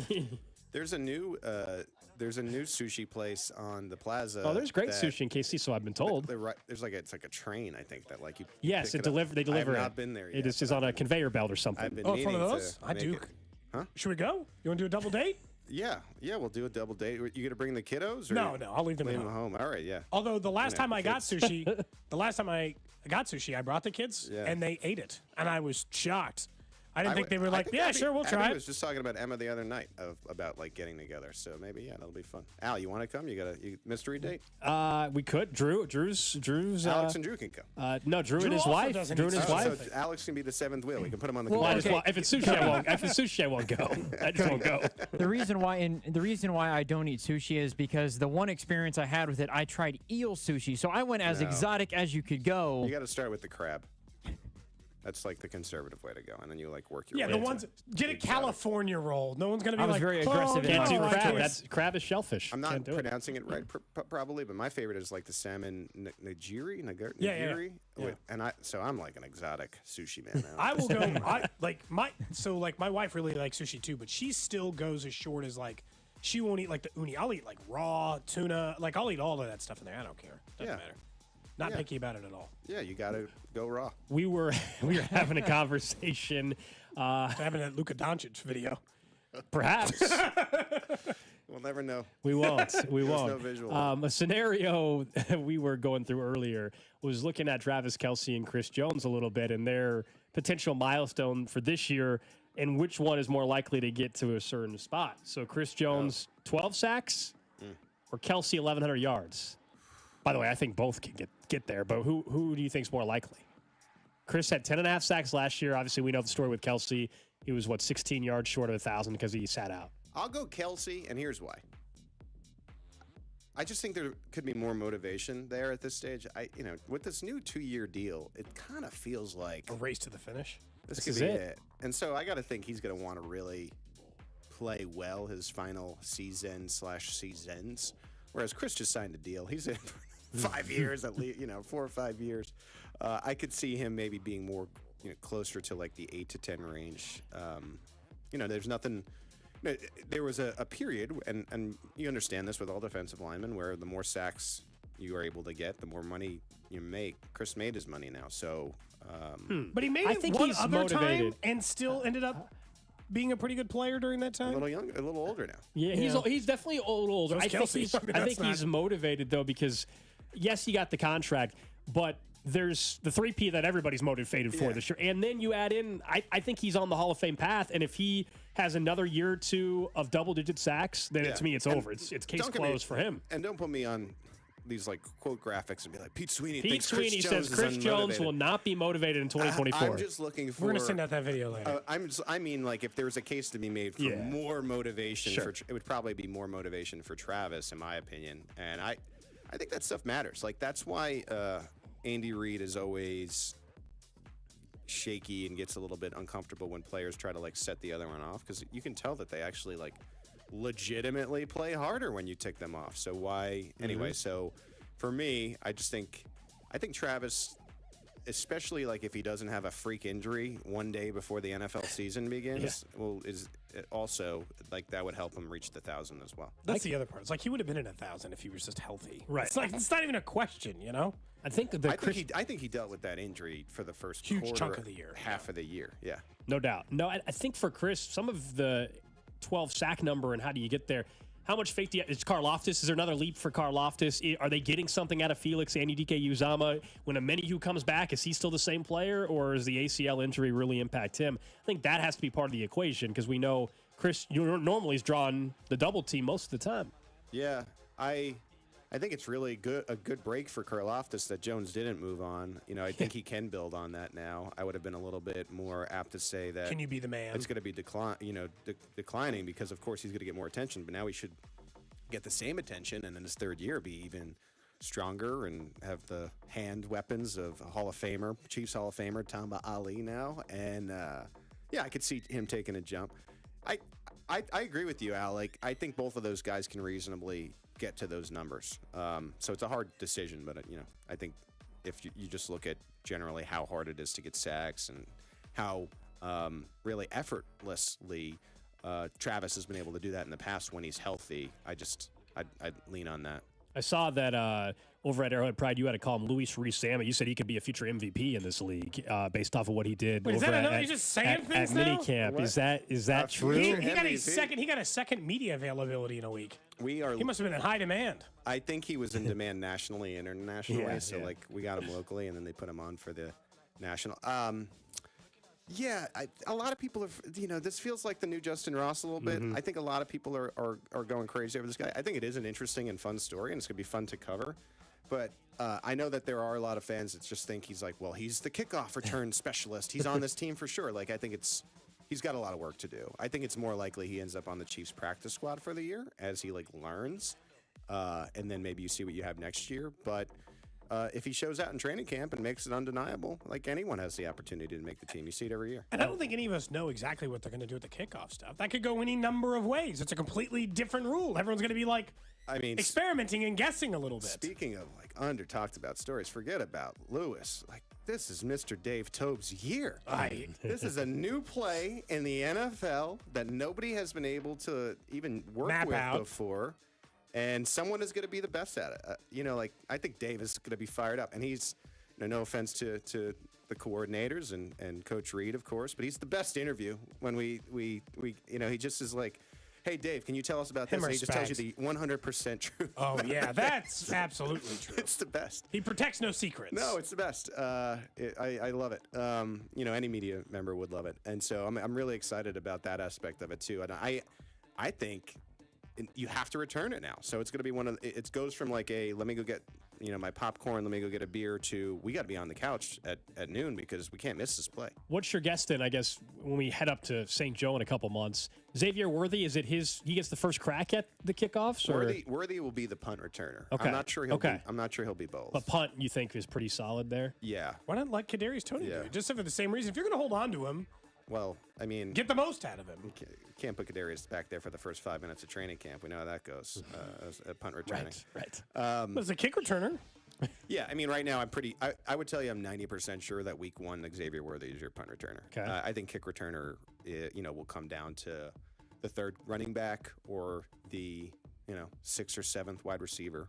And they are going to be, and that position is huge now. Like I said, everything I'm saying about Dave Tobe, half joking, this is now a role that's important because you really have the means of putting Patrick Mahomes on the 40-yard line every, at the start of every drive. You really have the opportunity to change the game, and so that could actually really earn you a role, much more so the kick returner position, much more so than previous seasons when it was touchback 90% of the time. Why are you worried about that 53rd man in that sense?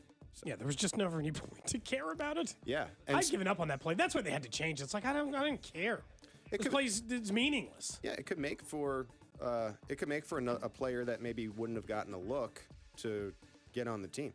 I wonder if this rule had passed, for example, when Emir Smith-Marset was still here. I think he might have been on the team just because you're going to get those opportunities for sure where you wouldn't have in previous seasons. Social media loved Emir Smith-Marset, man.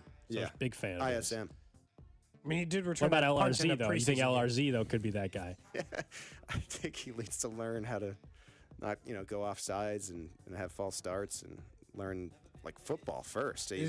I just would caution people. I just don't. Yeah. I don't think it's a given that he's on the roster. So. What's your best accent, Pete? Is that it? British? My best accent. I don't know if I should have it be Irish. Accent. You don't have any accents? I think growing up in the East, my New York is very strong. Now you've tempered it. You've your New York accent doesn't come out all the time. Only every once in a while. My parents have New York accents, and so I do an impression of them. If you want to. Yeah, I want to hear that. All right. You're a big Sween. Okay. Talking about, I don't care. The Jets. What's his team growing up? He roots for the Giants. Or and let's the do Chiefs. the Knicks. Or you could be talking about the Knicks. Okay. I'll do my parents talking about the Knicks. Hey, Mom, what's going on? You guys watching the game? Yeah, I think we're thinking about maybe getting Chinese for the game. And then what, Pete? And this is my dad's. Pete, what would you like? What do you think? Yeah, I maybe some ribs. I wouldn't mind a few ribs here, or we could probably get the egg foo young or something like that. Yeah, I love that egg foo young. You think Martins? What is it called? It's called Martins. Oh, we go back and forth. I've met with your parents. That's pretty good. Thank you. Yeah, free flowing. Unless you get a set piece in rugby, that's when you call a play. So there's probably 20 to 30 plays. Yeah, I can't do his accent's not even like the type of British accent I do typically. It's like this is Club 610, and I wouldn't talk about this on just a regular Chiefs. Of course segment, not. Yeah. Should this man make the team? I don't know what his relationship status is, but he's going to be a Kansas City heartthrob. Yeah, he's gonna have no trouble finding it. You know what I mean? I think we looked it up the day he signed, like Good for jokingly. him. I think he's already in a relationship or whatever. Okay. Over for someone he met in London or whatever. That can fade. Damn. I wonder if she made the trip then. If not making the trip. I wonder. If not, you and LRZ and AG over here can hit the town. Based on what I've heard, hell of a wingman. There's hell of a wingman. You guys could be Shawn Michaels and Diesel with the height difference. There's some more available women on the apps now that Townsend's out of town. So everybody can find love now. Right, Tommy was just eating up a lot of the talent. Way more swiping in Houston available now for Lewis him. is going to get out there and they're going to say, well, I used to date a Chief. And every time it's going to be Tommy. Every single time. He pretty much said as much when I asked Alex. Do we have the audio still? I had don't asked know. him, hey, man, you got any advice for my single co-host? He wants to get out there. He's like, what would you suggest? And he's like, hey, Kansas City's a small town. They know each other. Is essentially the answer to it. These girls know each other. Oh, here it is. Here, this is a pretty long clip. Yeah, it's probably the full thing. Yeah. Be selective. Like when you from your end, like as a Chiefs player versus like you're a Chiefs player, but you This get might be a little to lay bit in the short. weeds a little bit, right? Yeah. From that perspective, is it even harder than that? Like he's a radio, so it's not like being a punter on the Chiefs. But someone's going to tune into the show. Yeah, exactly. If he does, how do you handle they know what you do for a living? It's a little uncomfortable. It's definitely a little uncomfortable. So I don't really want people especially I guess when it comes to you don't want them to know. Exactly. Yeah. I feel like that helps if they don't know. But See, I'm also just not buying that, by the way. Is this Tommy dating advice? Yeah. We got a full 2.5 minutes of Tommy dating advice for Gold. Okay. Well. But again, use it well, Alex. Kansas City's a small town was his first take. Careful. You can't just be out on the streets all the time. Houston's a bigger town. We wish him the best. Much bigger town. I think. Speaking of that, I do think he'll be here on opening night. For me, you're convinced it's the Texans? Huh? I think Chiefs Texans. It makes a ton of sense. Maybe he can visit a few of his ladies on the way back. I think that makes a lot of sense for the Mahomes Stroud thing, but I also wonder if they just save that. Hey, number one seed could be on the line in December, and they schedule that game in December, and it's Cincinnati week 1, or it's the game that doesn't excite people, but everybody's going to watch, and it's the Chiefs against the freaking Bucks or something. Yeah, it could be. I mean, I think they started to change this trend from big rivalry game to let's just put a good game out there when they did Bills versus Rams that one year. Because we can't lose. Because everyone's going to watch it. These are the rules I think they've come up with. 2 good teams. Let's make it a pretty good game. The team has got to be capable of winning. That's where What about the That's Bucs? where I push back on the Bucs. The Patrick Mahomes, Baker Mayfield, college, they both threw for 700 yards against each other I game. think you bring Chad Henne back out of retirement for that game, if Baker's going to be back at Arrowhead. But no, that's why I push back against Bucs. I think it has to be 2 good teams. Then you're burning a rivalry. Everyone's going to Burrow's not healthy in December, though. Everyone's going to watch this game anyway. That's the new strategy, I think, in the NFL. I mean, I could be wrong. We could get to next week, and Drew will be all excited because Cincinnati's coming to Arrowhead. Did you see the latest update about Joe Burrow? By the way, he threw a football. He's bulked up. Well, that, and also there was a A to Z Sports, whoever covers Cincinnati for them, reached out to a surgeon, and he said he's going to be he'll be dealing with inflammation on and off for into the season. Well, that doesn't sound good. So at that point, that was a little bit worrying. But he said probably up until for the first year from the surgery to a year from when you have the surgery, you have inflammation that you have to deal with. It's a good thing that he won't be using his wrist. It's a good thing he won't have to utilize his wrist all season. This isn't like Mahomes' knee where Andy's just I guess you just never do quarterback sneaks ever Did again. they bring back Jake Browning? Browning is going to need to be ready. And they brought in, what's his name? They brought somebody else in, didn't they? They got to have multiple quarterbacks ready to roll. Where'd Flacco land? He's a free agent still. The Colts. Oh, no, he did. Backing up Anthony. And then he said he's been not. on injury again. Flacco did say he's not mentoring Anthony Richardson either. Again? He said this already? I believe he. Why is he going out of his way? No one was even asking him. It's May. There'll be a lot of lies told here on Club 610 today. I can tell. I didn't say that. This is lie filled. I forget the. Oh, they brought in what's his name? I don't remember. He played at Toledo though. Well, that narrows it down. You know what? That's all you need to know. I had it, and then you said Toledo. How do you become a Bengals fan? Where are you from, Drew? Indianapolis. I'm from Indianapolis. So, by the way, when Peyton Manning existed when he was a kid, and he became a when I Bengals said fan. nice shirt, Pete, as you walked in, it's a nice shirt, but also respectfully, go Pacers. His Pacers are whining about 78 calls, Oh, I saw and that's that. 78 calls. They're down 2-0 for a reason. Yeah, I mean, I think they have a chance to win at home. I think the referees are going to try to be adjusting, kind of like when they reacted to Andy and Pat complaining a little bit. But still tonight, I don't know. I don't know if you guys saw what I sent you in the group text last night, but Tim Donaghy, the guy that was a part of the huge scandal, said that when they met as officials, big market teams got the favorable whistle, and it was a big market thing. We should definitely believe Tim Donaghy, though. You know, he wasn't suspended Here's from the league. something that nobody's talking about. I can't believe we're talking Knicks, but I love it. You know how many times the Pacers have beaten the Knicks in the playoffs? Like a lot. Where were the big city calls then? Like it's happened so many times over the years. If they wanted the Knicks to beat the Pacers, it would have happened all the times that the Pacers beat the Knicks, which is like numerous. So I did enjoy that moment with Hart and Reggie Miller on the sideline. He's like, they're telling you F you if you didn't hear it. F you, Reggie. Yeah. Like just in case. Reggie was, he was a Knick killer. You respect him now, but I hated Reggie Miller when I was a kid. Of course. Well, Spike Lee had 2 framed pictures of articles, and Reggie walked up to him and he said, "Can I sign those for you?" And he signed the. That's cool. Yeah. He signed the photos. I still say we got asked this question. We were talking about it in break. Yeah. It was just I still think the only 2 answers of essentially Knicks fans, Reggie Miller for the Chiefs, or for Kansas City is what we were discussing. Yeah. It's Peyton Manning. It's John. I thought Elway. John Elway. Oh, John Elway. John Elway for the Chiefs and Madison Bumgarner for the Royals. Oh God, Bumgarner. Mad Bum. The worst part about it is he kind of tapered off after that. No, but that was his moment to just rip your heart out. He was unbelievable. It was like a robot, that series. Yeah, that's an all-timer. But Elway's always going to be in that spot, I think, for Chiefs fans. Well, he did his part to ruin the next, the 2 decades after, so that was good. We do appreciate that. Yeah. All right, Pete, have a great weekend, All right, man. boys. Enjoy Let's go rooting Knicks. for your Yeah, Knicks come on. throughout the series. We'll talk to you guys on Monday.